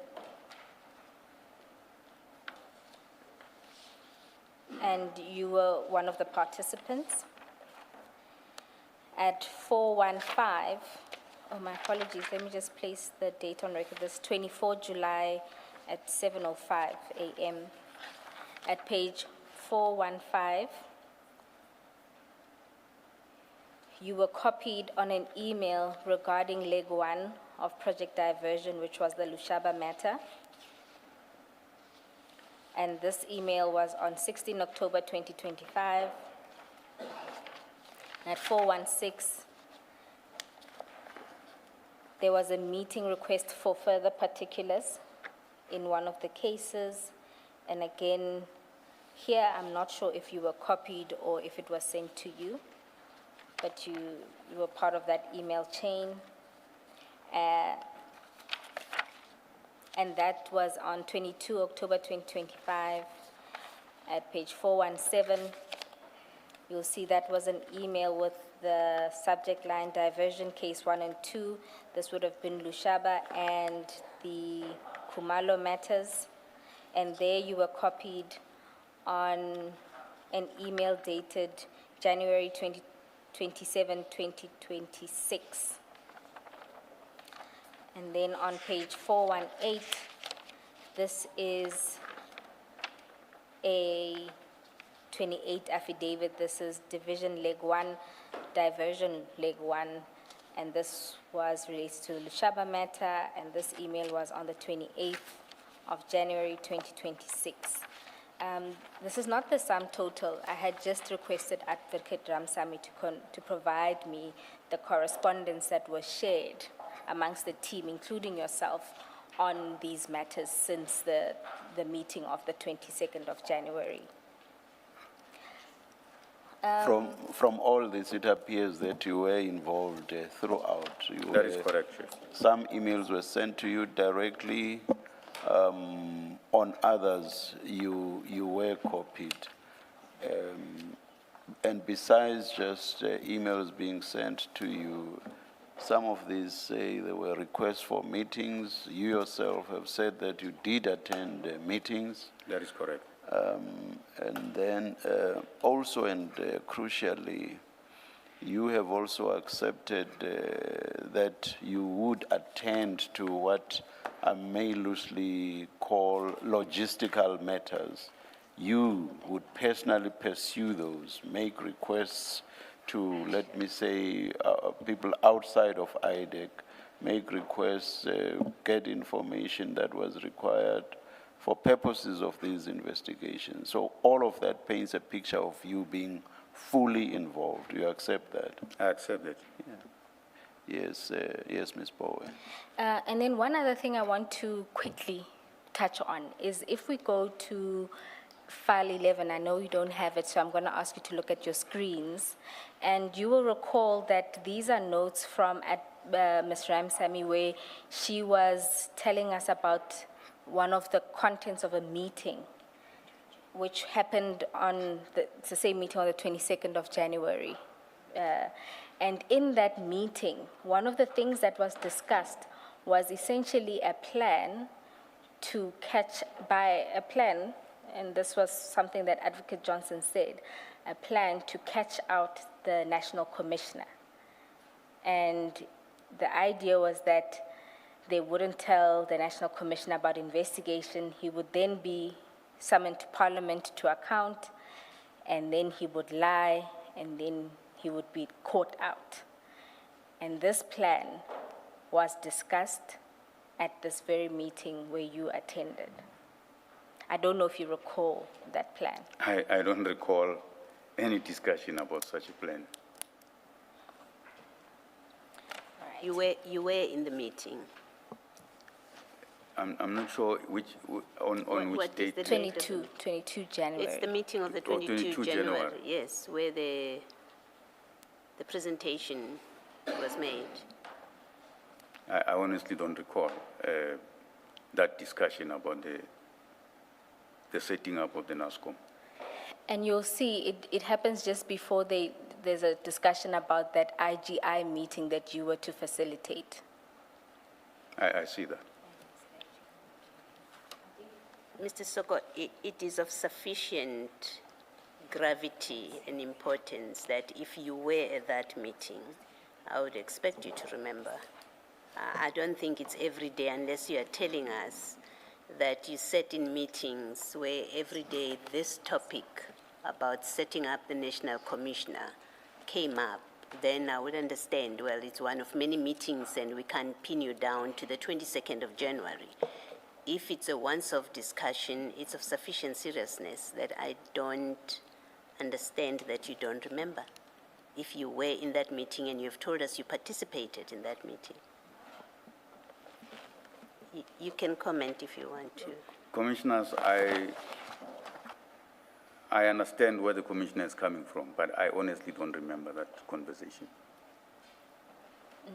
And if you read those blocks, you'll see that the IGI was to give an intelligence file. Can you see that? Yes, I can see that. Yeah. But if you don't recall, I can't take it any further.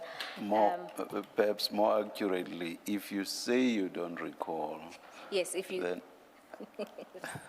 there's Yeah, an important nuance there.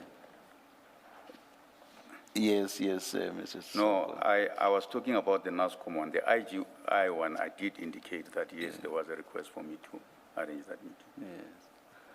Yes, Ms. Bowen. The one last issue that I'll canvass with you, two last issues. My apologies. Two issues that I'll canvass with you relatively short. Now, when you testified earlier, you told us that there were two experiences that have shaped how you've approached these matters. And you mentioned after your testimony at the Zondo Commission and secondly your, the kidnapping.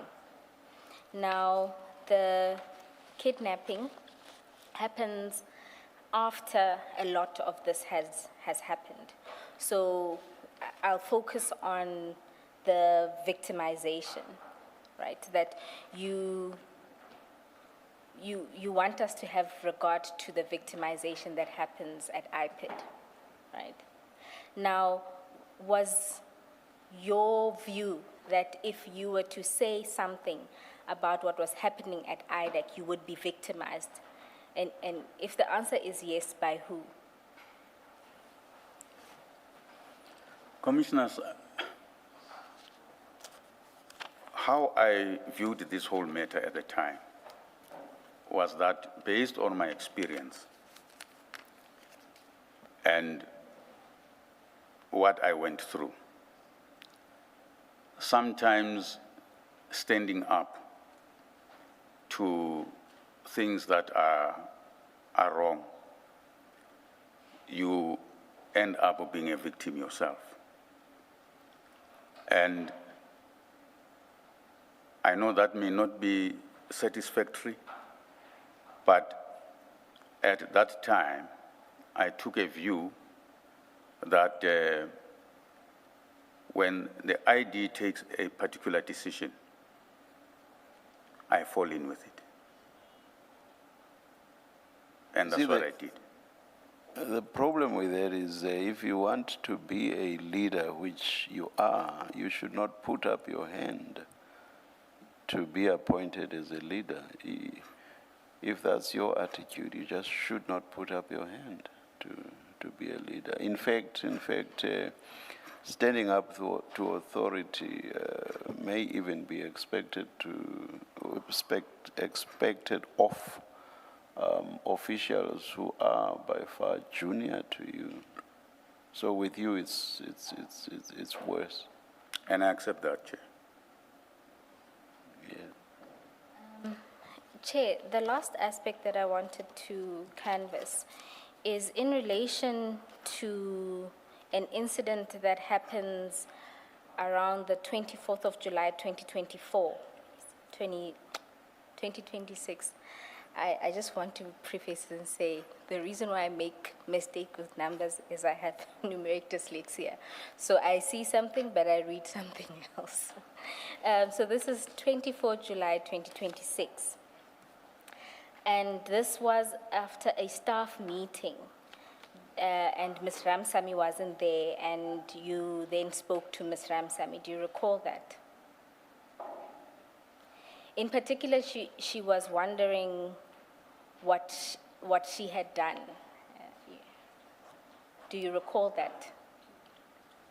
In particular, No. she was asking you what she had done to Advocate Johnson Okay.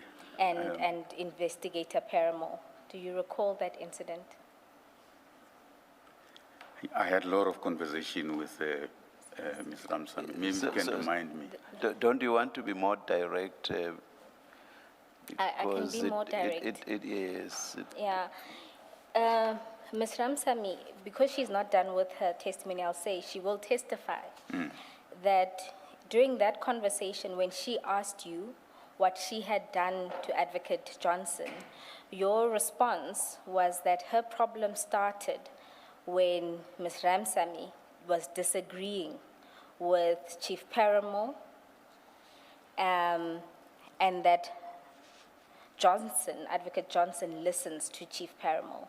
Is that the situation that Yeah, I think I would was have at the said that. office, and that you were? Yes. And that was the known situation at the office. Yes. Which means that Chief Paramore had an immense power because in there you said to her that Advocate Johnson listens to Chief Paramore. Yes, that's true. Now, in that conversation, she will testify that you also told her that Chief Paramore approached you after a meeting and told you to speak to her, Advocate Ramsamy, and Mr. Rapesu, so that the situation can be fixed, because if it isn't fixed, they, being Mr. Paramore, would be arrested and charged. Do you recall that? Mr. Paramore would be charged. Do you recall that?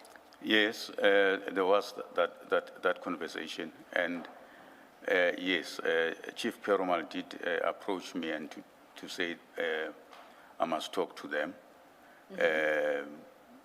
and that I don't think that he would have said charge, but they would be in trouble. I think that's how I remember it. And who were the they that would be charged? Was it Chief Paramore? Yes, Or would be in trouble according to the witness? Yes, he was referring to himself. And do you know why they would have been in trouble? Well, I think at the time it was clear that the issues of how they dealt with the matter would come up. So Because in that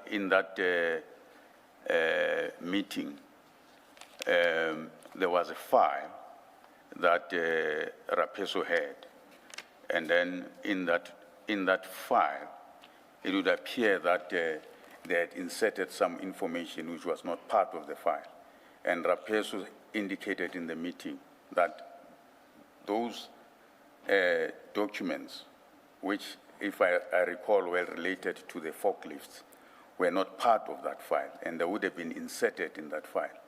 And fortunately, he had done a record of everything that is supposed to be in that file, and those documents were not part of that file. And this would have also been after or in the midst of Advocate Johnson's evidence before this commission. Yes. And so Mr. Paramore had approached you so that you talk to those two, because they were the ones who knew about what they were doing. Yes. Thank you. Chair, I don't have any further questions for this witness. Thank you, Ms. Bowe.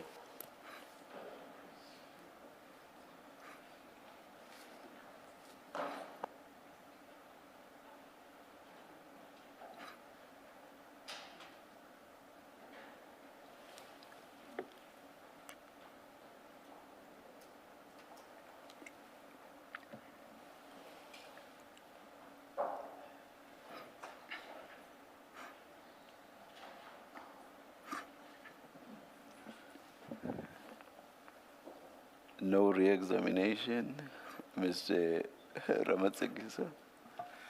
None, Chair, and Commissioners. Thank you.